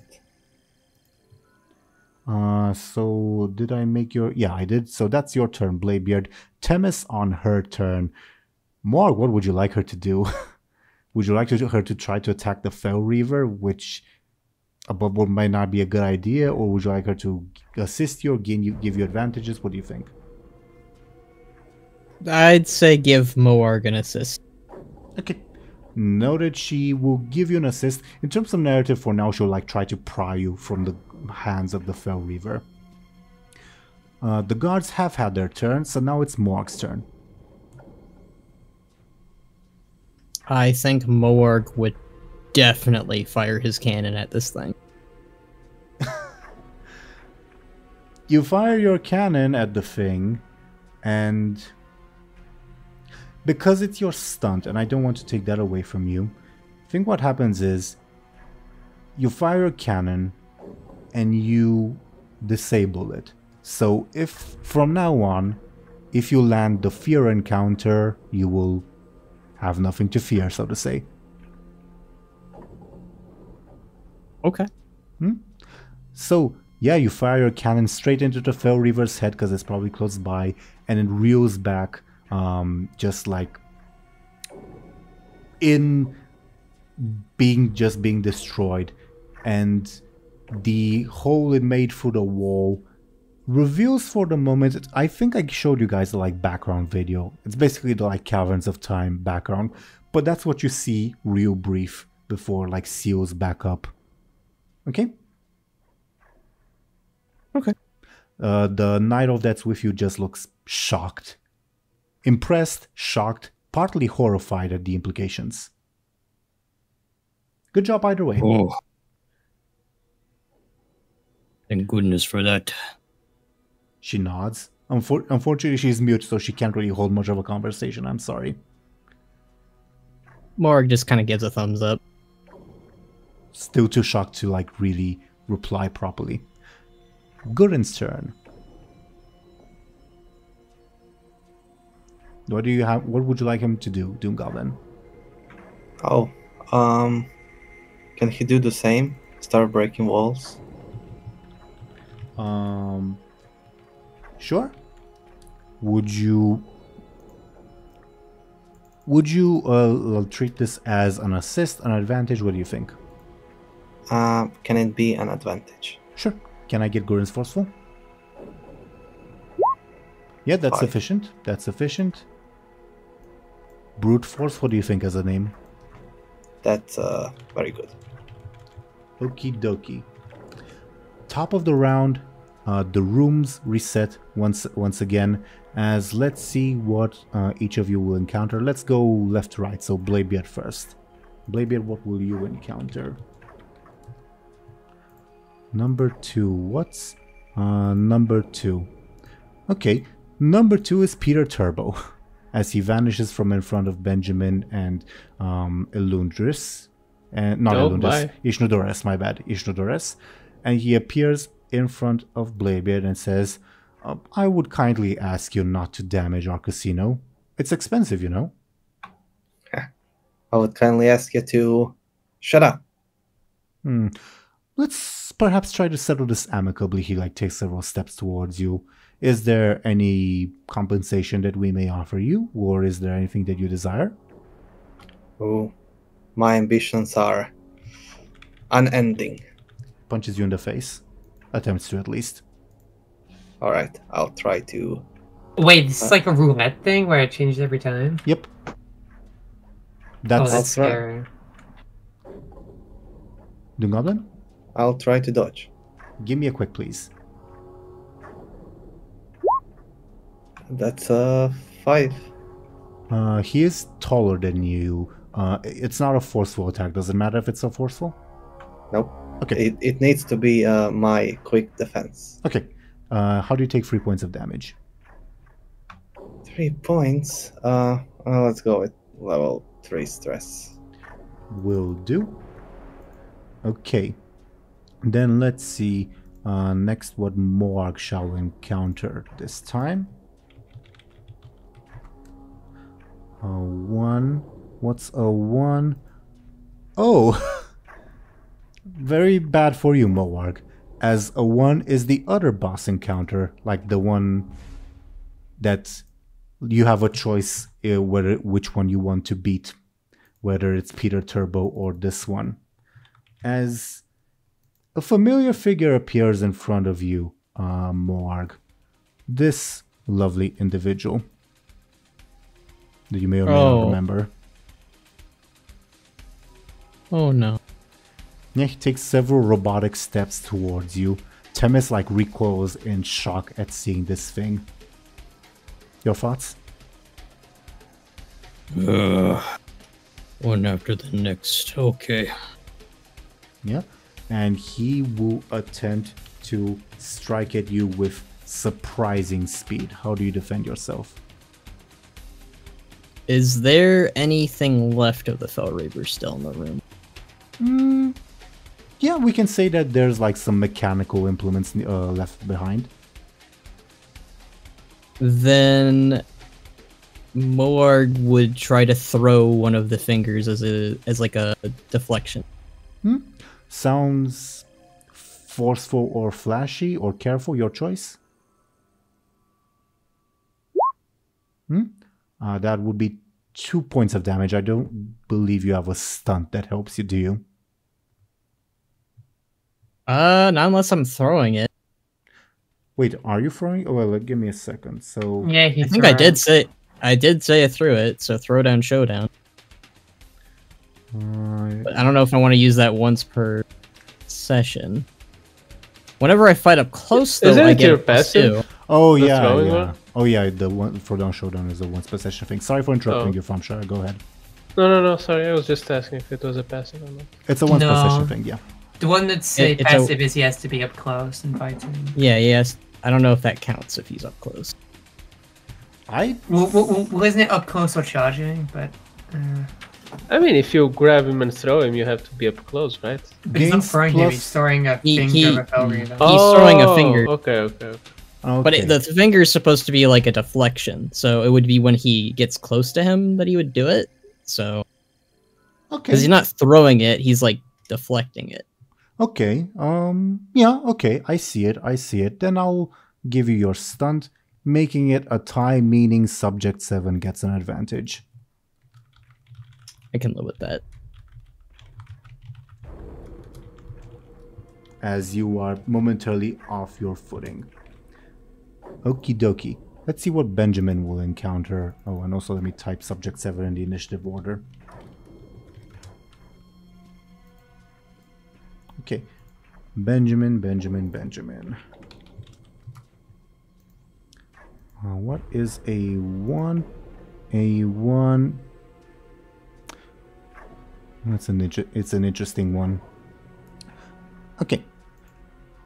Benjamin, you hear the voice of your father say, "Benny, what are you doing?"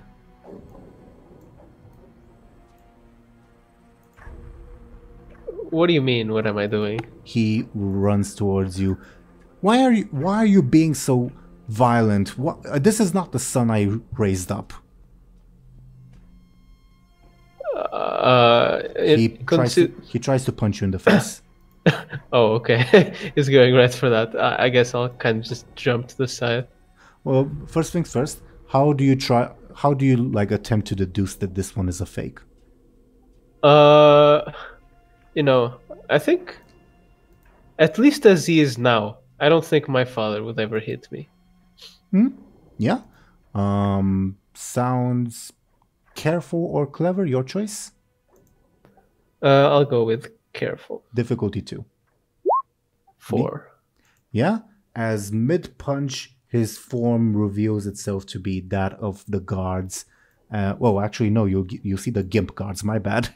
As several more of them reveal themselves and say,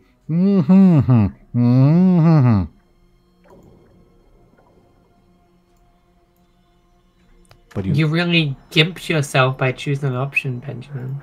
Look, we've made this we've made this misunderstanding clear, okay? So still, how do you defend yourself from their punch? You said you jumped, correct? Yeah. This is a forceful attack. Feel free to give me your quick play and your stun will apply. That would be a 7. You get an advantage. Do you have a name for it?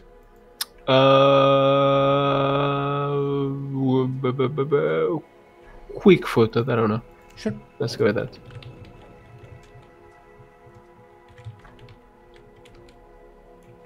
Done and done. Okay. And let's see what Lyri will encounter. What is a 2? Oh, this will be fun. It's the fear encounter. So It's Dark Lyri. no, it's like I gave it a think, and based on like how you played your character recently, Lyri, I think this is someone that you would fear. But feel free to correct me, and we can put in someone else, potentially someone more dangerous if you'd like. As Are you saying he's not a dangerous person? oh, it's definitely a dangerous person, but there could definitely be more dangerous people out there. As you hear a familiar voice from behind you say, "Now that is the beacon I know." No, this dweeb. I thought this was going to be Bladebeard. Well, to be fair, a lot of the times Bladebeard attacked her, that didn't happen because time reversal. But if you fear someone more, do let me know. I can replace him with someone more dangerous if you'd like. No, I'm fine with this guy. He's a dog. He's a dweeb. I don't really. I'm not gonna argue against this, considering Bud got a fell reaver. You shine like a beautiful beacon of darkness. Come here. I will turn your friends against your other friends again. Lyri kind of recoils. What is this thing, says Petronimi? It's probably some kind of trick. Oh, you mean the race? No, just the magic coming from it. I can show you firsthand. How do you defend yourself from a void bolt? Lyri will. Oh, that's an awful roll. Lyri will quickly, I guess, roll out of the way. Give me a quick, please. You do? Yeah. You do so. Okie dokie. Peter, Turbo, Subject 7, and the Fear Encounter have had their turn, so it's Benjamin and Lyri's turns. I'll let Benjamin deal with the gimps first. Yeah, since I'm kind of... Would you say I'm surrounded? Or in the process of being so? Yeah, I would say so. And they, I mean the entrance, yeah. And like they said to Lyri, they also say, Yeah, of course. Then I guess I'll farm some advantages by kind of, trying to keep my distance from like the approaching hordes. Take off your inhibitor rings. Yeah. Mm-hmm. Yeah? Can I get careful from you, I suppose? Does my stunt apply or not? What for? Which stunt? The one for careful. About noticing your surroundings and whatnot. Not from the way you worded it. You said you mentioned like keeping your distance, not. Okay, sure. Hmm? I got a 4. You do get your advantage. Do you have any? For it? I guess we can add another charge to the quick footing. Makes sense. It's about keeping distance. Makes sense to me. Lyri's turn as Hartep says, "Well, do you enjoy the power that's sleeping inside of you?" It's just another trap. We should stay defensive until we get a chance to strike it back. Are you sure? I'm coming right for you. Shut up. Smiles. Your turn. Okay, Lyri will Where are we again? Like just in the hallway? Or Yep. In an infinitely looping hallway. Like I would say if you want, because your like little picture has stairs in it. There could be stairs. It would just lead to more hallways. I guess considering that this guy's pretty slow, Lyri will use her void blinks to kind of gain some space between her and Hotep, and I guess kind of almost like obscure his aim, because now he has to kind of shoot down this this hallway, which is sure it's kind of easy, but it's more difficult the further away you get, because you know targets can move and stuff. I take it as clever, quick, or sneaky, your choice. I'm gonna go with sneaky just because good old reliable. Sure. Your stunt would apply, you gain 2 charges. I guess I'll just call it Shadowy Steps, because I void blinked all the way out there. Says, now that's the beacon I know. From behind the like smoke screen. Kyrie's turn. She I think will continue channeling her magic. Let's see first if she figures something out. Okay, she does. And she uses her magic, and all 4 of you can hear Kyrie's voice like reverberating through the illusions and the whatever's going on. Says, I don't know exactly what's going on, but I can lend you my magic, and above board, any advantages she creates, you guys can use. Okay? And she gets 2 advantages on that note. She's so powerful. And that's why she's an encounter in and of itself, and she's not going to be stuck in a room with Peter Turbo or Subject 7. Anyway, Ishnudor's turn. He looks at you and says, do we fight them? Do we... No, there's too many of them. We're better off being defensive till... will they swap again? I hope so. Seems that way. This place it's horrifying. Is this what my father had to deal with? Sometimes. Let's see how he does. Yeah, he does create 2 advantages. What should we call it? Channeled power.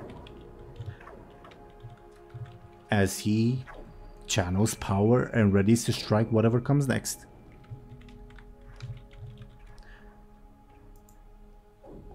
Okie dokie. Petronimi's turn. She says, I'm guessing I don't go after him, right? Yes, just keep buying time. If it swaps again, we might be able to strike at the puppet master. Haha, buying time. Very funny. Yeah, I think she'll say very funny, but she will follow your indications. And she does get her advantage. Okie dokie, Bladebeard. Alright. Bladebeard would like to use Mind Crush on the bald guy. Okay. Okay. Yep.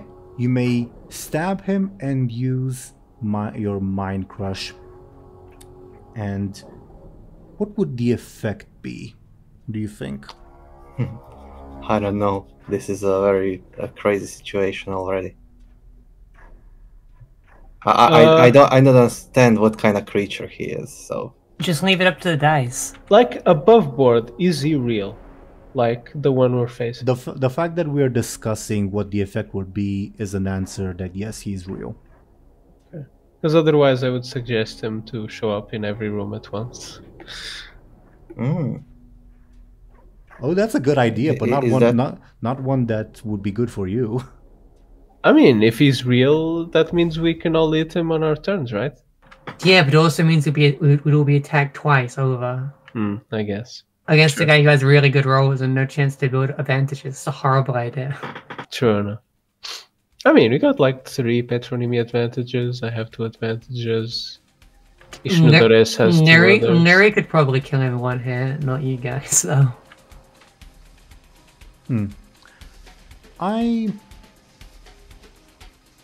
I think, yeah, and that's what I think. Again, there is as I mentioned, he is one of the bosses along with Subject 7. If you were to leave him alive, he would obviously do something. If you were to leave Subject 7 alive, obviously that one would do something. We can kill them both, right? Above board, I would just say, when you beat one of them, the encounter will end. Okay. I mean, Subject 7 is a robot, so I guess story-wise it can't be that bad to leave him alive. He's a strong robot, though. Yeah, but Peter's the dude. He can think, he can hold a grudge. No, he's and all not. that. He's a puppet. But he's a personable puppet if he is a puppet. You know what I mean? I will say Peter Turbo is a dude. And See? that's... The other dude's a dude as well. Now, DoomGoblin, let's resolve what should the effect of your stunt be. Let's see. I like when I did it on the blind erotic Naga. She couldn't use her like fate points, I believe. That was good. Oh, no, it wasn't that. She attacked randomly, that's what she did. The blind erotic Naga, as you put it. She attacked randomly, including her allies. Yeah, most of them do, right? Yeah. I'm perfectly fine with the like in-game effect being I'm unable to use my fate points, as he, I guess, just loses the ability to focus and just becomes mindless killing machine. Embrace the madness. You're gonna love it. He says nothing because he is just in kill mode at the moment. He's only killed before. He punched people like 2 seconds after appearing. Pretty much. Still your turn, Bladebeard. I'll then attack him with my arcane saber. Try to cut off a piece of him. Sorry, I was taking a drink of water. Yes, that sounds like a forceful roll. And since it's a bladed weapon, it would... Is it a bladed weapon? It's a... Well, I don't know how the actual model looks, that's why I'm... Well, blade is made of magic. Well, is a saber a bladed weapon? It's more like a fencing thing, Yeah, a right? saber is. No, a saber can be like a... depends on the saber, I guess. I would say it's a bladed weapon. I'm looking through the Discord. Did any of you post it so that I can have a friend? I was going to... I have it in my Blender files somewhere because I used it for a random. I'll do it when I end my turn. Okay. Either way, 3 or 5. That's not sufficient to break his 10. I sent a picture on Discord. Yeah, that thing. Let me see. Oh yeah, It's a blade. Yeah. Your stunt would apply. Yeah. But alright, guys, what should I do? Should I use like Kyrie's advantages to deal some damage, or I think your roll's too shit. should I reload? He also got a very good roll. But yeah. I don't know, we got the 3. I'm not sure reroll is. It's like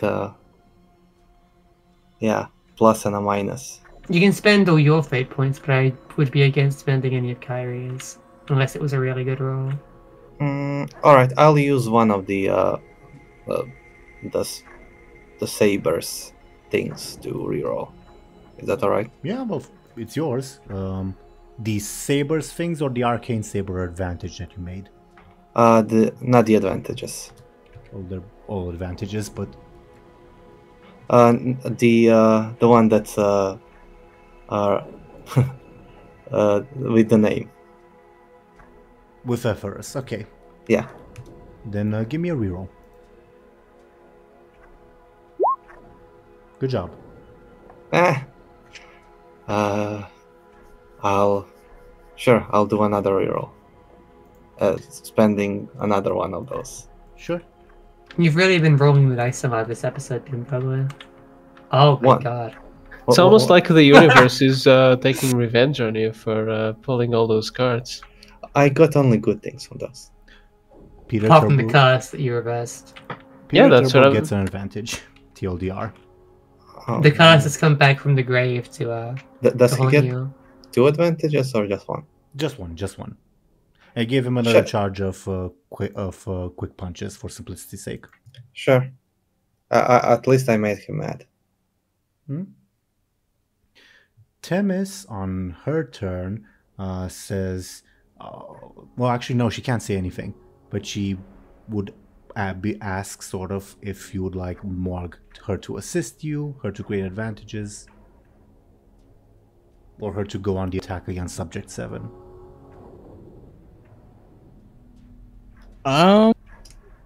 Probably still assist him. Okay. The guards have already had their turn, so now it's Morg's turn. I'd say Moarg would now move to throw this finger on top of the robot with Throwdown Showdown. Okay, let me check the wording on your stunt. Once per session can throw... Oh, that's not good. No, you can't do Does that. that not Noah. count? You can't do that because Even if the stunt says you can throw a player or an NPC. Robot bits are not NPCs. Okay, robot bits. So can I throw him instead? Yeah, you can throw Subject 7 instead, yeah. Alright, I'll do that then. Okay, sounds... it will be a forceful attack from you. Let's say I'll give you a +7 bonus. What do you think? Alright. Let's see what happens. So you have a 14 to his 10. Okay. Alright.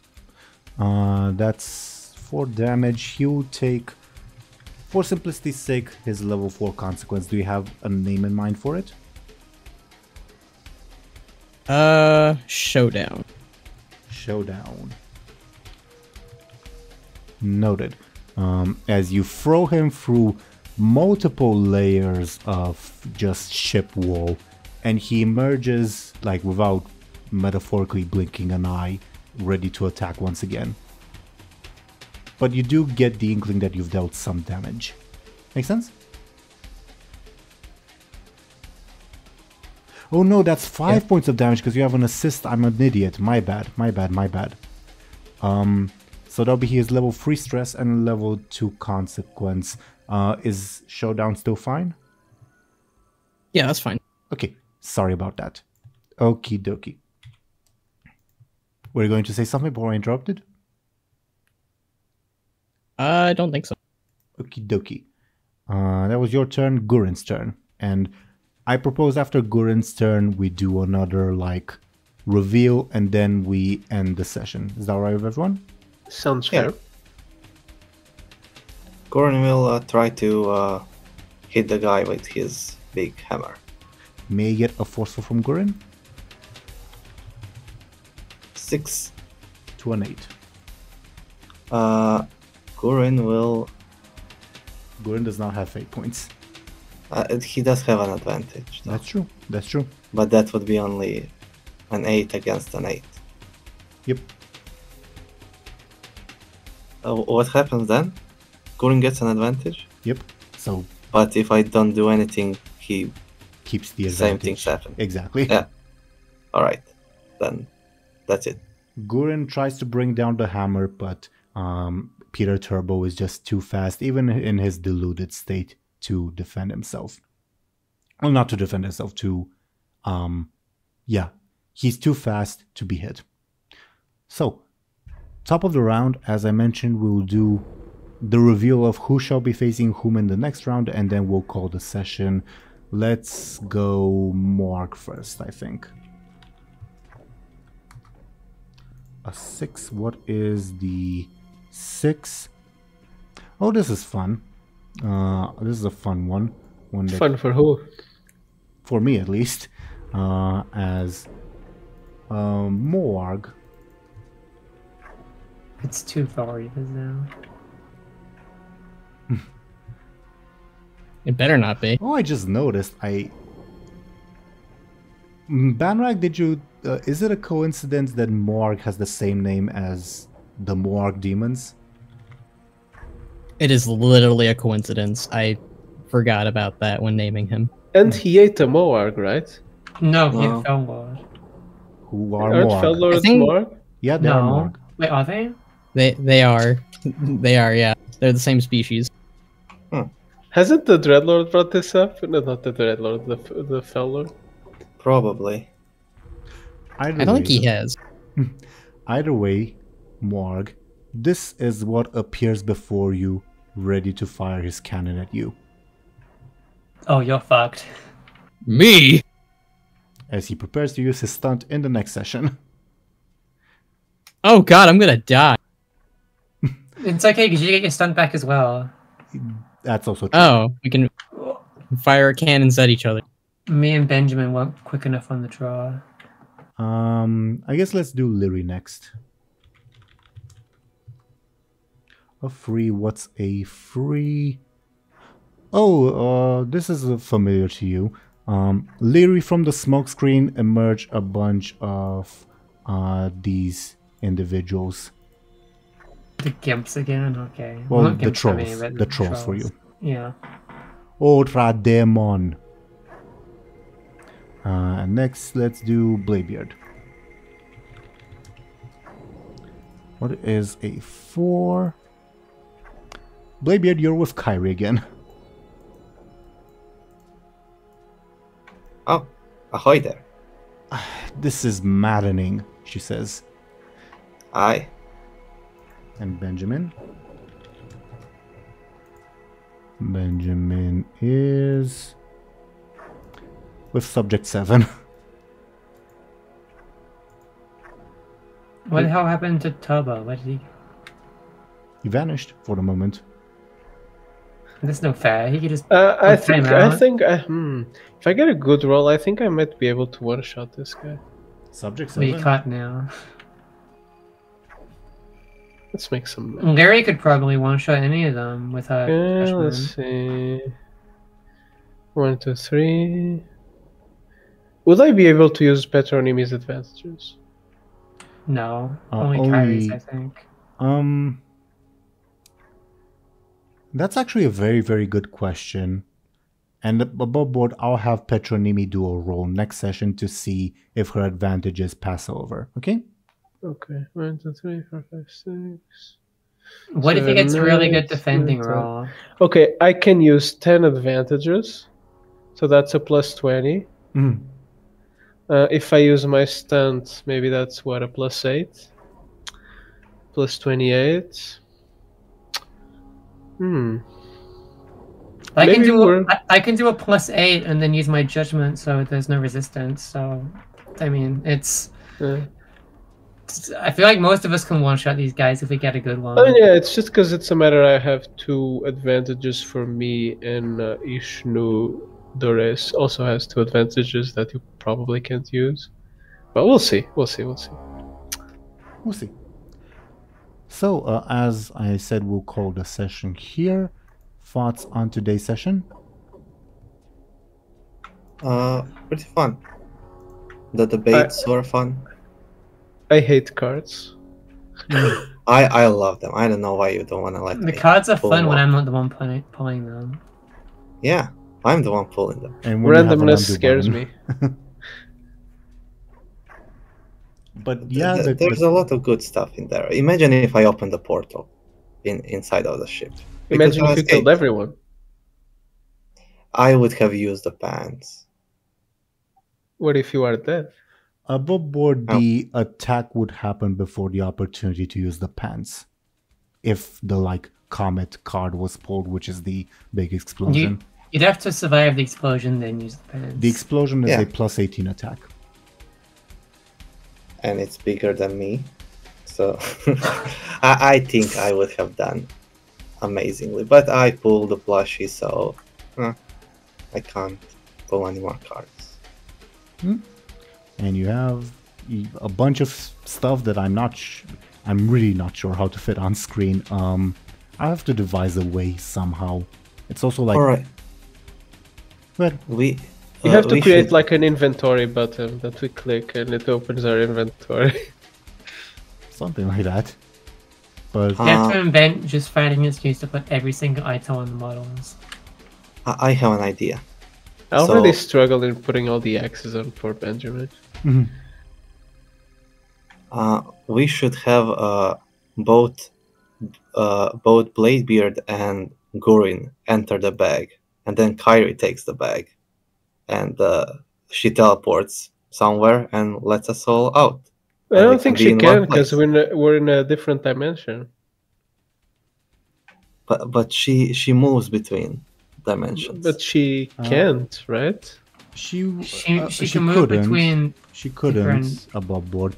And like there is actually a novel about precisely a blue dragon, Caligos, being trapped in an alternate dimension and he can't teleport out of it. no, but No, she- he means moving between a room and then dropping Bladebeard But and Duran. I mean, into the she'd need pod. to be aware where the other rooms are, which she isn't. no, but But she she's will getting be moved teleported between them. randomly. Randomly, she'll get Like- the bud, let's say, and she'll Be able to open release up the everyone bag. in bud's room, I guess, sure. so we can group up. But would that just mean the other encounters just group up in that room as well? No, just one, I guess. It One would- encounter per room. It would also be kind of random because it's also entirely possible that Kyrie just never winds up with any one of you again. Yeah, it's a risk, but I think that the reward is pretty good. It's strategy. You may do it, you may not do it. Either way, let's leave it for next time, I guess. Just an idea that I just got.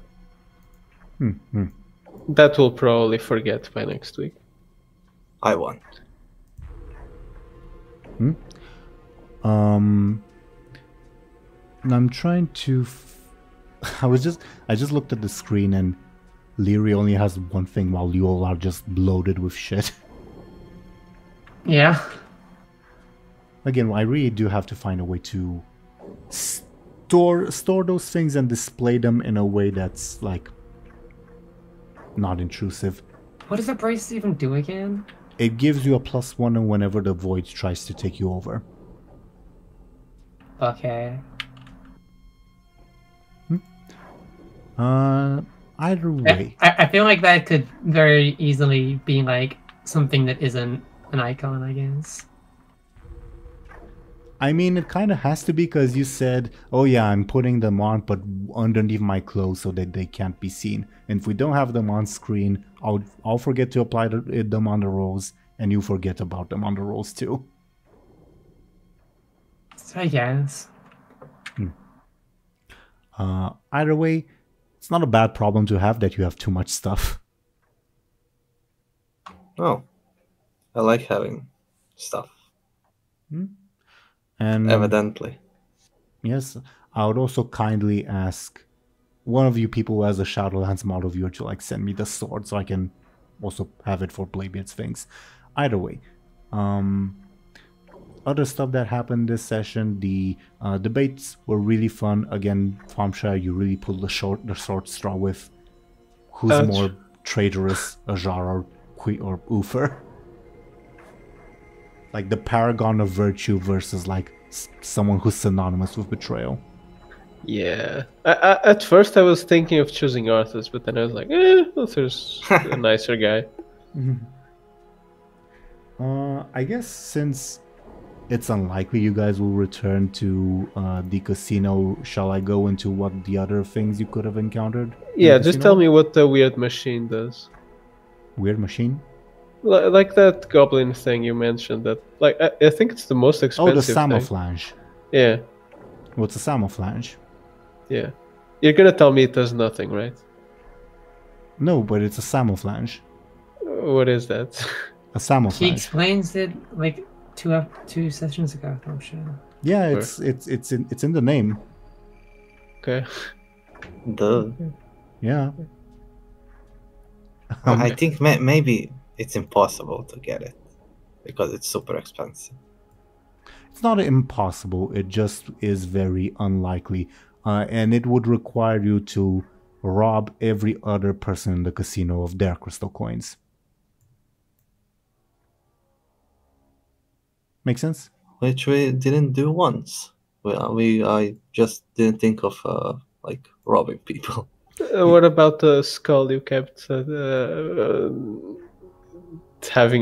to have a spy?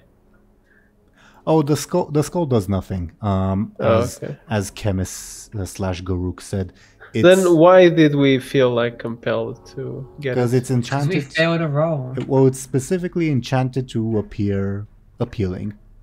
Oh, okay. Yeah, I thought that it would. My theory was that it would keep that effect even when we buy it, so everyone would want it. I Mhm. thought that was the effect. Oh yeah, you're right, DoomGoblin. You're perfectly right.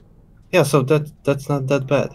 If we get to some guy that we need something from, and maybe he fails, he's careful, and he will give us something in chase for the skull. Yeah, but it's also 953 crystal coins, which is 2,200 gold. I think it was the mammoth was a good purchase. Hmm. So yeah. Can the mammoth fight? No. It's just purely transport and vendor trash, right? Yeah, he disappears when you get hit. Well, if we ever get stuck in Netherstorm again, at least we'll have a faster A way fast to get mount, around. yeah. Yeah. The Fell Reavers won't catch us again. I don't remember how Oh, many... we can't mount in combat, can we? Correct. No. I don't remember how Ouch. many whatchamacallit passengers it has in game, but I think for it's... our campaign I'll say it can carry all four of you. Yeah, I think it's only 2 passengers. Not sure. Yeah, but that's including the vendors. We can just kick them off. They respawn with it anyway. It's 2 passengers and the driver. 2 passengers to drive. There's also 2 seats for the vendors. We can just kick them Oh off. They yeah. respawn. Oh yeah. Aren't the Really? passengers in the place of the Yeah. vendors? I don't So you're think saying so. 5 people? No, I think it's just 3. Yeah. Aw. Either way, Yeah. it will be able to carry all of you. That's my decision. Awesome. I do wish you would have gotten Strongworks glasses. I think that would have provided for a lot of fun. Yeah, they were pretty good. Other than that, let's see what else I can reveal for the casino. I predetermined that Chemist would have a mummy. That was not like a spur of the moment. Oh, Lyri's gone. I better like help you guys. No, I predetermined that she would. Did she mention how she won it? Nope. But if you How did she win it? good question.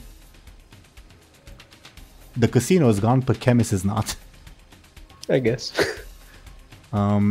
As for the other 2 potential arena fights, it would have been either a 4v4, and I would have asked you a question of, also another rapid fire question of, tell me someone you dislike, and it would be a 4v4, and yes, it could have been like a Fell Reaver if that's what you disliked. The other potential arena fight was a mirror one, just like the one Bud is in. Or Swimmy Swimmy. was fighting himself. So yeah, they're yeah. reusing assets essentially in the casino. A little bit. Wow, cheapskate. What else was there in the casino, you saw that, you saw that, you saw that. Was there something like if we clicked a certain like board 100 times we get a mummy? No, but if you would have instead like straight up attacked the goblin in the beginning and beaten him, he was a pretty difficult fighter above board, but if you had beaten him, I would have revealed the path towards the manager.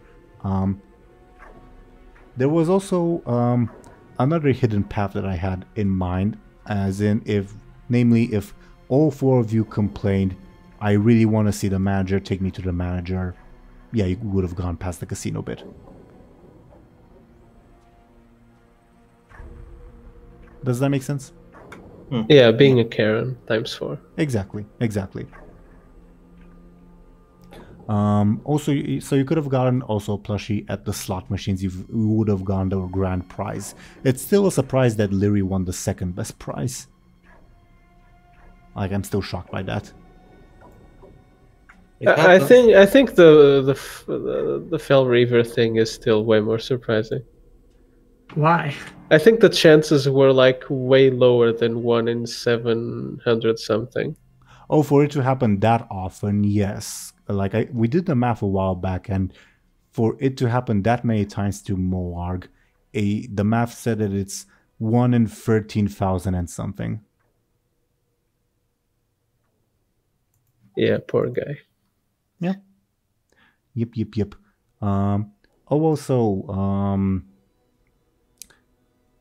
I dropped a hint about Chemis's or Garuk's, I guess, past life. Hint. Certain connection with certain important lore. Don't know if you. Oh yeah, Ashbringer. Yeah. It was made from a rock that he had. Yep. And looking to see. Oh, and you did miss one thing, but that's partly because Lyri decided to bail early. So I guess we'll deal with that later. I will not say what it is because it is possible you'll see it again. That's the casino. A very bizarre but also cool place. To quote Jeb Bush, please clap. But yeah. And now you're in a very crazy boss encounter. A pretty difficult one as well. And the next one and final one probably be even more difficult. But wait there's another boss fight? Oh god. I thought I already... Wait, you did next one and then final one? So there's 2 more after this? One more. Next one, final one is this. Okay, I get it now. Nexus Lord, probably. He was in the background. Yeah. We'll see. I'm not sure if the viewers saw that, but yeah. No, I really doubt they did, because if you guys didn't and you had like the full screen in front of you, I doubt that like downscaled video on YouTube, they like really like zoomed in that much and it like showed that in that high quality. Yeah, I didn't know if the reveal was recorded, but yeah, no. There was an Easter egg Teeironor hid with the Nexus Lord was in the background on one of the papers, so he's probably somewhere here, lurking. Maybe I hit it too well, because above board I asked the like Legacy of the Rimland people if they saw the Nexus Lord, and they're all like artist people, so I kind of expected that maybe they'll get it, and none of them got it without like me pointing it out. Show and Tell kind of got it, like she noticed something but she wasn't sure what. So I don't blame any of you for not getting it. Apparently 3% opacity is nowhere near enough. Go figure. But yeah. Also, what DoomGoblin did may have implications with Peter Turbo. I mean, by using your stunt on Peter Turbo, it will definitely have implications on like if Peter Turbo is the boss that you leave alive, what happens then, if that makes sense. Yeah, there is one of the reasons why I came up with that stunt is because way too many of our enemies choose to run away or like surrender, but they run away, right? Gameplay wise. And I kind of didn't like that, so Just if I make them them. mad, What did you say, Zeren? Just Juba them. Mm. Or that orc we didn't like, who we Anakin'd. I feel kind of bad about that, but Why? Just because she was after Benjamin doesn't mean you have to I don't know. kill We her. cut off both her arms. That's pretty fucked And her up. legs. We didn't cut the legs, did we? And she You kept did. fighting. And she kept fighting. No, we just You- took the arms. I No, don't remember the you, legs. you chop one of the arms and Lyri chopped the legs. I'm pretty sure we Anakin'd her. No. Yeah. No, we didn't. Yes, we did. We Anakin'd her. Podcast. I'm telling you. Oh, God. Oh no. she'll be back. And I mean, after the explosion, she really is Anakin. Oh, God. Yeah. Oh, Wait, explosion? Explosion? wasn't there an explosive on the ship? I don't think it went off because Ye- Swimmy missed. If you remember, I rolled dice while you guys were going away. The explosion did not go off. Oh, okay. Meaning that yes, they'll show up again. Yeah. Yeah, they'll probably follow us through the bay. Yeah. And considering we were in that room for like 10 seconds, And- it's probably and been she- like and she'll- 5 years she'll- outside. She'll be the new person strapped on the front of the ship. Yes, you never know. Those 5 seconds we talked in the room is meant it's like 5 years have passed and the Blood Cell Buccaneers are attacking and the Horde's there as well. And, Oh, it's. I swear very to God. and the ogres are all dead. I swear to God, if we come out and there's a massive time skip, I will kill someone. Only if you lose. Okay, let's not lose. If you lose, I'll put you in the Shadow of the Hedgehog test tube. And I leave mean, you if, in if we lose, we'll come out in the Shadowlands. It's even worse. there. No. we'll come out and there's a big hole in the sky. I guess we'll see. Oh, by the way, what is that red star? Red Star?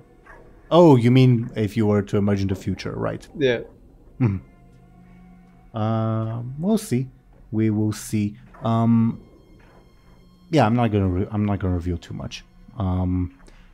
But yeah, do you all have any other thoughts, or I guess maybe questions for me? Maybe I guess regarding the casino or whatever, before we go into our shoutouts.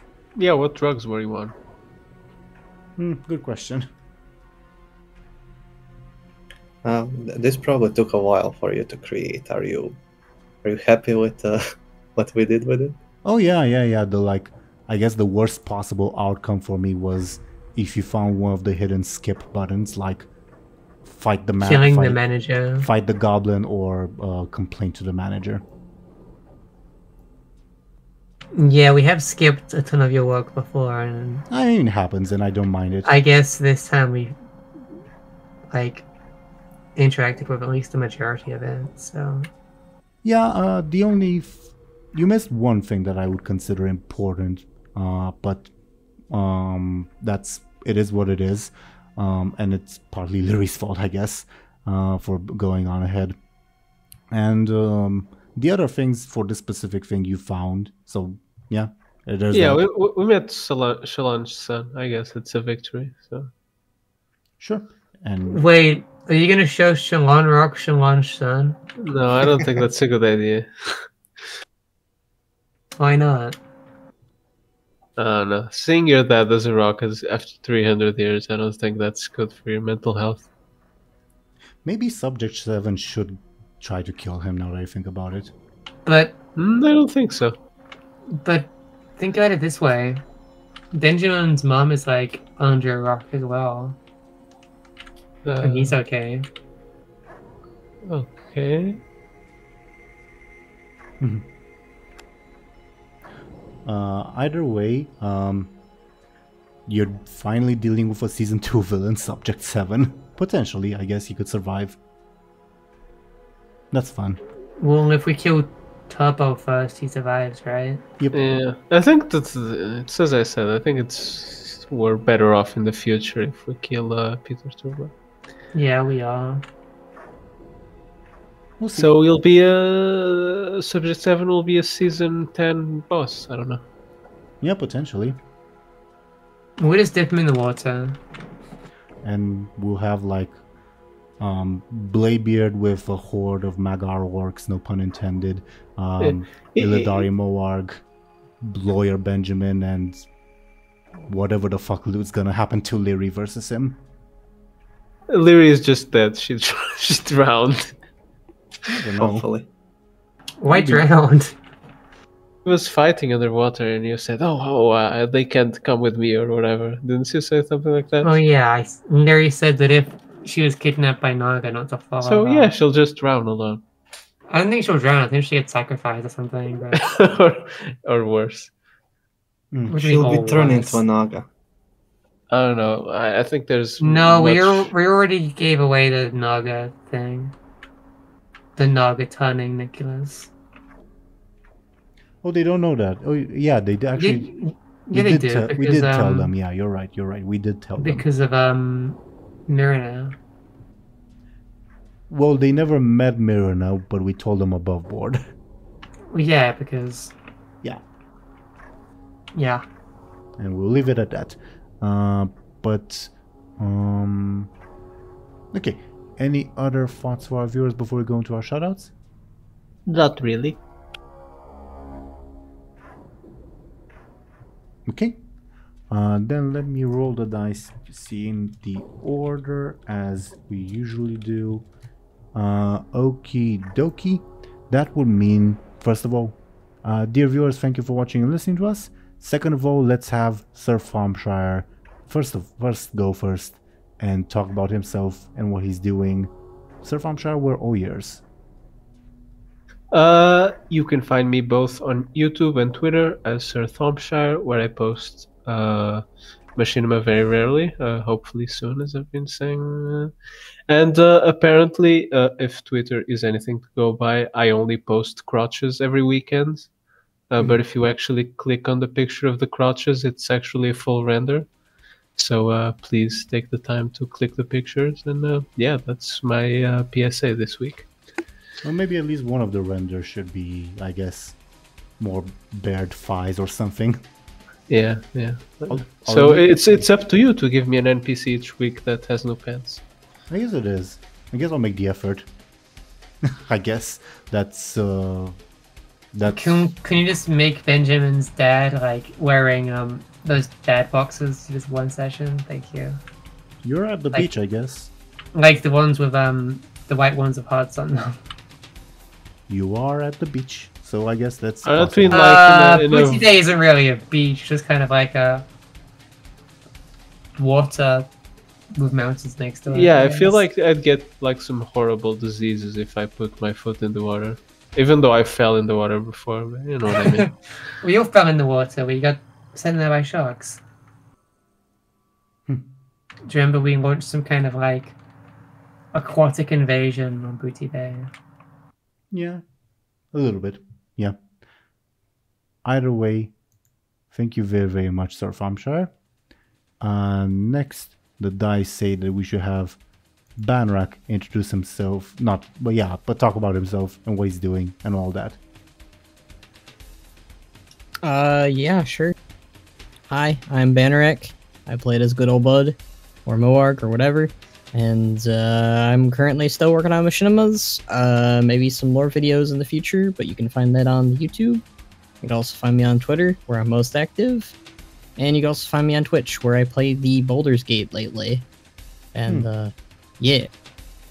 That's awesome. How many hours has it been? I'm curious.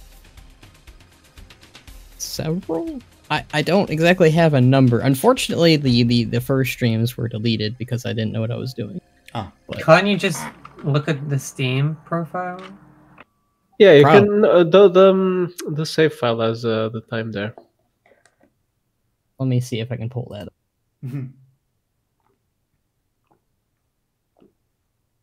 Well, either way, it's a game that I'm sure you enjoy and is very, very fun to stream, I imagine. And I would Oh yeah.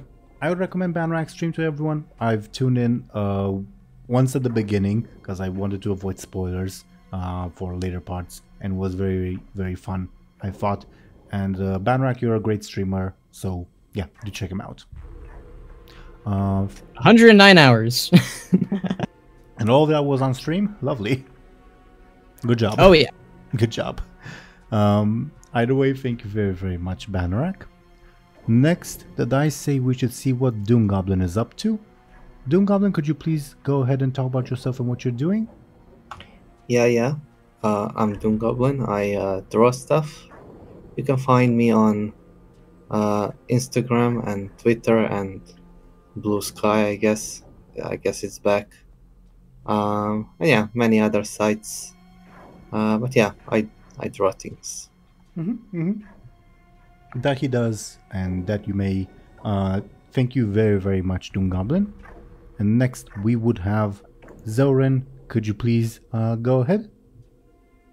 Hi, I'm Aaran. I make Lightning McQueen pajamas for Boxmas to wear as of late. That's about it. When I'm not doing that, I'm playing video games for 70 hours in like 2 days, which is cool because I don't think 70 hours is even in 2 days, but No. somehow I've managed. Yeah, she's a time manipulator in real life too. Spoilers. But apart from that, machinima sometimes, videos sometimes, Twitter all the time if you want to see me harassing Banrak. Yeah, where's the January video? I told you where the January video went. But the day I was gonna put it out, the thing happens. Like, maybe I don't want to do that. And now I have more stuff to show off, so I have to make more like videos. It's complicated, okay? It's a Oh process. no, seems like I'll have to post that screenshot. I already posted it on Twitter, like in October. But okay, you can post it again if you want. As my comeuppance for making fun of Bannerak. I'm not even making fun of Bannerak. I just posted a Jay underwater as overall in the scene.